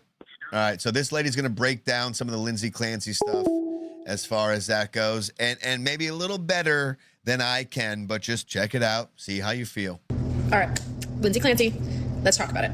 First, what I want to do is establish some facts, because apparently the TikTok legal beagles have a completely different version than the ones that are actually being presented in court. Fact number one, yes, she has confessed to murdering her own 3 children. This is not up for debate. There is no other argument being presented by her or by her defense team in court. She confessed to doing it, and I'm going to play the opening statement from her lawyer, Kevin Reddington, just so that we can run it back and get this straight in our heads. She knows that she killed these children.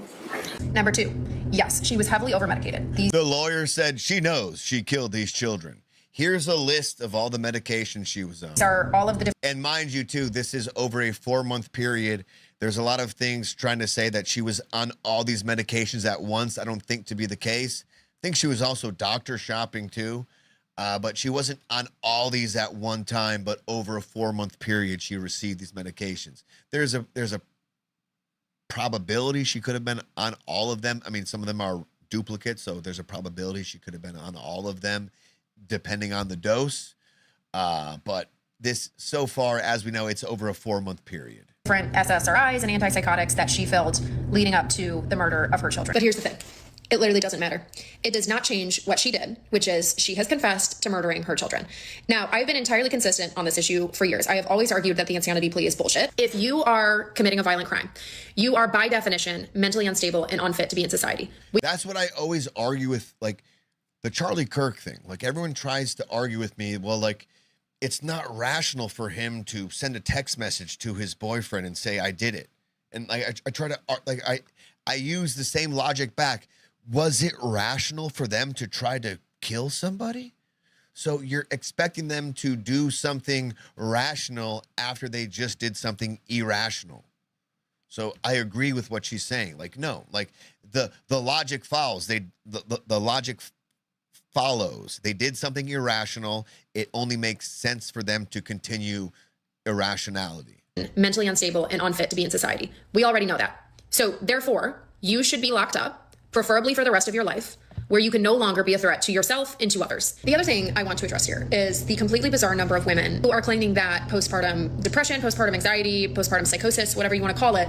These girls are great. Wait till we get some of these clips here. Holy shit. Women, if you want to call in and defend some of this stuff, it just does not make sense to me whatsoever. Is some sort of excuse or offer some sort of explanation as to why she did what she did. Absolutely not. We're not going there. I want you to think about the implications of that argument. That argument essentially implies that because women are experiencing such severe hormonal disruptions in the early months after birth, that we cannot be trusted to control our behavior, our actions, and our decisions. I also do not have any patience for the arguments that this happened because the system failed her or her husband failed her or whatever. Now, I agree completely that over-medicalization is a big problem, especially with SSRIs. But what did you want the system to do for Lindsay that it had not already done?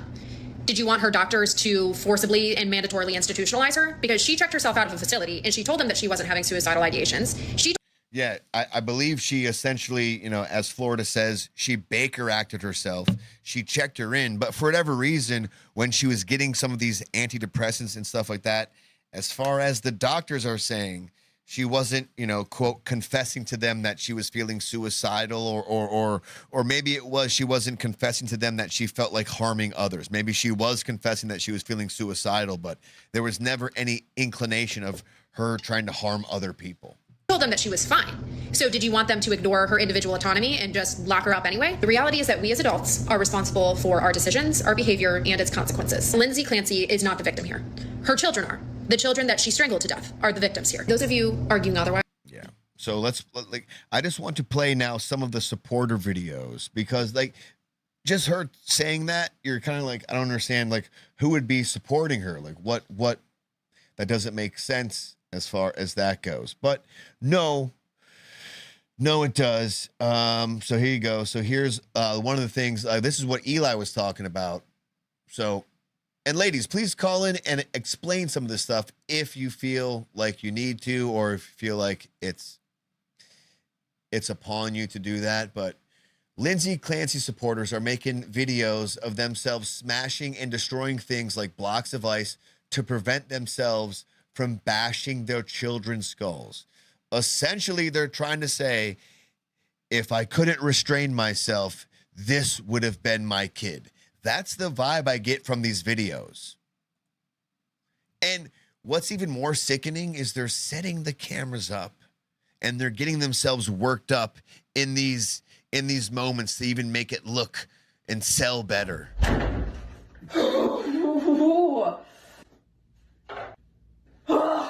She set the camera up. This is not authentic. This is not authentic at all.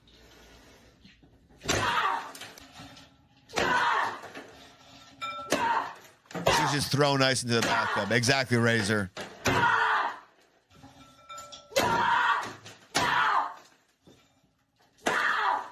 It allows me to feel angry without being destructive.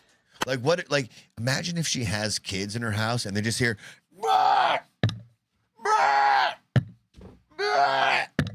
It's fine. Everything's fine, kids." Bah! It just doesn't seem healthy, right? It just doesn't seem the way to take out,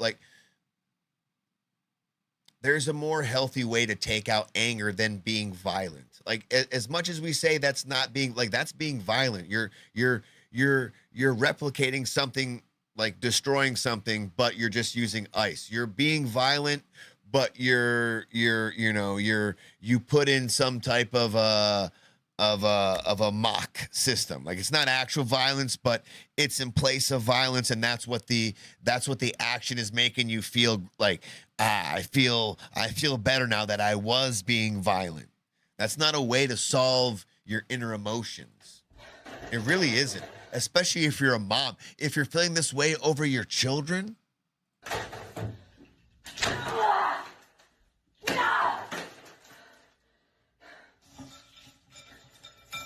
Razor says, "It's fine. Mommy's just having a natural reaction. Everything's okay here. Mommy's fine. I got more ice." Rah. So satisfying. What happened to you that you're this upset that your kids made? Exactly, Viking. It's performative, but the problem is it's sending mixed signals to other moms. And it's just yeah, I know, this type of rage isn't normal. It is performative, but if you feel this way after dealing with your kids for one day, every day, no, that's not normal. I mean, listen, okay, you want to see what it's like to rage? The aftermath. There's ice chunks on there in the bathtub. And it's starting a trend.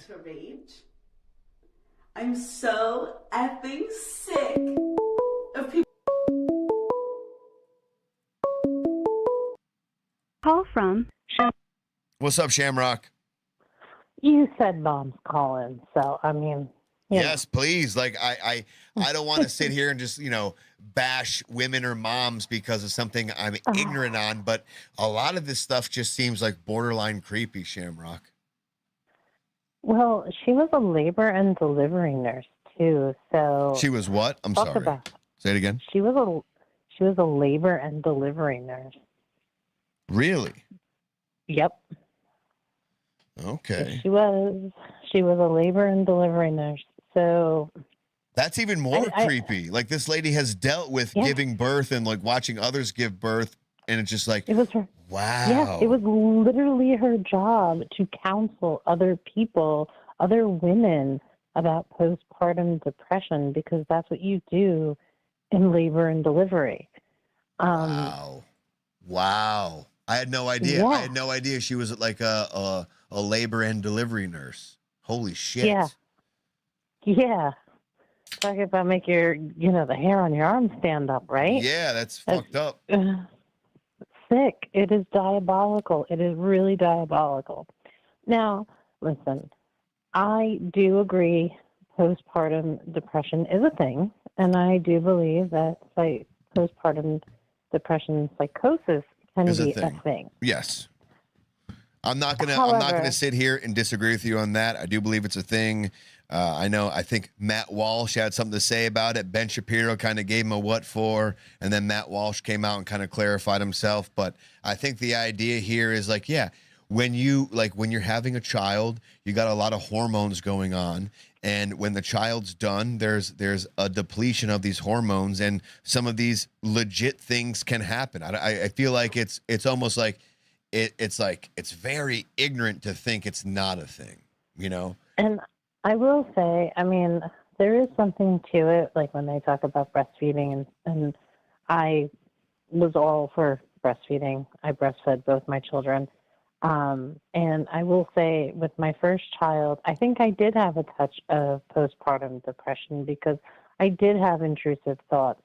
And I remember those intrusive thoughts, and they scared the living shit out of me. Right. And and ladies, if you're in the chat or you listen to this at some point, when those intrusive thoughts stop scaring the shit out of you, that's when you need to get help. You should get help before that. Right. But when they stop scaring you, that's when you're in trouble. And you know what? For me as a mom, you know what it took for that to go away? What's that? All it took was my child's father looking me in the eyes, pulling me aside when I told him what I was experiencing, the thoughts. And he said, you would never do something like that. And I think that, and I don't know if those intrusive thoughts were in my mind because, you're warned about that stuff. You Right. are warned about. What do they tell you? Like what is like one of the big warnings that they give you as far as like a mother going into like childbirth and stuff like that? Like what do they warn you about? They warn you about postpartum depression. Okay. And like what are the things they say that could happen? Like when they're warning you about postpartum depression, what did they say? The intrusive thoughts about hurting your child. And, Really? Okay. Yes, they do. It's counsel specific. you. It's specific to that. Okay. Yes, they specifically counsel you on intrusive thoughts about hurting your children. So it could very well have been something that played in my mind because children are, I'm very protective over children. I'm very sensitive to children. Nothing, I would do anything to protect a child. Right. So I don't know if that was playing on my mind, the thought, because it is pretty horrifying when you hear that is something that can happen to you, that you may possibly have feelings of doing harm to the most precious thing you've ever. Yeah, something that you gave life to. Yeah. Yeah. It is the most precious gift from God. But does that like let's just say they say, hey, Shamrock, that's a possibility. and you end up acting on that possibility. Are you guilty? So let me back up. You know what I was told? I was told, you're a wonderful mom. You would never do anything like that. And I was reassured. And you know what? That reassurance, that was all I needed. It went away. Right. Like, it literally went away. When I heard that, I'm like, you know what? I would never do that. That is, you know, when I think of these things, I need to say, no, that's not me. When I think these things, I have to say no. And I have to, you tell yourself, no, that's not me. I wouldn't do that. Is there a probability that no matter you wouldn't? Is there a probability that no matter the reassurance that was given to her, she still, you know, went through with it? You know what I mean? Like, is there, no matter what you're like, oh no, that's not you, could she still convince herself otherwise that no, this is No, me? I think she was batshit crazy. Right. I think she was batshit crazy. But what you're saying is, like, that extra bit of reassurance and people being on your side doesn't hurt. Right. I think that you need you know, if you're experiencing any kind of emotional detachment when you have after you've given birth, yeah, and you have young children, and I am sensitive to that. She did have 3 young children, so can her case be more severe? Yes. And even with, like, you know, it's we're not in her situation, and there are a lot of factors. You know, it's easy for us to judge her as a monster, and she is, and evil, yes, and she is. But it's easy for us to say all these things, and we're not in her position, because postpartum depression and psychosis is a real thing. I agree. I agree with that. However, yeah, a support system, like people, you need to have people in your life that are going to be supportive of you, Shamrock, are going to offer you the reassurance. Can I ask you a question? Can I ask you a question? Yeah. It might get a little graphic here, right? But you have somebody, you know, let's say this happens to a dude. You have a dude, he grows up in a family, and the dad, he molests the son. The son gets molested as a child, right? Growing up, this guy kind of forgets about it for a little bit. He has a family of his own. He has a lovely wife. He has a lovely 3 children. But about 5 years into the marriage and the relationship, he then ends up molesting the 5, the 3, and the 8-year-old. Would you then? I knew this. I knew you were going there. Would you then come out and say, "I feel bad for him, and I'm on his side because it happened to him"? Would it, or would it be more like? For either of them, I don't feel bad for either of them. I'm not saying you do. No, I'm not saying you feel bad, but like what I'm saying is, I feel like we can separate guilt from from accountability. Like a lot of people, I feel like what they're trying to say is like, yeah, she's guilty, but I don't feel like she should be accountable for it. She should absolutely be accountable. Right. Like I said, you know what? There is, while that is real, while postpartum depression is real, while postpartum depression psychosis is real, you killed your children. Yeah. You need to go to jail. And to be honest, if you had any type of remorse for what you did, you'd want the lethal injection, to be honest. I mean, I like... Which almost would, like, to be fair, when you say it like that, it almost makes me feel like she does got fucking psychosis, right? Because if she was in her right mind, she'd be like, what the fuck did I do? She'd almost be on like suicide watch every day. You know what I mean? Like, right. What better way to show your remorse and like, I want to take my life because of what I did, you know? But we're not she seeing did. that. She tried to jump out the window, and now she's paralyzed because of it. Yep. So here's my question with this whole situation. Okay. Yes.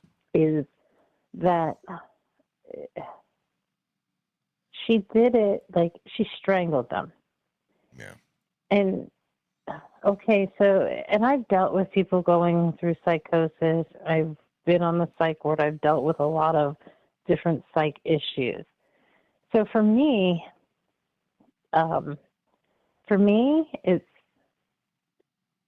the length of time taken to strangle not just one, 3, and she didn't come to.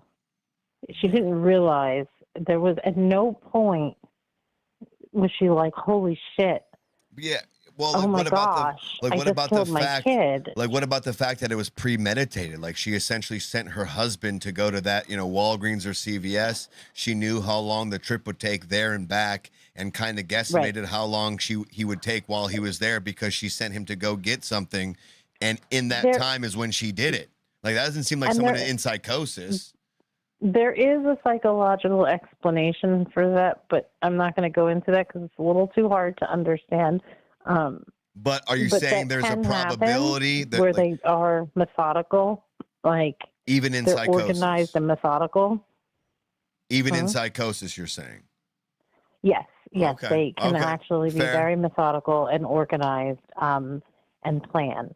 That can happen. That my thing is, I don't know, the lack of being able to come to, okay, she committed the act, she killed the one child, right? And that, like, after the fact, she didn't like go, oh my gosh, I killed my child, holy shit, what did I do? No, she went and then did it again. Right. And two more times. And right, like this didn't, and it wasn't once. It was all 3, and each one strangled. Like, I rapid succession. Roberto says quickly, etc. Exactly. Could it have been postpartum depression and psychosis? Yeah, sure. I do have a hard time believing it in a sense because of the fact that she did it 3 times. Right. It's like one time maybe, but you repeat yourself, and exactly as Razor's saying, like, quickly, like 1, 2, 3. It's just like it seems a little like premeditated. And then looking like, but just like you said, though, just because she premeditated something, like, doesn't mean she wasn't in psychosis, like you're trying to point to. So we could also use that same logic to kind of point to, finishing the rest of the situation. Even though she planned it, that doesn't mean she wasn't in psychosis. So with that same standard and logic, just because she also planned it and then followed through with it, doesn't mean she was in psychosis either then. So it's right.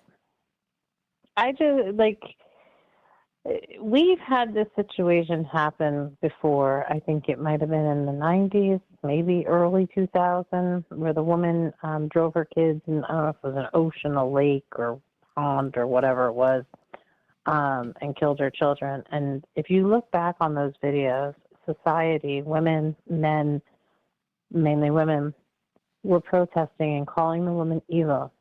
And she needed to be held accountable. And then you fast forward to today and this happening, and they're standing with her. What happened to our society that we are so wanting to just always take the side of a criminal as opposed to, holding people accountable? Like, oh, sure, all those things can be true. Obviously, and in my eyes, when somebody murders another person, and I'm not talking about self-defense, I'm talking about, like, just murder somebody, call it Tyler Robinson, call it this one. Yeah, you're crazy. You're insane. Like, normal people don't just decide to go kill other people.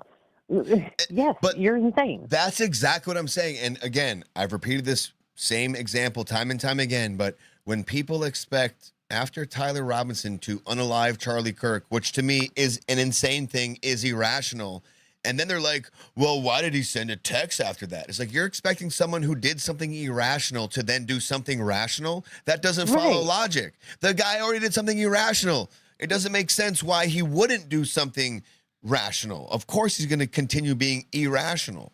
It just... They went back into that guy's past, by the way, and he did use the word vehicle, and the way he spoke, like, if you went back into this guy's past and messages in the past and the way he spoke, it was right on with what we saw in the evidence they produced with the text messages and Discord messages.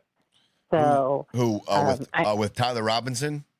Yeah. Yeah. Mm-hmm. Yep. So, I mean, just because we wouldn't talk like that doesn't mean somebody else wouldn't talk like that. Well, what's crazy, you know? Shamrock, in this whole Lindsay Clancy thing is the whole conspiracy side right now is there's a lot of people saying that it wasn't her, it was the husband, because they go off of like astrological signs. But to me, the most concerning part are the women on her side that are like, and they post like, and just like this ICE video, there's a bunch of more videos like this that I'm gonna try to play real quick, but it's just like, they're like, hashtag same Lindsay, and they just show themselves like holding their child, and their child is being like semi-annoying, and they're just crying. They're like, stop it, just stop. And like, I used to be happy, but now I sit inside the house lonely with this. It's like, lady, what are you crying? It's so, oh my God, I don't know how to put it. It's like cringe, but it's also like, you wanted a kid.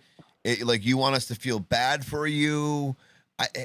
And you're acting as if it's like the craziest thing in the world to raise a child. Like, no one's ever done it before. It's like, everyone's done it. What the fuck are you talking about? It's, you know what I mean? Like, it's, I don't know. Like, we'll get to some of those videos. It's mind blowing to me, Shamrock, is all I'm trying to say. I am confuzzled by it. Well, I feel like we've normalized killing children in our country. I really do. I mean, I know abortion is a very hot topic. People have their views on it. Dude, I've never been more on the side of abortion when I see some of these crazy fucks out there. I'm like, yeah, I don't want any of you people having children. Get the fuck out of here. What the fuck? I am so torn. I am so torn. I get it. I get it. I used to be pro-choice. I am pro-life. But I also feel the same way you do. Like, I see these people and I'm like, oh my gosh, you guys are fucking insane. Yeah. No way. You should have children. Yeah, I'm with you. Go ahead. But no, I'm not. Because it's a baby and that's horrible. And I can't believe I just thought that. And then I'm like, okay, there's rape, there's incest, the life of the mother. But I kind of feel like because we've normalized abortion, like killing babies so much, like right now we have 12 states, including D.C., that we are allowing abortion up until the time of birth. That's what we're doing now. That's what we're doing. This isn't safe, legal, and rare incest, rape, in the first, trimester. No, we're going all the way the fuck up there until, listen, till birth. How do you feel about that then? Because the reason why I asked that, and I'm not being any way or the other on this question, but it's like we did give it back then to the states to make their own decisions, right? So would we rather... I do think that was right. I do. So would we rather want like one or two states, essentially taking advantage of that or that, But we're not voting on it. That's the problem. Like, we've got governors we've got legislatures, and governors passing these laws that are allowing this to go on, and it's not on the ballot. Yeah. And that's the problem. When it was supposed to go back to the states, that was supposed to be for the American people to have it on the ballot and vote on it. Okay, if that was the case, it would have been correct. Maybe that was a fault in how they made the verbiage as far as how it goes back to the state. Then maybe that was an incorrect way they framed it when they gave it back to the state. But because everybody that I know, other than the radicals that you see online and and in government taking the radical positions, normal everyday people that support that are pro-choice are like, no, safe, legal, rare incest, you know, first trimester. That's where they're at, and that's the norm, versus you get these radical politicians and in government that are like, oh my gosh, Trump, he's going to take away our rights to, you know, women's rights and health care and abortion. And oh my gosh, no, we have to pass this law. And then they go right for the up until birth. And sure, yes, there are people that do believe in that kind of shit, but those are the minority of people, I think.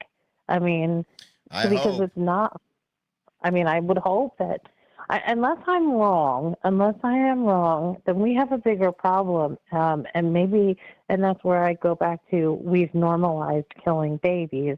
And, you know, maybe this is contributing to women's psychosis. You know, maybe, who knows, with this lady, Clancy, she was a labor and delivery nurse. You don't know if she was pro-choice or not. She could have also been radicalized by this online presence of, you know,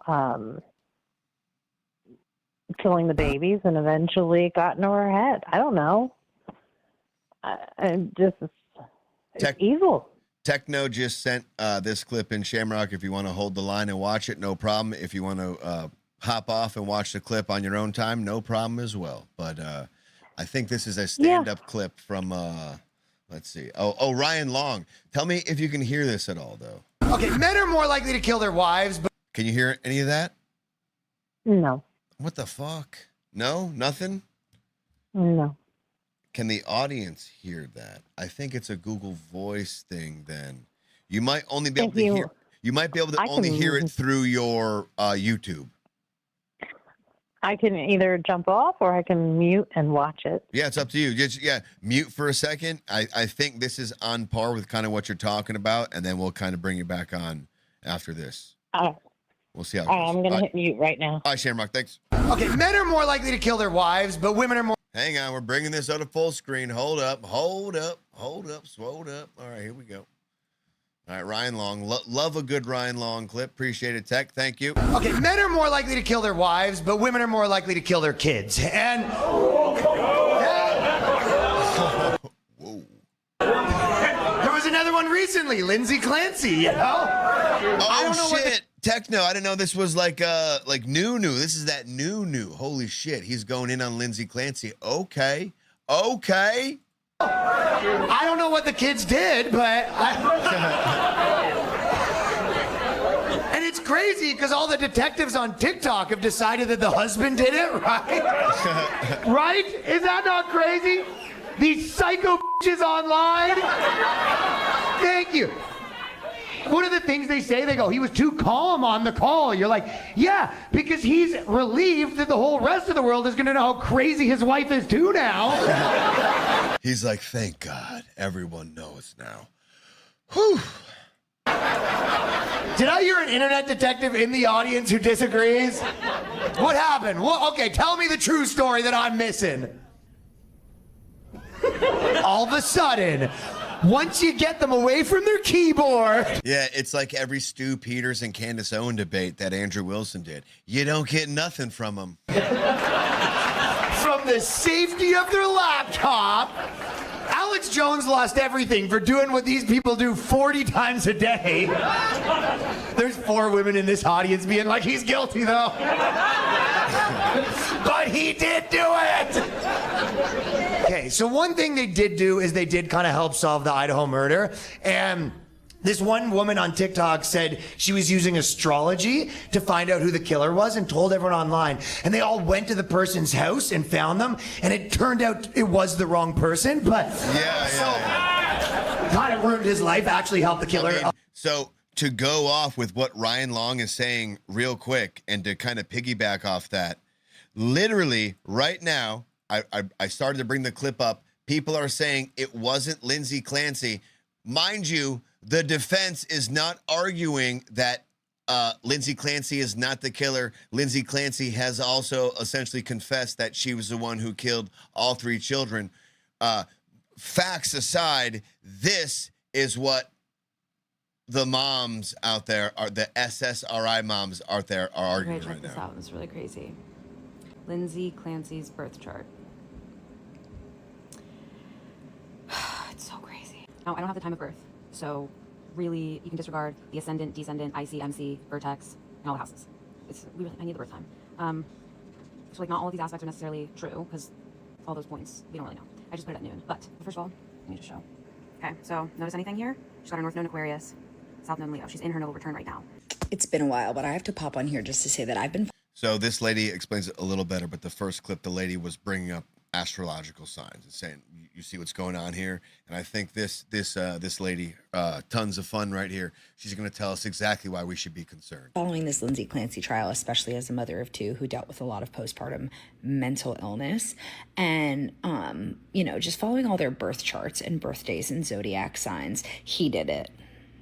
He did it. He did it. He did it. Cause his birthday. Yeah. No, he did it. Cause his birthday. He's a Gemini man. His birthday is June 15th. Okay. I'm a Gemini woman. My birthday is June 14th. This is a great connection right here. Hang on a second. I need to have this up and ready to go. Here we go.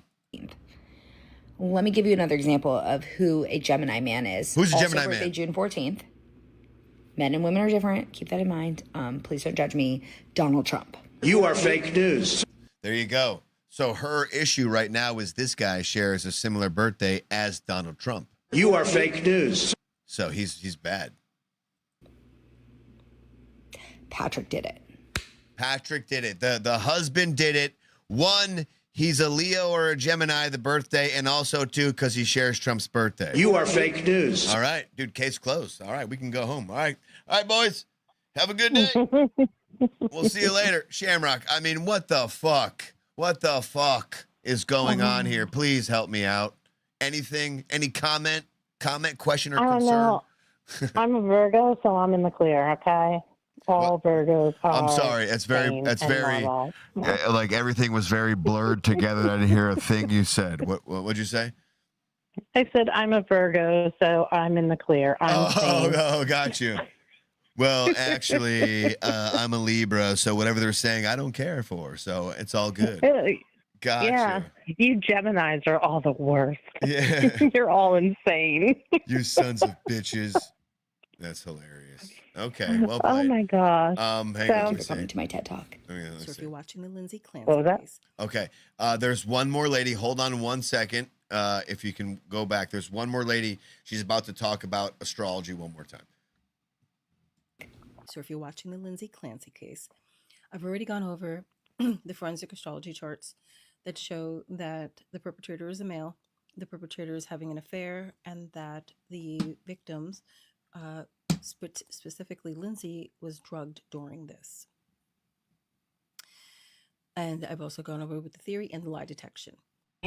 So she went over the theory that the perpetrator was a man and that the man drugged the woman, even though Lindsay confessed and the defense is not arguing that Lindsay did not do it. It's like, what is going on here? And now Candace, she's in on it. Isn't that great, Shamrock? Aren't we all happy? It's a big happy family here, right?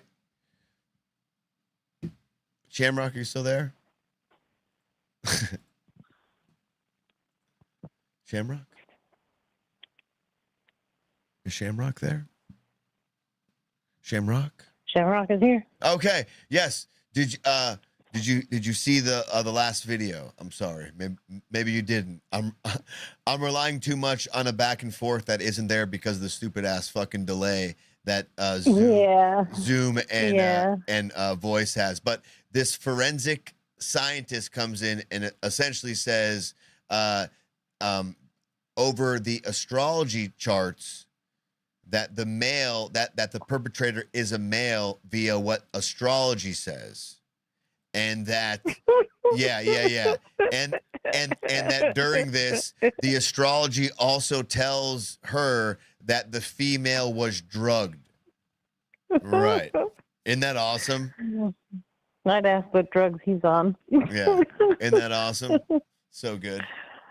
Oh gosh. Listen, I'm gonna go over a few more of these clips. If you feel like calling back in, please feel free, as Fiesta has done. But yeah, let's go over a few more of these, and we'll take it from there. Thank you so much, Shamrock. Yeah, absolutely. Final, I just wanted, any he final said thoughts? any moms, women call in. So I figured there was no moms. No, I calling appreciate in. you so I had much. to, and yes, accountability. Accountability. Put this woman, give her the lethal injection that she fucking deserves. Wait till we play Monster some of the people. clips where you just see all the women. It feels like they don't want her to have any accountability. We're about to get there. Just don't you worry. Just sit tight. Like I said in the chat before, at least Lindsay has an excuse of insanity. Yeah. What are these people's excuse? Yeah, no, nothing. Just fucking batshit crazy. Yeah, no. It's sick. And why would you? Okay, performative. Yeah, okay, I understand performative, but this is beyond performative. Like, why would you even want to be out there representing that? I don't get it. Yeah. It's evil. Great question, Shamrock. Appreciate you. Okay. We'll talk soon. Have a good night. All right. Later. You too. Shamrock, like everyone's favorite moderator. What a great job Shamrock does. Who did confess? Viking says he did confess. I did put up Fiesta's comment, but I didn't get to read it. Says, so why didn't Tyler Robinson confess? He's caught red-handed, right? Yeah. As Viking said, he did confess. He confessed to his parents. He confessed on a note that was left under the computer. He confessed on a text message that was scheduled to send to Lance Twiggs. Oh, he confessed all right. He confessed a shitload, but, you just don't want to hear that. That's all. South Node goes into Cancer in March of 2028. The South Node is going to transit over Patrick Clancy's moon in Cancer. He's going to... Because the moon was over Patrick's head, Patrick is the unaliver. That's what astrology says. So, you guys are stupid. Sorry. be having eclipses over his natal moon, which is home, family. Oh no, not my natal moon. How dare my natal moon have an eclipse over it?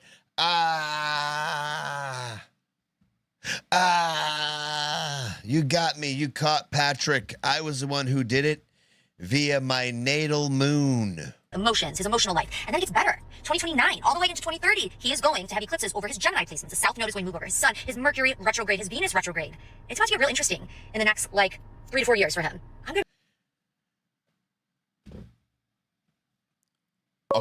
Across the board, it's just mental illness. It's just mental illness happening all over the place. What's up, Fiesta? You have a comment on the mental illness going on?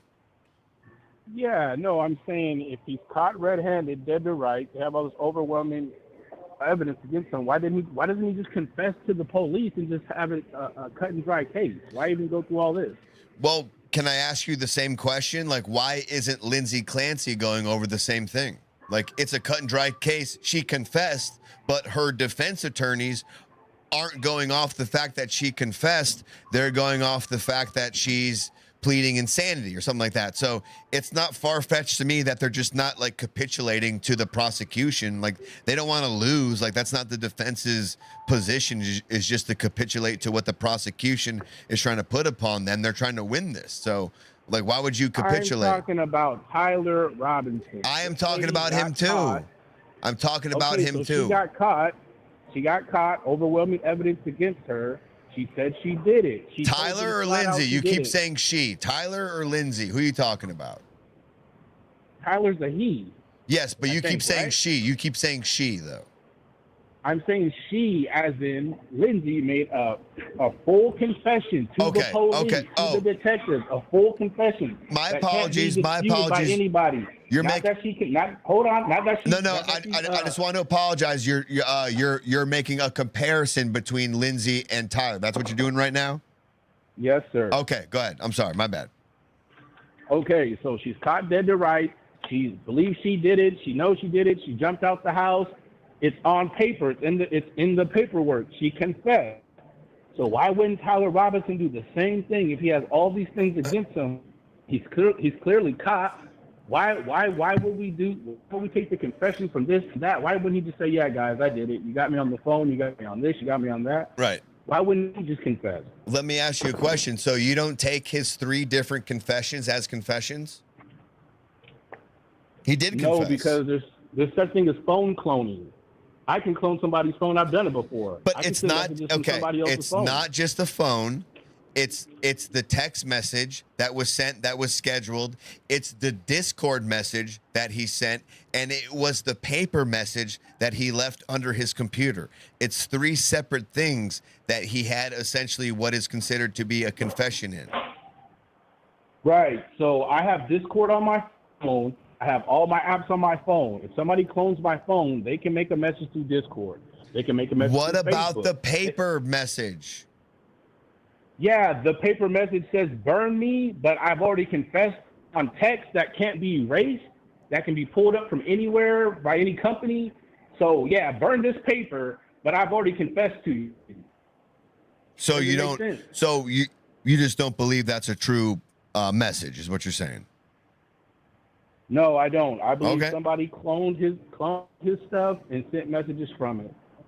Well, no. I'm talking about the handwritten note that was left under his keyboard. I'm talking about that specifically. Like, you don't believe he did, like he wrote that. Oh yeah, I don't believe you. Okay. You know, yeah.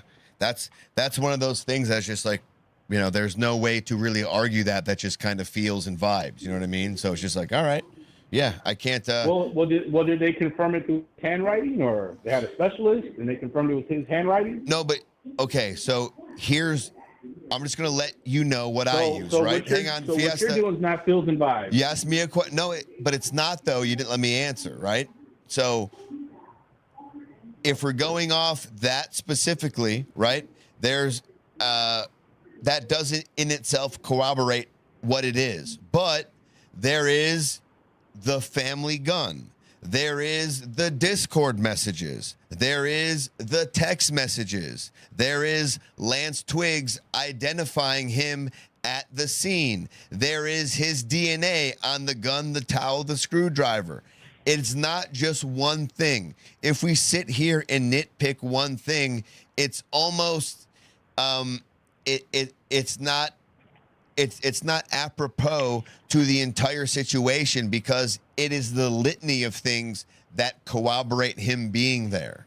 That's why it's compelling. It's not just because of one note under the computer. It's not just because of one random text message. It's because of these 6 or 7 different things. That's if you give it 100% validity. I don't. What I'm like, saying is Fiesta, everything that you Fiesta, say I can don't. be- Fiesta, I don't. Right now, Okay, all so that just think of proves. this. Just think of this: the screwdriver, the towel, the gun can all be grabbed at the same time by somebody else.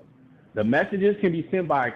All right. The messages can be sent by a clone phone. But the gun, car wasn't. The gun doesn't have identified his. by license. Hold on, the phone wasn't identified by license plate. The note wasn't identified by hand signature. So it's everything that you're giving us. It hasn't even been proven. But the gun wasn't using it as evidence. How? You said the gun, the towel, and the screwdriver could have been grabbed at the same time, but the gun does not have Lance Twiggs' DNA on it. Why does it have to be Lance? Well, that's a big thing about. So what's your point about the gun, the towel, and the screwdriver being grabbed at the same time then? What I'm saying is, in setting somebody up and having his DNA and all this good stuff, all that stuff can be grabbed at the same time.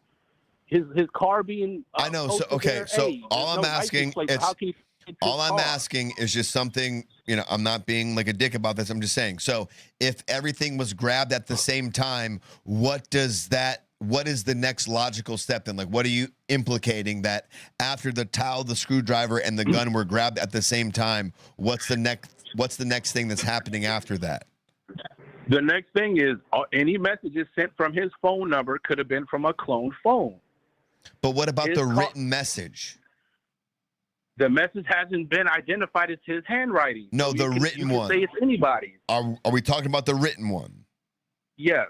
Okay. Well, at the very least, it was corroborated by Lance Twigg. So when you say it's not, you know, That's incorrect. It was corroborated by one person and the thing that's incriminating Fiesta is the fact that Tyler Robinson texted Lance Twiggs to get rid of that message. He said, oh shit, you know, like you were supposed to get rid of that. He acknowledged the message under the computer in the text message. So it's not just the message by itself. It's Tyler Robinson's phone texting Lance Twiggs' phone about that written message, which was triangulated by cell towers, which corroborates the fact that one message was sent from one phone to another phone and not just like duplicated out of nowhere.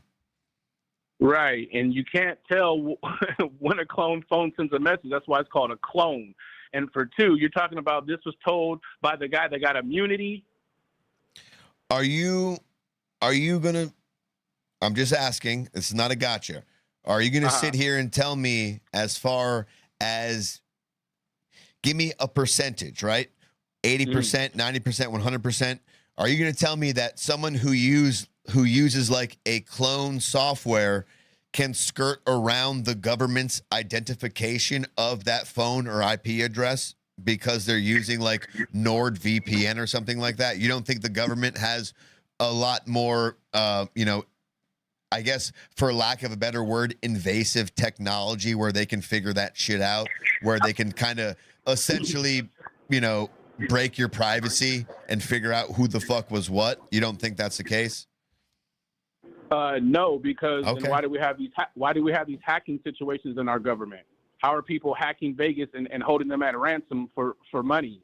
Yeah, So but they eventually get caught though. They eventually get caught though. Like every time, like they don't get caught right away, but eventually they get caught. Like somehow there's a footprint somewhere where they get caught. Like the whole thing going on with the GTA 6 leaks.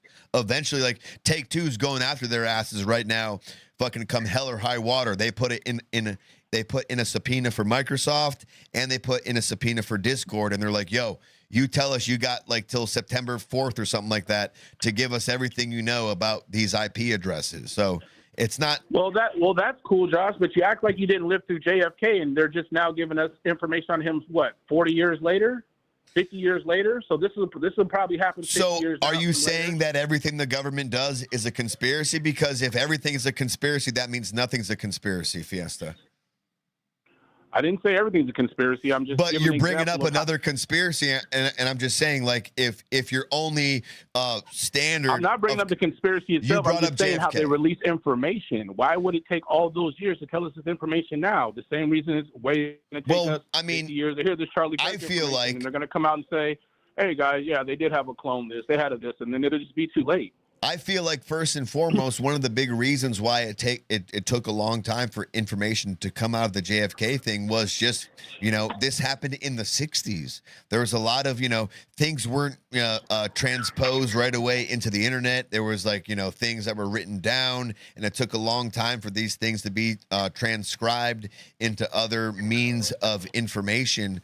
I don't necessarily think so you think what do you think as far as the JFK thing happened? Like, you think Lee Harvey Oswald was a patsy? Do you think he shot it? Do you think he was set up?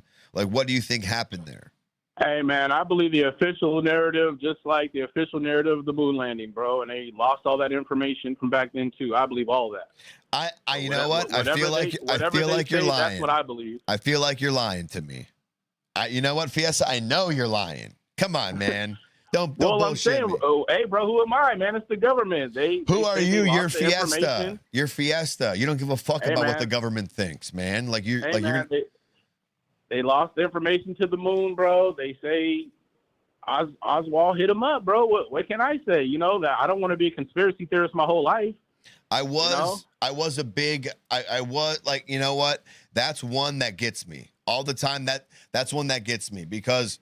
I saw what's his face's movie. Oh shit, the fucking Oliver Stone. I saw his JFK interpretation of that. Like there is compelling things that make you want to think like there was this bigger thing going on than just like some random dude who wanted to take out the president. Like it does like it's almost underwhelming to think like one nerdy dude could take out a very powerful man, right? Like you almost want to trick yourself into thinking like, no, that's not what happened. There had to have been something more to the fact. It couldn't have been that easy. But when you look back on the fact where he was like, I don't need no bulletproof motorcade. I'm going, open faced. There's a good question as far as how did Lee know it. If some lonely, greasy ass, homeless looking dude can do that to the president, then the Secret Service just needs to be abolished. It can't do anything. Yeah. If all these lone gunmen can just shoot the president, hey, bro, what's the point of all that money? Just get two big fucking Samoans and a Cuban dude with a fucking. So can I ask you this? And what a nice knife game, and they can protect the president. Can I ask you this though? Since that happened, has it happened to that extent? Like since JFK was assassinated, has another president been assassinated? Reagan got hit up pretty good. Right. Hit up his brother too. Attempt. So, he didn't die, but he got hit up. Attempt, right? And then same thing with Trump. Attempt. Yep. All close range, all within a couple feet. So what good is the Secret Service? Yeah. I'm not disagreeing with you. I'm just kind of like more so asking a question because I feel like it's a good question to ask. But to be fair, their record since JFK is pretty good. They haven't had anybody die on their watch. So it's just like, all right, the JFK is a big thing. I tell you what, though, Fiesta, I'm going to say it right here, right now. August 22nd, 2026 at 2:04 a.m. People want to compare the Charlie Kirk assassination to the JFK assassination. I am ready and willing and almost waiting for this point to happen where Tyler Robinson is somehow being brought to court or something like that, and somebody out of nowhere assassinates Tyler Robinson, just like Jack Ruby did to Lee Harvey Oswald. And all that's going to do is further fuel and separate all of us. But I feel like it's going to happen. I feel like somehow someone's going to do that to like have you seen how he gets transported from each court? Like he's in like those big fucking Bearcat fucking vehicles. Like they know that he's a very, very heavily sought after target. But I just feel like someone's going to fuck up somewhere, and on his way to court or on his way out of court, someone's going to fucking take him out.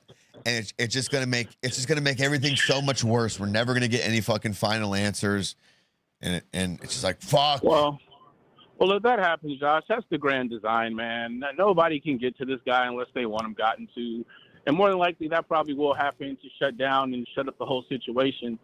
But it's so crazy. It's like, wouldn't it? Hell?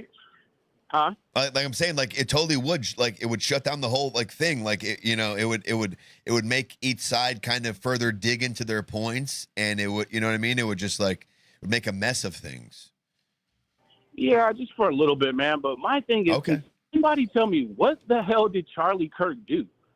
What was so great? What is everybody trying to compare him to Martin Luther King and JFK? What did he do besides give racist ass stats and just say suspect shit? Yeah, I don't. I'll disagree. Being a Christian, just like Andrew Wilson, who thinks females are retarded, but he's some kind of Christian. Like, oh, and another thing, white people, stop saying you guys are Christians. You guys are not any fucking Christians at all.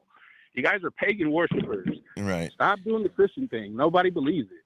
I'll disagree with what the fuck did you say? Something about what I wanted to.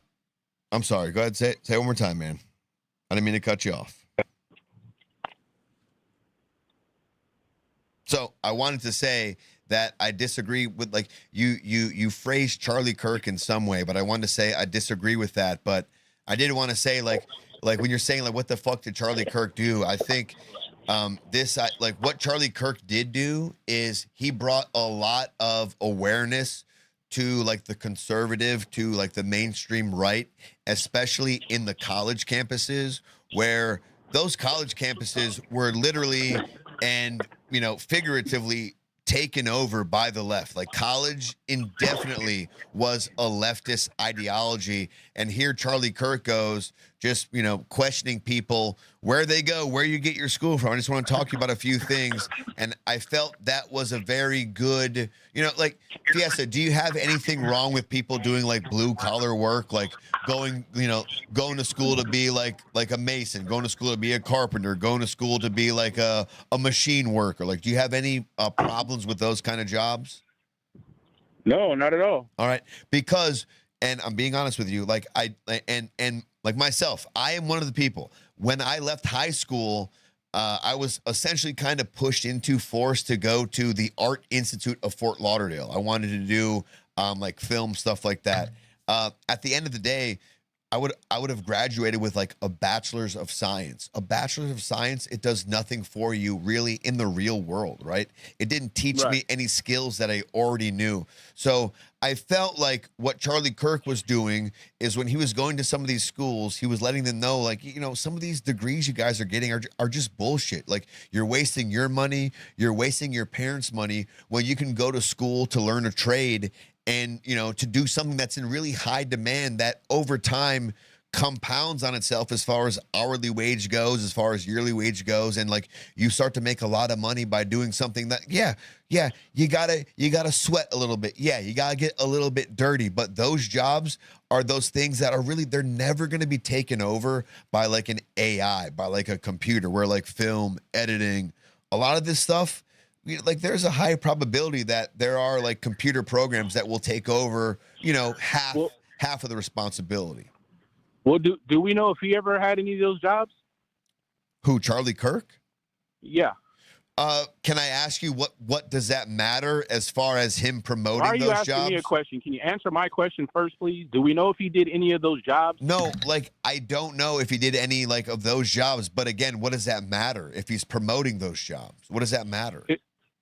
It's the same as Tucker Carlson putting on his fucking boots and acting like he's some everyday Joe when he's a fucking it's trust not fund baby. I mean, you just literally agreed with me that like the performing arts jobs and stuff like that just juxtaposed to like the masonry, the electrical, the carpentry, like those jobs that's will fine, pay. but bro, if you never did any of What those does that jobs, have to matter with if he promoted them or not? And I can do that if you never done it. That doesn't, like, dude. Bro, you're out here just grifting. At that point, you're just trying to bring some kind of narrative that's totally not even of your own disagree. life. I don't have to work in something to know something is better. Like I can go, like for instance, I can go to art school and So know you want a trust fund baby telling you that you need to go do more construction work? Is that what you want? No, but what I do want somebody to tell me is like, listen. Do you appreciate that, Josh? Can I get my thought out? I'm still on my questions. All Do right. you appreciate a trust fund baby telling you that you need to go work? Like you're not framing it in a way where it makes sense. Like of course I don't want somebody. Framing it how it is. I know, but 30-something-year-old grown like man Fiesta, going to college Fiesta. It's acting very like he was broad. an intellectual to college kids. And number one, he's not a trust fund baby. Number two, he didn't go to college and he made something of himself in America via capitalism and just like making something that people wanted in demand. Like everyone should respect that part about his hustle. Like that's a really good thing. So he's a 1%er telling you guys to go to work. I get it. It's cool, bro. Everybody inspires to be rich. No, I mean, you have that completely incorrect. You have that completely incorrect. I don't know where you get this from, but the idea that hard work the idea that hard work is 1% is just, it doesn't make sense to me. 140 million a year, like that's not. No. You just said hard work is 1%. I'm just letting you know, like working hard. No. I said he's part of the 1%. $140 million company a year. So Fiesta, that's part of the 1%, bro. So Fiesta, just because. Let's just say you're playing the hard work lotto, right? And just because you work hard all the time, and one of these times your hard work pays off and you, quote, hit the lotto, that means you're not working hard? I don't understand what you're trying to hard work at what? Is somebody sitting behind the desk building a company every day, Josh? I guess you don't understand what he built Turning Point from. Like Turning Point was nothing. He built this Turning Point thing into a really big type of business that essentially was going out and trying to get, just as the left does, and try to convert young people to vote the left. He was like, all right, we're going to counter that idea and get young people to want to vote on the right. And the biggest place where the left was having a stronghold was colleges. So he decided to bring this ideology to colleges and started to want to push back on some of the ideology that's at colleges. It's just that simple. That's what Turning Point USA was. Great man. Great or not, it doesn't take away from just him, starting at an early age, at age of 20, whatever, and working and making this thing a multi-billion-dollar industry. Like whatever. Like take away what you want from him, but I'm sure there are people who you respect that started from nothing and end up getting a lot of money because of the hard work they put in. So I'm not taking away his hard work. You may not like what he's doing. You may not like. What did he work hard at? I just told you he built a company, Turning Point USA. Like, what does that not make sense to you? Yeah, he built it by making videos, right? Dude, no, it's more than making videos. He built it by he had to build debates with chapters. children, right? He had to go to colleges. I mean, I don't know. You're the one making it seem like it's nothing, and I don't know how to. No, I'm not. I'm just trying to figure out what the work was. The work was the traveling, huh? The setting up and the work is the traveling battling undeveloped minds. That was the work, huh? So and getting people to donate to him and getting people to put money into his company because they knew that he would spill whatever they want without them having to be the front. Turning Point USA. Was hard work, huh? Turning Point USA was trying to get their stronghold into colleges. So it was arguing and talking with colleges to have a chapter in their college of Turning Point USA. Hey, you guys are all left this, left that. Well, if you're all about free speech and this and that, have a chapter of Turning Point USA in your college. So first and foremost, he was trying to call every college in the country, and most of those colleges where he called is where he ended up going to do those little interviews with the kids on campus with. That was kind of part of the whole deal. Like, hey, if you want us there, see how many people turn out to our events, see how many, see how popular it is. Like there is, he's trying to say, hey, like there is a draw here, and it would only benefit you as it would benefit my organization for you guys to kind of hold this thing here and have a chapter there. So he had to sell that idea to colleges around the country. Not only that, he would go on, he would have debates at Oxford. He was a big Christian ethicist. I mean, I'm sorry, not Christian ethicist. That's Andrew Wilson. He was a very conservative ethicist, I believe, very foundational. So he would argue that point at Oxford. He would argue that point on Piers Morgan, stuff like that, to the extent. So, I mean, he worked his ass off, maybe not to the way that you want to see, but, I mean, he did a lot of good things, for, maybe you don't like them, but for the conservative movement and trying to say, hey, don't count us out yet, kind of thing. So yeah, I hear you, man. I believe Charlie's assistants work harder than him. But just, in all light, I don't see why people don't see the play, though. Another thing, do you believe that his marriage to Erica was real? I mean, I don't have any proof that it wasn't, to be honest with you. Just in your opinion, a big goofball like that with a receding hairline that's like a McDonald's sign, you think that he could pull a chick like that? Dude, I've seen wow, I can't even say it. I've seen ugly dudes with really, really hot women because they have a lot of money. So I can't really say no to that because money makes a lot of women do some things that they wouldn't normally do, unfortunately. Well, all the good people out there, guys, take some time, watch Mission Impossible, every one you can. Watch just every spy movie you can, bro. You guys are going to see. It's the play, bro. She was moved right in to do what she's doing now. Charlie couldn't get a girl like that. He was enamored with her. She couldn't stand him. If you see the guy she allegedly dated before him, bro, Charlie was a goof. He's lucky he had money to pay for everything. And has anybody seen any pictures of their kids? Like, this shit sounds like just an arranged situation.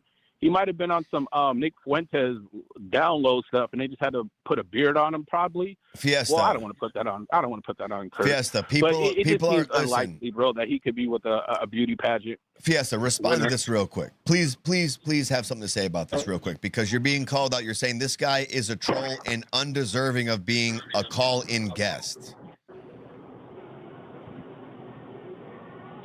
Say that one more time. You're being told that you're a troll and you're undeserving of being a call-in guest, and I wanted to know your response to that. Oh, man, well, I appreciate it, man. Everybody has their opinion. I swear I make the show go, man. I bring a little sparkle to it, but if the other guests and stuff don't want me around, I'll stop calling. No harm, no foul. Listen. It is what it is, Fiesta. I'm just letting you know. I'm letting you know how people feel. I I always respect people calling in, no matter their opinion, no matter how they feel. So that's not my opinion. I'm just letting you know. Like, I guess, the whole point of bringing that up was more so to illustrate that people don't, like, they almost feel like you're being disingenuous and you're not being true to how you really feel. You're just kind of calling to, like, push people's buttons and kind of, like, you know, like, make hot takes. Like, you know, Fiesta, is this really you? Do you really feel this way, or are you kind of over exaggerating a little bit? That's what they're asking. No, bro, this is how I truly feel, man. The Tim Pools, the Charlie Kirks, the Andrew Wilsons, guys are just, look at them, bro. They're lame. They're undeserving of anything they have. But I got to bring race into it one more time. They're God right. damn it, Fiesta. And this is what's crazy. Can I just bring up this one point? There's 50 million black Americans in America, okay? There's like 179 million white people. Now, if 50 million white people say that Andrew Wilson is smart, and then 50 million black people say, hey, he's not smart, but there's always going to be 10,000 raccoons in the black pile. And that 10,000 is going to say, man, Andrew's saying some real stuff. He's saying this and that. So now you have 50 million, 10,000 against 50 million minus 10,000, whatever the hell that is. So what I'm saying is, just by sheer numbers, you guys get to prop these people up and make them debate masters. Bro, you got chewed up by a barefoot, pregnant, melanated lady.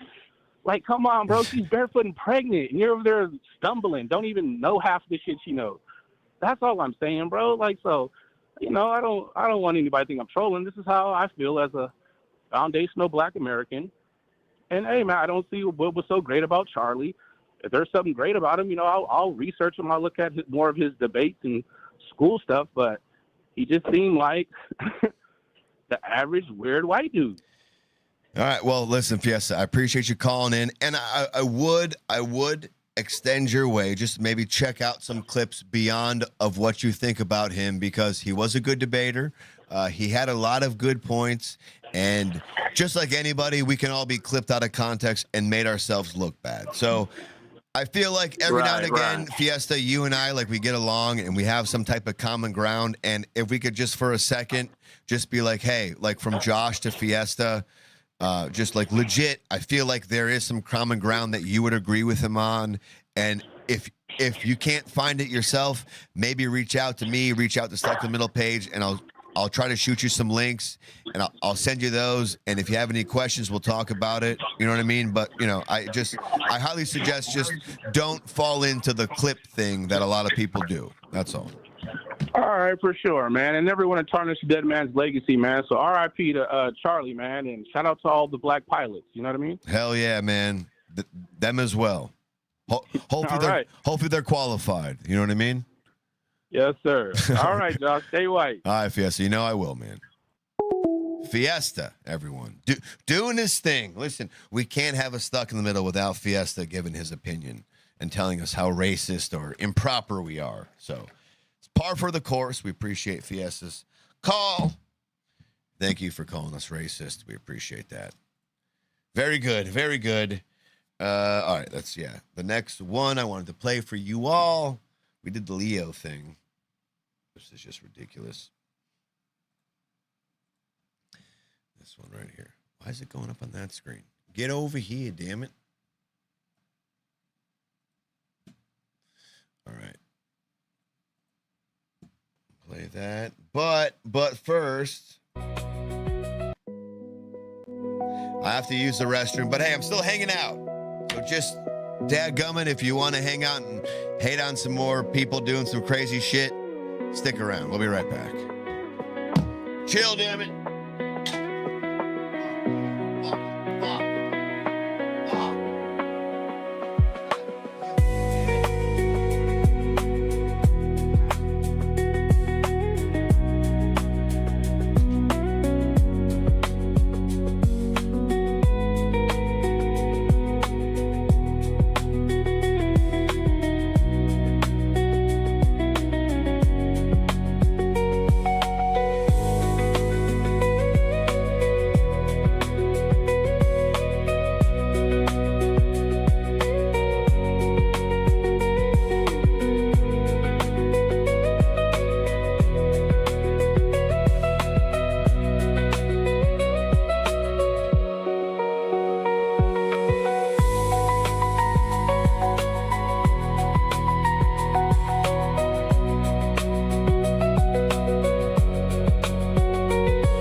you fucking doing? How you fucking doing? How you fucking doing? How you fucking doing?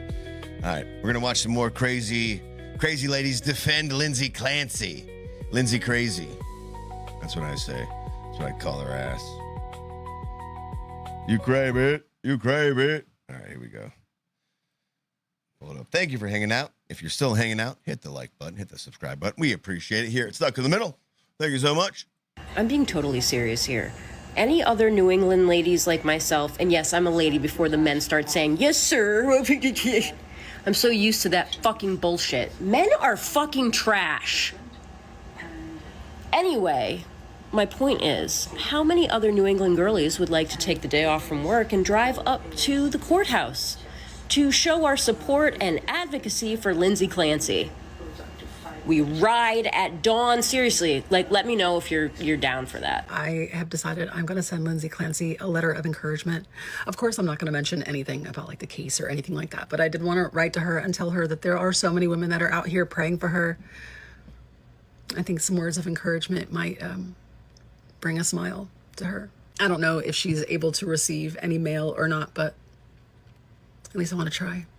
Do you guys think that Lindsay Clancy is going to like know about us? Like that we're all here like standing behind her? Like is she going to ever find out about us? Like her little army? Fuck. Like, do you think we'll ever become her friends? Like, they're crazy. They're fucking like, will she talk crazy. to us? Is she gonna thank us? Like, the cat in the back. I don't think she'll ever know, like, what happened. We were on your side, but you never knew because we're like undercover on your fucking side. They're on your side. So like all this stuff is trending. I'm just gonna go down the list. I'm gonna just go down the list and look at this crazy fucking shit. Take care of the kids. I'm drowning every day.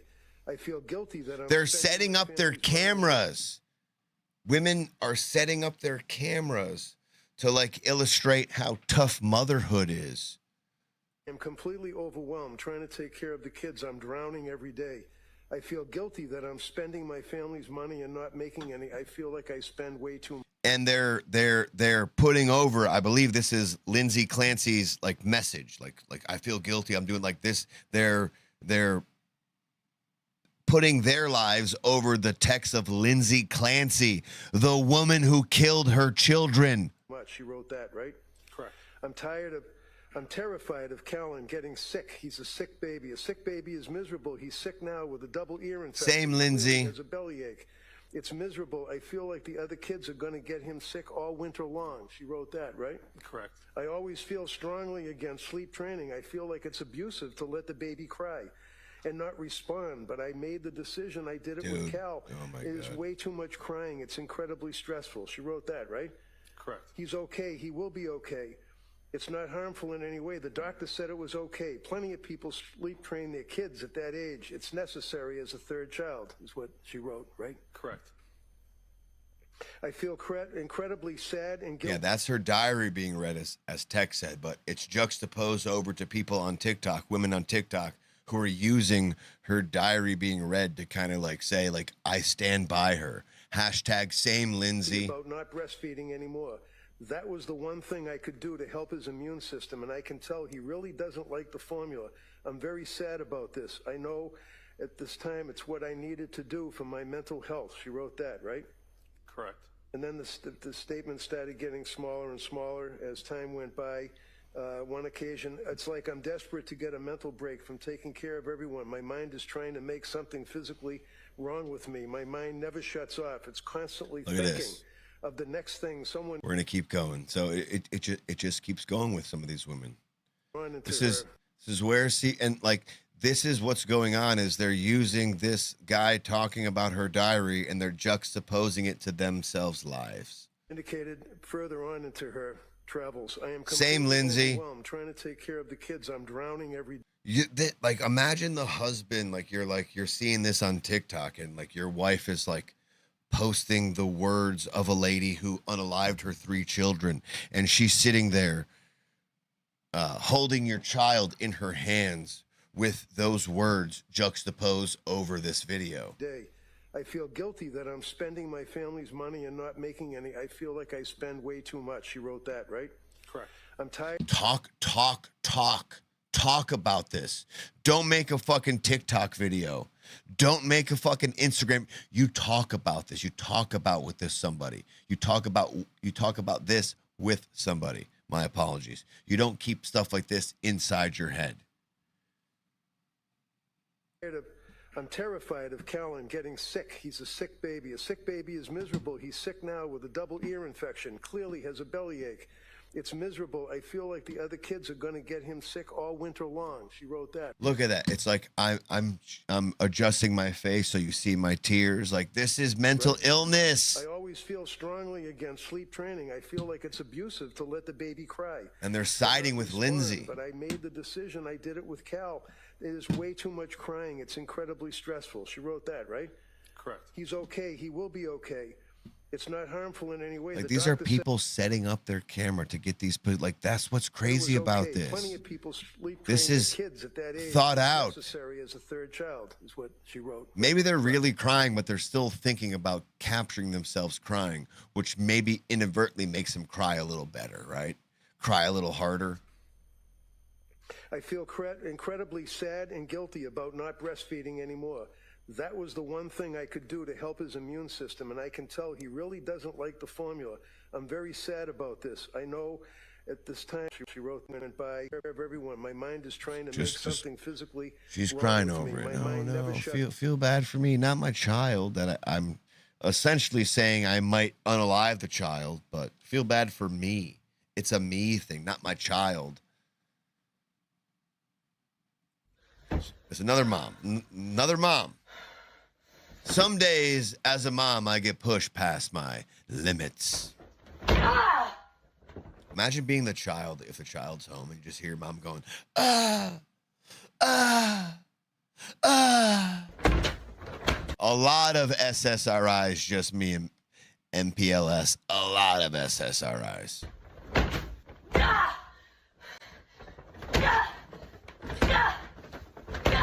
Colin, if you got anything to say on the whole entire show, it's a whole call-in show tonight. 954-546-3455. Give us a call, 954-546-3455.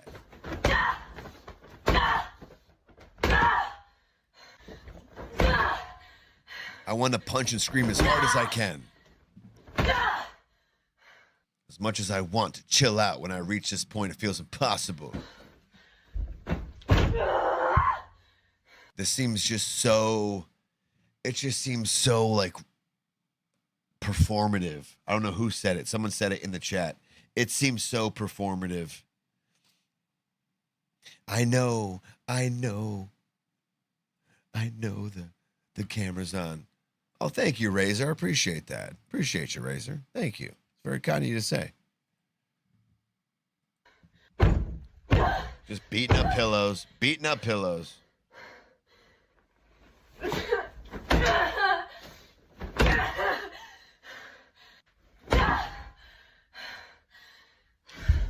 Being a mother is just as amazing as it is hard. I mean, that just seems so over the top and ridiculous. Jesus. Here we go. There's a little more. I think this is all the same woman right here, too, to be honest with you. Check this one out. Now she's doing the ice one. Now this is the ice one. This is right. This is the ice one. What's up, Jasmine? Ah.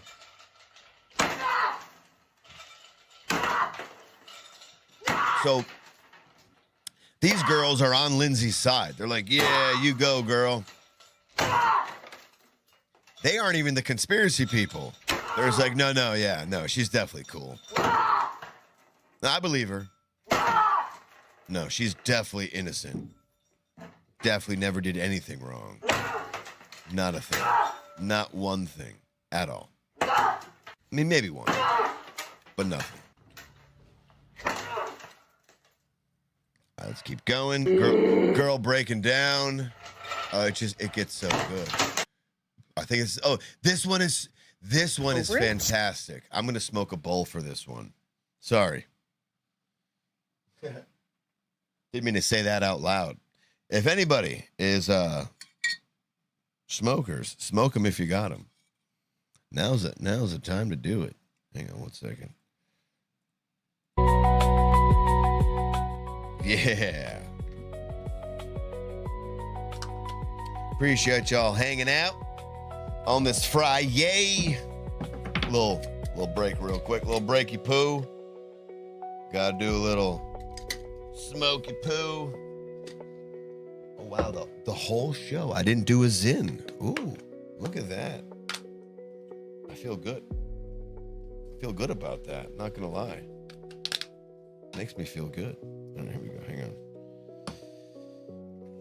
Just me in I always want to say just me in Memphis for some reason, but just me in Memphis gives a thumbs up. Duck says that's good to hear. Just me in Memphis. Shamrock says I have always and will always absolutely love being a mom. Heart, it's the greatest thing I've ever had the blessing to be in this life. What a beautiful thing to say. And I believe that, Shamrock. Like there's not one iota in me that's like, you know what? She's lying and she wants to unalive her children. Nope. Sounds legit. Sounds legit. Minneapolis. Oh shit. Well, welcome just me in Minneapolis. How'd you hear about Stuck in the Middle, huh? How'd you stumble upon this piece of shit show? Well played, sir. Well played. Minneapolis. All right, hang on one second. I'm gonna hide myself right quick. No one likes my ugly mug anyways, you know? Oh, God. Y'all are so rude.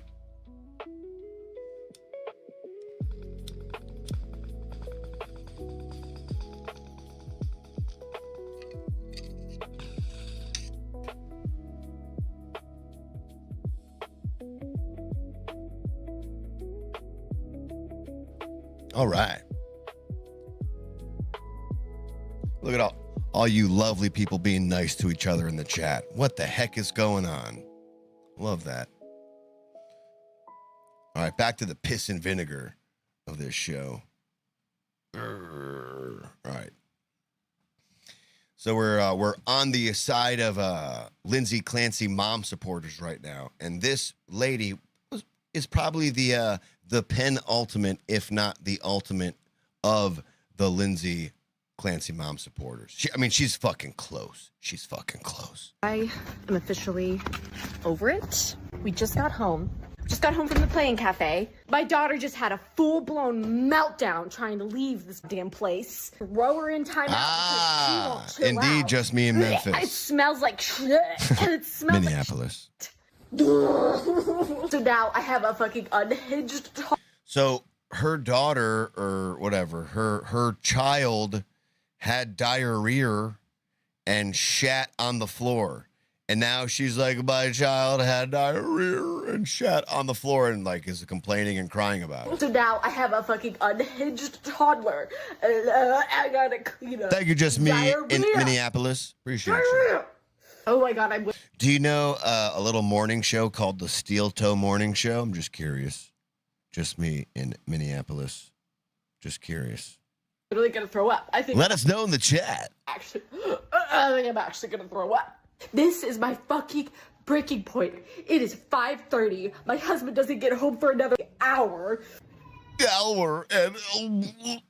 Yeah, she's sobbing, but I can't do it. So she's making this TikTok video, this Instagram video of her just like, I don't like this life. And like her daughter's crying in the background. She's like, yeah, she's sobbing, but I'm sobbing too because of the diarrhea from my 1-year-old on the floor.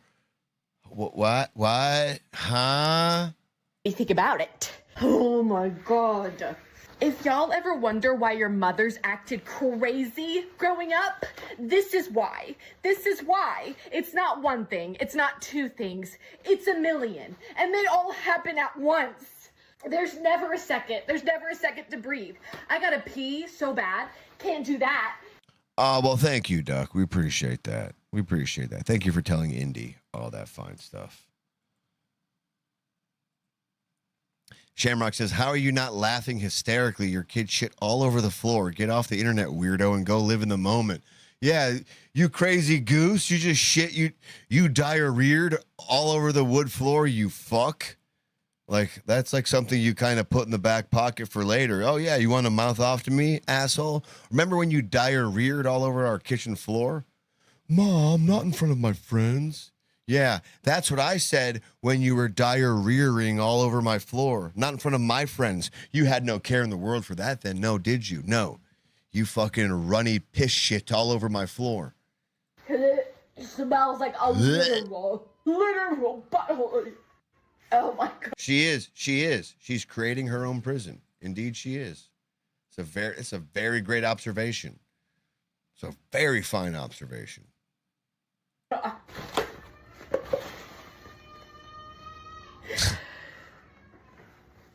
That was kind of funny when she was shaking the literal while the kid was crying and she's shaking the toilet the paper towels. butthole. Oh my God. That was kind of funny, not gonna lie. But this part's not funny. Like someone just being like, so like, I need to record myself having a mental breakdown because I am a mother.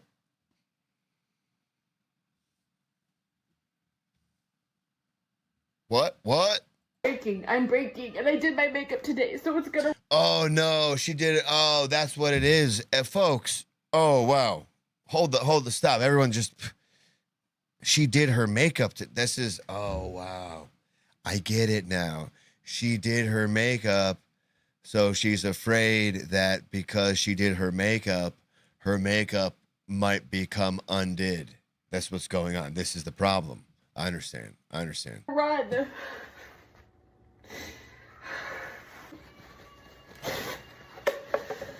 Why right now? Exactly, like, TZ. Why right now. why are the fuck these people filming themselves? No clue. Sweating. I am sweating profusely and I can't breathe. It smells like a toilet in here. This is a very dark moment for me. You know she wanted her mascara to run. You know she wanted it to run. No, my makeup.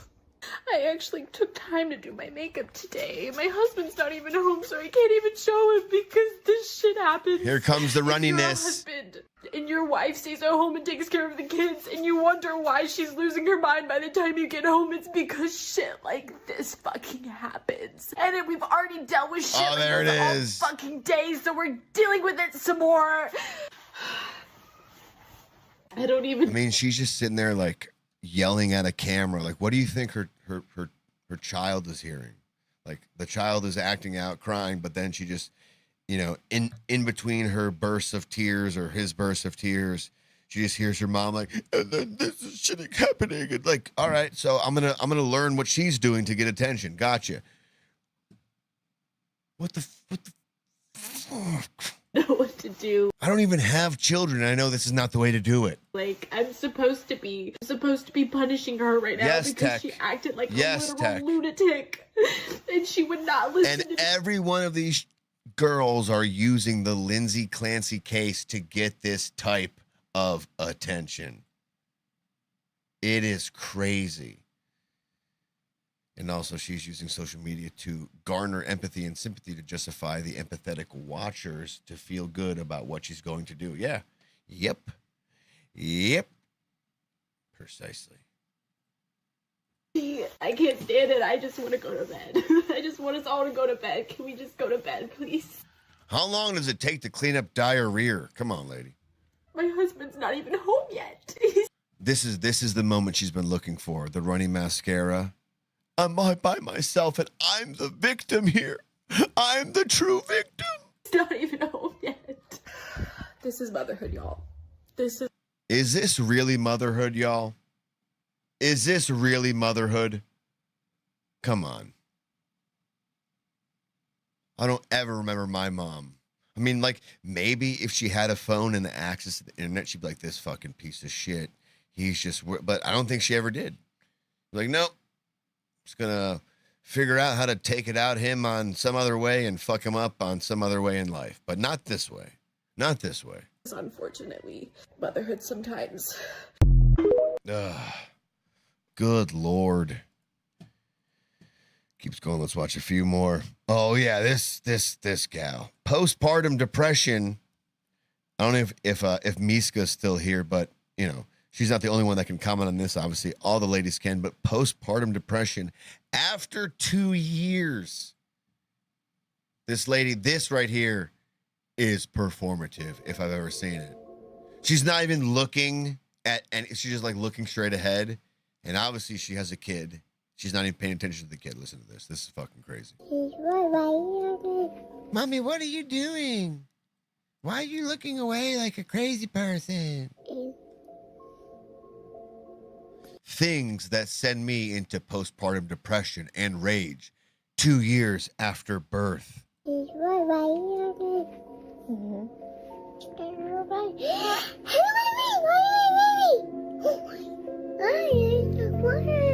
Feeling guilty for being mean to him for things that aren't his fault. What? What is that? What does that mean? And look how over it everything she is. She's just like looking up and off in the distance and like doing like the slow blink. Yeah. When a bill comes and I remember I was fired for having a bit. Are you blaming the child? Bye-bye.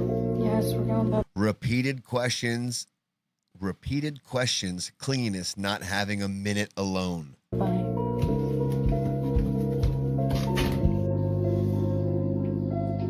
When I step on a toy or he hurts me by accident.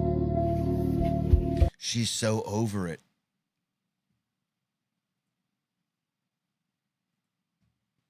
Miska says, after 2 years, absolutely fucking not.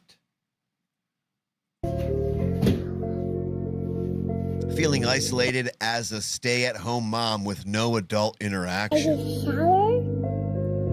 Look at her. Do you see? I don't know, man. It's just, what is she telling her child? Like when the child looks up at the mom and she's acting like this, what does the child take from this? Is the child going to take this like blank stare?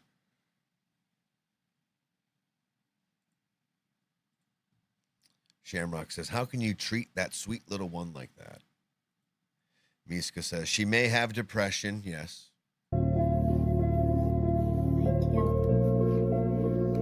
Wanting to be productive, but getting interrupted so nothing gets done.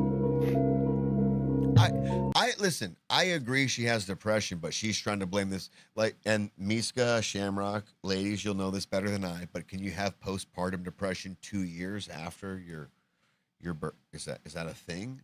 Is that PTSD at that point? Put it back. No time to take care of myself or sleep through the night. Put it back.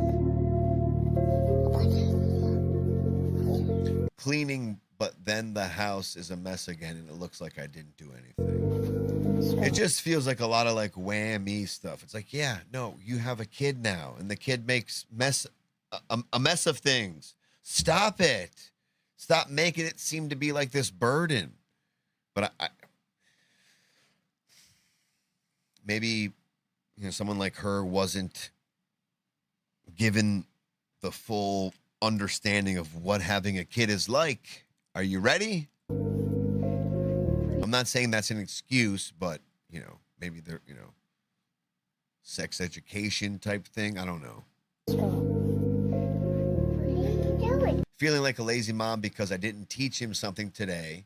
Play with him, gave him his iPad. Most of the day, let him eat too much junk just to have peace and quiet. I'm getting dressed. Bye. I had 4 kids under 15 months. Techno says, preserve innocence as long as possible. I concur. You're kind of taking that away from them when you act like this. Jealousy for not having support others do.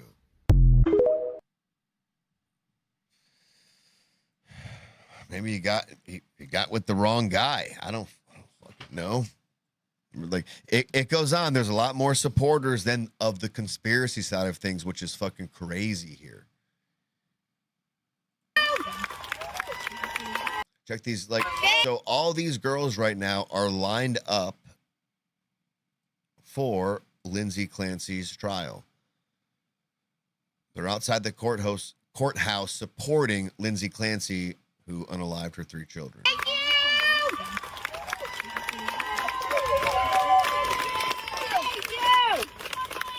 Thank you. Thank you. Thank you. Thank you. Thank you for killing your kid. Thank you.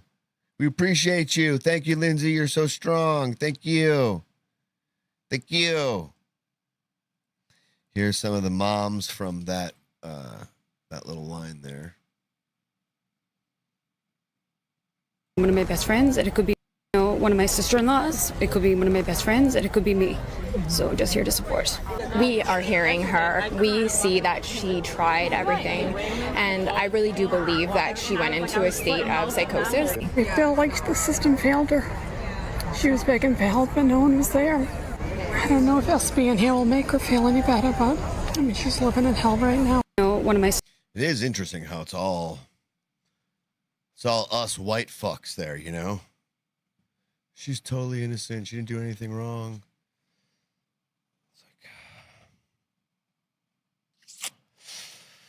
So here are 6 more moms from 2026 talking about this. We're just going over some of the supporters here real quick. Follow me because I think a child murderer deserves to go to prison because she murdered her children. Go ahead, leave. Because fundamentally, we are never going to get along if we can't even agree that killing a child is wrong. Apparently, we need a freaking reminder that women are perfectly capable of hurting and killing their own children. So why don't we go ahead and count them? Number 1, we have Melissa Campos Sanchez, Miami, August 2026. Police say that she poured hot candle wax onto her 3-year-old and 6-year-old daughters. She then lit clothes on fire in the kitchen and danced around until the 6-year-old had to try to put the fire out. Number 2, Kaylee Earhart, North Dakota, August 2026. 3 young children were stabbed. Her 3-year-old and 5-month-old died, and her 1-year-old survived. And she told their father that, say goodbye to your kids before she did it. Number 3, Haley Dempsey, Florida, May 2026. She killed her own mother, then she killed her 4-year-old daughter and her 4-month-old daughter. She then allegedly tried to shoot her 2-year-old, missed, and then killed herself. Number 4, Marlene Vidal, Texas, May 2026. Her 5-year-old son and 6-year-old daughters were killed with sharp force injuries, and their bodies were found inside a burning car. Number 5, Sarah Myers and Amy Stedman, New York, June 2026. Where were all these moms and all these, like where were all the women in pink outside all of these court trials where all these moms killed their children?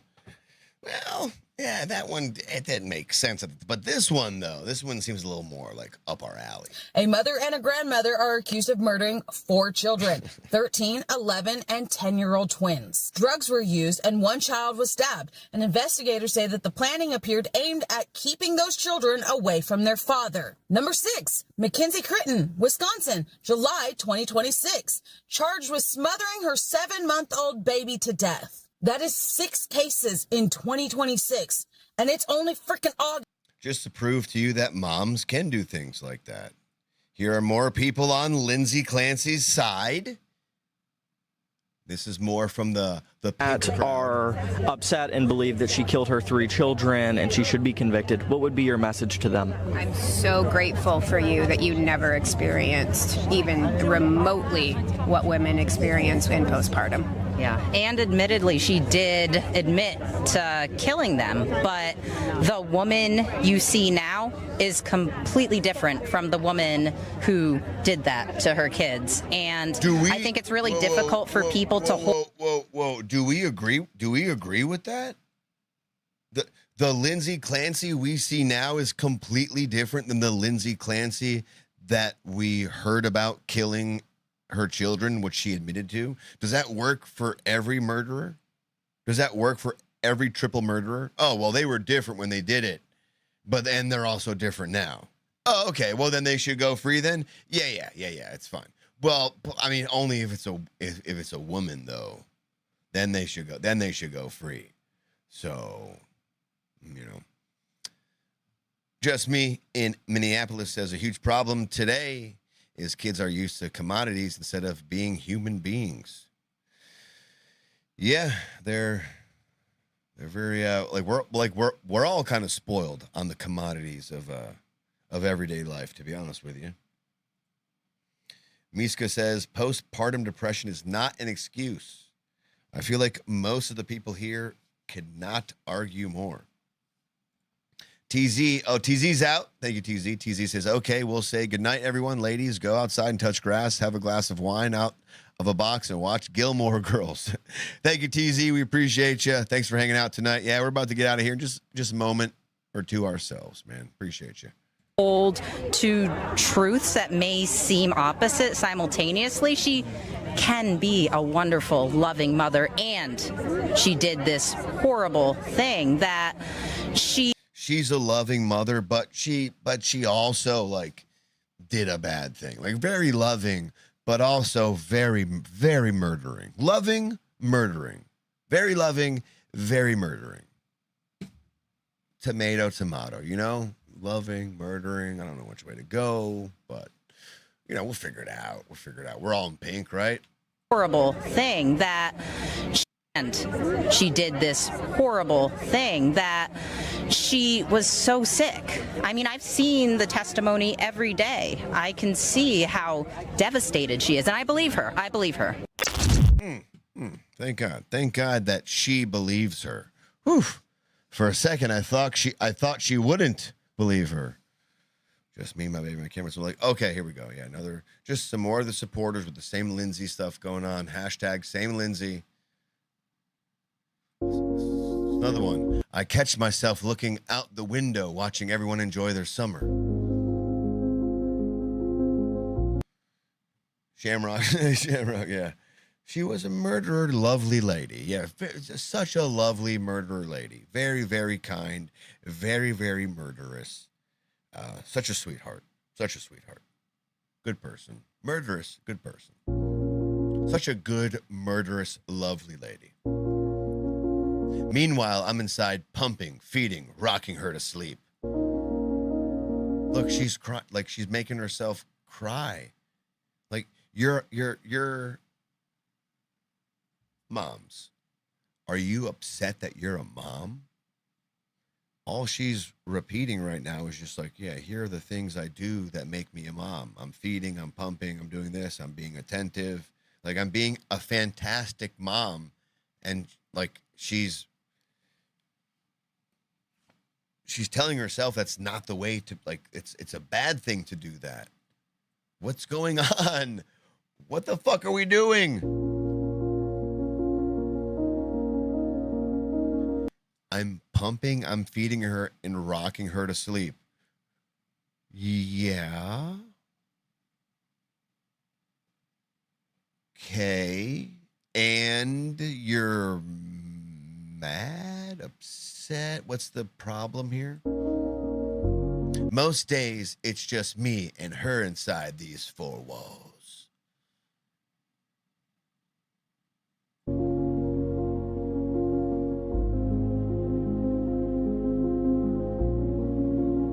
And some days, that feels really lonely.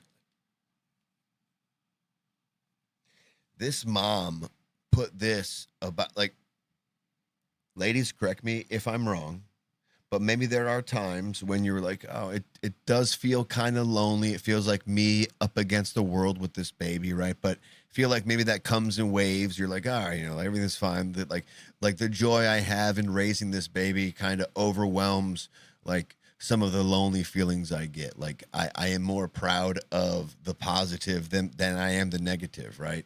But this girl is setting it up to record herself crying over essentially 3 things that being a mom is.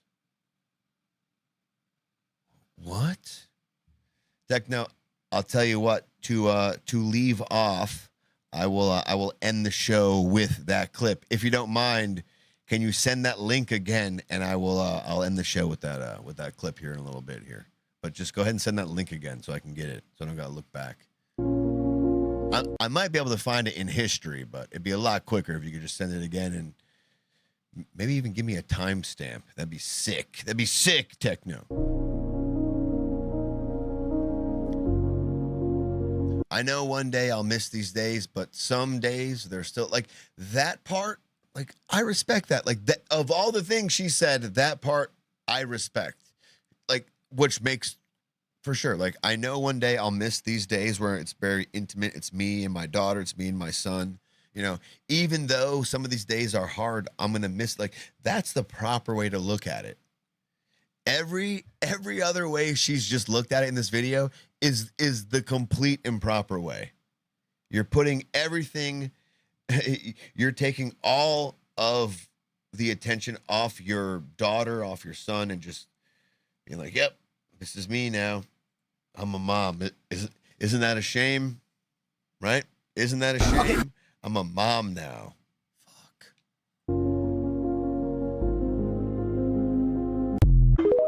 Thank you, Tech. I got the link. No, it's okay. It's okay. All good. No timestamp needed. Was just curious if you did. All right, a little more here. Oh, yeah, last one. Well, 2 more. 3 more.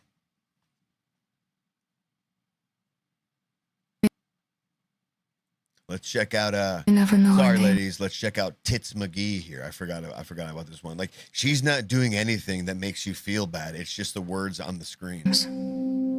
As a mother who dealt with PPD, I stand with Lindsay Clancy. Look at my big boobs. Like, I feel like there's nothing else going on here besides that, right? That's the only reason why she made the video. She may never know how many women looked at her story and felt something they were almost afraid to admit. I understand how a mother can disappear inside her own mind. Not what happened, not the ending, but the I just got done making myself a peanut butter and jelly sandwich. Disappearing. The exhaustion no one sees because the children are fed. The terror you hide. Thank you, Shamrock. Exactly. Others are supposed to be grateful. That's got to be the only reason why she made the video. The intrusive thoughts you don't say out loud because you're terrified someone will mistake being afraid of a thought for wanting it. Thank you, Tech. Shamrock indeed corroborates boobies. And then Tech also says, these people making content out of their being parents is obnoxious and disgusting. Ugh. God damn, is it ever, dude? Is it ever? The moment your own mind stops feeling like somewhere safe to live. Some of us have stood close enough to that darkness to know that mental illness doesn't always... I like how she eats at the end. Makes her feel good. The moment your own mind stops feeling like somewhere safe to live. Some of us have stood close enough to that darkness to know that mental illness doesn't always look like crying in bed. Sometimes it looks like a woman still packing lunches. Of course. Of course. I'm not trying to hate on women packing lunches. It's just, come on, you're making nothing out of something. So part of the conspiracy side, real quick, is just to say that the husband killed, like the husband was the one who did it. As the other video that we watched, the husband was the one who did it because he's a Leo or a Gemini because of his birth thing. But this is literally him at the Walgreens or CVS. Is that you entering the store? Yeah. I think this is from like Court TV or something like that, or whatever this dude is. And that section you head to on the right, is that the pediatric medication section? Yeah. Okay.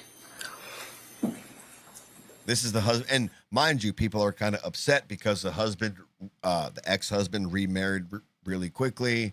There's one more thing people are kind of like incredulous about. I forget exactly what it is, but to say he did it when he's on film at this Walmart, CVS, Walgreens, wherever the fuck it is, You know, there's footage. There's not footage, but there's computer records of her looking up him going to the store, looking up how long it's going to take, looking how long he's possibly going to be away. She did all the acts while he was at the store. Imagine your life changes in these 25 minutes. Like your wife asks you to go to the store to get something. You go to the store, you get what she asked for, and you come home and she's on the ground, paralyzed, jumping from the second floor, and all 3 of your children are unalived. Later, Miska. You can hold it there for 1 second. As you look at this video, if you look in the bottom corner, bottom left-hand corner, there's a timestamp there. Now, not all timestamps are accurate, right? This timestamp is what, 5:33, I believe, if I can see it. But it's clearly, okay, so there's a timestamp of when he's at CVS. In putting together a timeline, timestamps are important. Let's continue. And while you're in that section, looking for the medication, do you do something? I called Lindsay And why did you call Lindsay? because what we were looking for wasn't there. The shelves were pretty empty. It was still during COVID. It was, I'm sorry, what? It was during COVID, so Okay, so, and was that call at about approximately 5:33 p.m.? yeah, Okay. And then, did she answer the call? yes. She answered when you called her? Actually, I think she didn't at first. She called back. Okay. And did you receive a call back from her about a minute later at 5:34 p.m.? Yeah, that's correct. Okay. And can you describe that phone call for us? It was very brief. I just said, I think there was a generic brand, and I said, is this one okay? And she said, yeah, that's fine. And what was her demeanor during the call? She was pretty quiet. It sounded like she was busy. I remember hanging up thinking she's probably in the middle of giving baths or something like that. Crazy. But now there's a theme going around because now some lady in North Carolina who did the same thing to her 3-year-old son and attempted to do it to her 2-year-old son. And this is not the only story going around. This lawyer is now trying to argue the same thing. Like, oh, this is actually kind of similar to Lindsay Clancy. We might have something here. And they're trying to argue that. This is also now like the second or third case that is eerily similar to the Lindsay Clancy thing. You kind of wonder, like, what the fuck is really going on?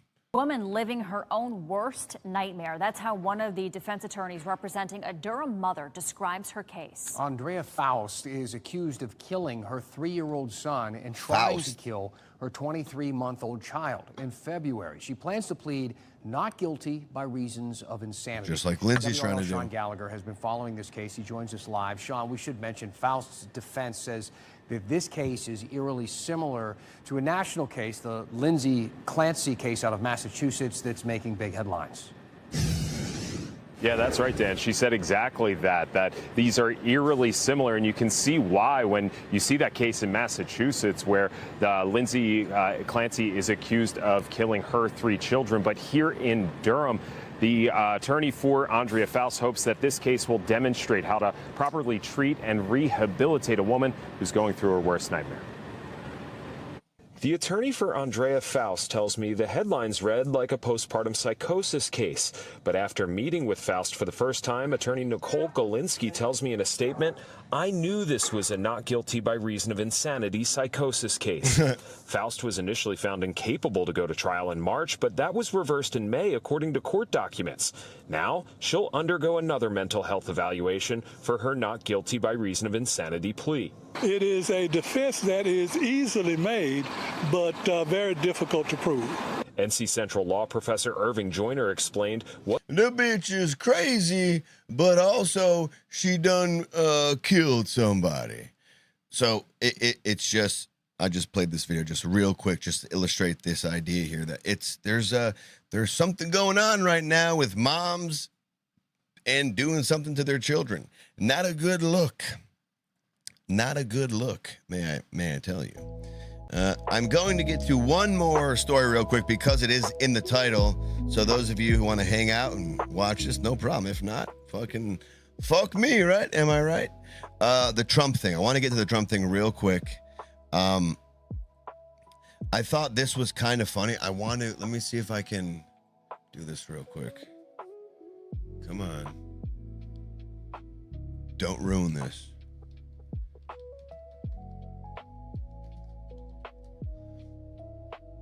Let's see if we got this. All right, give me a second. Hang on. We're getting it. We're taking a second. Let's see. Here we go. All right. Bam.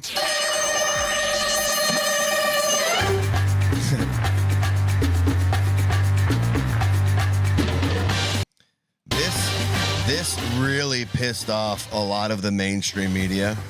Trump's Mission Impossible move he did. And this, we had over a week off, so we didn't get to cover this, but I was kind of itching just to talk about this just a little bit. PBS will brief us on the entirety of the details. Welcome to the NewsHour. We begin tonight with new details about the extraordinary secret security measures taken to protect President Trump. The NewsHour has confirmed reporting by the Washington Post that Mr. Trump switched planes not once but twice while leaving last month's NATO summit in Turkey. So, when Trump went to Turkey, when he's leaving, he gets to the plane. I guess the Secret Service was like, whoa. There's a threat. There's a credible threat. We can't have you ride on this plane. So what we're going to do here is we're going to have you get on the plane, but then we're going to get you off the plane in a crazy-ass method and put you on a different plane, right? So that's the first part about this whole story. That's the first part about the whole craziness. That's like only half of what people are pissed off about. The second transfer to a smaller aircraft by way of a catering truck had not been known until now. Nick Schifrin has more. As he finished his trip to the Ankara NATO summit last month, President Trump swept aside a question about why he wasn't flying home on the plane on which he'd arrived, a Qatari-gifted 747. Why aren't you flying on the new Air Force One home? It's flying to Europe, to one of the big bases, 2 or 3 of the big bases, where we can show it to the people. And we'll be going home by normal methods. His journey home only appeared normal. So this is what happened. At 8:24 p.m. local that evening, President Trump boarded the Legacy Air Force One. He turned around, gave a wave to the cameras broadcasting his departure live, and disappeared behind the closed door, which is when the camera zooms out but doesn't focus on that catering truck. We're like, all right, President got on the plane. Nothing here to really worry about. We can keep on going about our lives. Nope. It was parked on the other side of the plane near this catering truck right here. Trump, he walks up. Let's see if I can. He walks up this side right here, gets into the plane, and then exits through a catering truck right here. This Turkish Doko catering truck. Another catering truck at the level of the doors to let food in or sneak the president out. And 6 minutes later, at 8:30 p.m. local, the truck that usually caters to the president now secretly carries. He's out. It backs up away from Air Force One toward another U.S. government plane parked behind, unbeknownst to the press corps. The other plane, an Air Force C-32A, usually reserved for the Secretary of Defense or other senior officials, but not the president. At 8:44 p.m. local, the Legacy plane takes off without the president, who was in fact still on the ground in the smaller plane, as the camera focuses on the plane that had become a decoy, flying to the United Kingdom's Mildenhall Royal Air Force Base. When the Legacy Air Force One landed there, it took the president 40 minutes to disembark, apparently the time it took him to land in the smaller plane and secretly move onto the Legacy plane and walk down the steps as if nothing had happened. He then walked to the new Qatari-gifted plane, where on board he told journalists there was nothing unusual going on. So you're saying there wasn't a security concern? No. Why we? Were you aware of any credible threat by Iran against Air Force Well, I have One? a threat all the time. I'm number one on their list before you. But if I go, you go. But we now know in the 4 hours it took for the Legacy Air Force One to fly from Turkey to the United Kingdom, the president was not on the plane. Instead, it was full of staff. And journalists, despite a threat from Iran, deemed credible enough to convince the Secret Service, Jeff, to use the plane as a decoy. So that's exactly, Shamrock. That's what they're big mad at right now. And I have a question for these fine folk that are mad at Trump. Shamrock says they're big mad they protected the POTUS like they would do with any POTUS. How dare they protect the POTUS? How dare they? Techno says, clown world, indeed. Indeed, a very big clown world. So Trump gets on a plane and they're like, whoa, hold up, sir. We think we have a threat from Iran. They might missile. They might bomb your plane. We're going to get you off the plane and put you on a different plane. Sounds like a great plan. Just make sure I go through a catering truck first. So they granted his wishes. He goes through a catering truck. He gets onto a different plane. What they're big mad at is they still let the press and everyone else fly on the plane that Trump was supposed to be on, that allegedly there may or may not have been a missile threat to. And they're like, well, how come? Well, shouldn't the press have been told? You know, they're traveling with the president specifically so the government can't simply make the president disappear from public accountability. And there's precedent for giving a tiny number of reporters sensitive information under an embargo, such as when Bill Clinton used a similar aircraft switching security maneuver for a trip to Pakistan in 2000, but reporters were briefed beforehand. Can I ask you a question? That happened with Clinton. Cool, fine, fantastic. Gotcha. Happened with Clinton. Do you think if the press got told that Trump was trying to hide, there was something going on, they're trying to sneak him off, they would have kept their mouths shut? No. And it's just a president thing. Maybe during Clinton they would have, but during Trump, someone would have gabbed. Blah, blah, blah, blah, blah. Oh, they would have gabbed. They would have gabbed really big. I want to play one more video.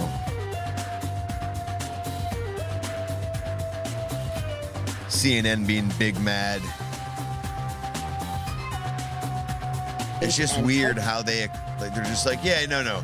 Why didn't you tell us? As if they wouldn't have been like, Trump's on the other plane. Trump's on the other plane. You guys would have fucking yapped. Treasury Secretary behind. It was really as per the military, and I just have to do what they say. They go for safety, and I have to do what they say. Why was it too dangerous for you to fly on Air Force One, but not I don't too know. dangerous I for the think press? actually, Why wasn't it dangerous for you to fly in Air Force One, but it was dangerous for the press to? I don't know.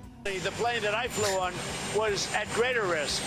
I think it was at greater risk because that would be the plane I think that they would be more likely to go for.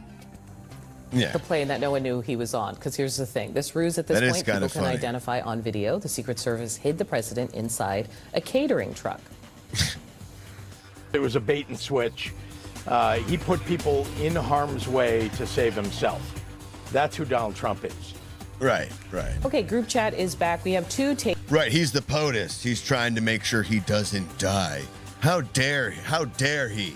Here, one person, JB Pritzker, who has been a good sort of foil for Trump, willing to speak publicly on the national stage, saying, you know, you leave behind the Treasury Secretary and the Secretary of State and whatever. I don't care. They're big mad. CNN's like, oh, man, he did that. It's like I don't blame them. I don't blame them. It's not that big of a story anymore. I don't.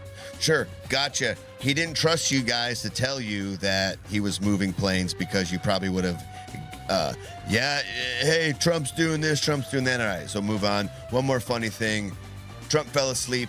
I thought this might be funny. Just to take this guy's yapping. This is also Trump's Mission Impossible. He's yapping.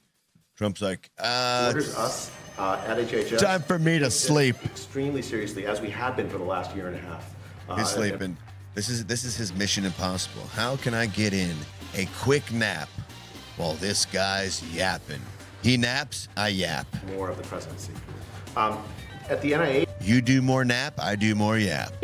What we've done I'm sorry, you do more yap, I do more nap. is we have established the Autism Data Science Initiative, which started almost a year, actually more than a year ago, where major research teams to answer the question of what I is love the cause it. of autism. And he also It's a started to complicated fall asleep biological phenomenon. It's during not going to be a RFK's simple speech answer. too. Fantastic. We'll have, as the Secretary said, Here, I'll play this one. And I think we can get out of here after this one. We had some fun. We had some laughs.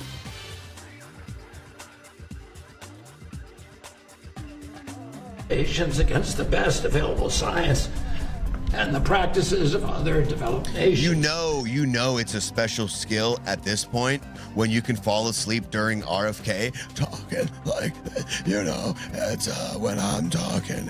Like when that voice goes, it's like, oh shit, it's like nails on a chalkboard. But if Trump can fall asleep during that, God bless him. Nations against the best available science. There he goes. He's drifting. He's out. We did that work, and on January 5th, HHS and CDC overhauled the childhood immunization schedule, reducing the number of diseases universally recommended for vaccines from 17 to 11. He's out. And establishing distinct categories of recommend. Fun times. All right, folks. Y'all rock. Appreciate you. Thanks for hanging out tonight. How long did we go? How long has it been? Let me look real quick before we get out of here. I feel like it's been a hot minute, right? Been a little bit. It's been a good time. It's been a long time. It's been a good time. See what we got. Over 5? Oh, we got 6. Okay, I'm happy. 6 hours. Sweet. If you're still here, if you have not yet, please give us a like, give us a subscribe. Stuck in the middle. We appreciate it. You all rock.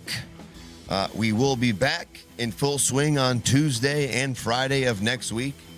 I love to eventually add another day, but hey, we got to stick to the Tuesdays and the Fridays that we do have first, all right? Techno says, I wanted to fall asleep driving the other day. Granted, I do a lot of driving. Is that on us? I apologize if we were boring. My apologies. Techno, Shamrock. Scrolling down here. Viking, Miska, Mab, Asriel, Ducks, Rominato. Oh, that's a long time ago. See who else we got. TZ, of course. TZ, appreciate you. And everyone who I did not get to mention, I'm trying to scroll through real quick. Can't do it. Oh, yeah, just me in Minneapolis. Thank you, all you lovely folks. We appreciate you so much. Thanks for hanging out with Stuck tonight. Hope you had a good time. If you did, hit that like button, hit that subscribe button. We'll see you on Tuesday, and we'll see you on Friday. My lovely bunch of coconuts. We'll see you. All right. Appreciate you. Bye. Bye. Bye.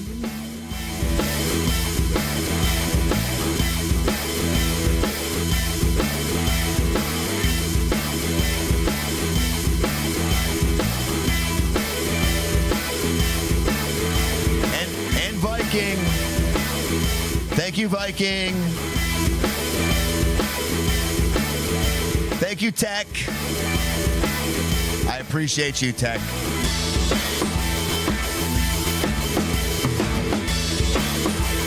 Y'all are awesome. We'll see you Tuesday. Appreciate you.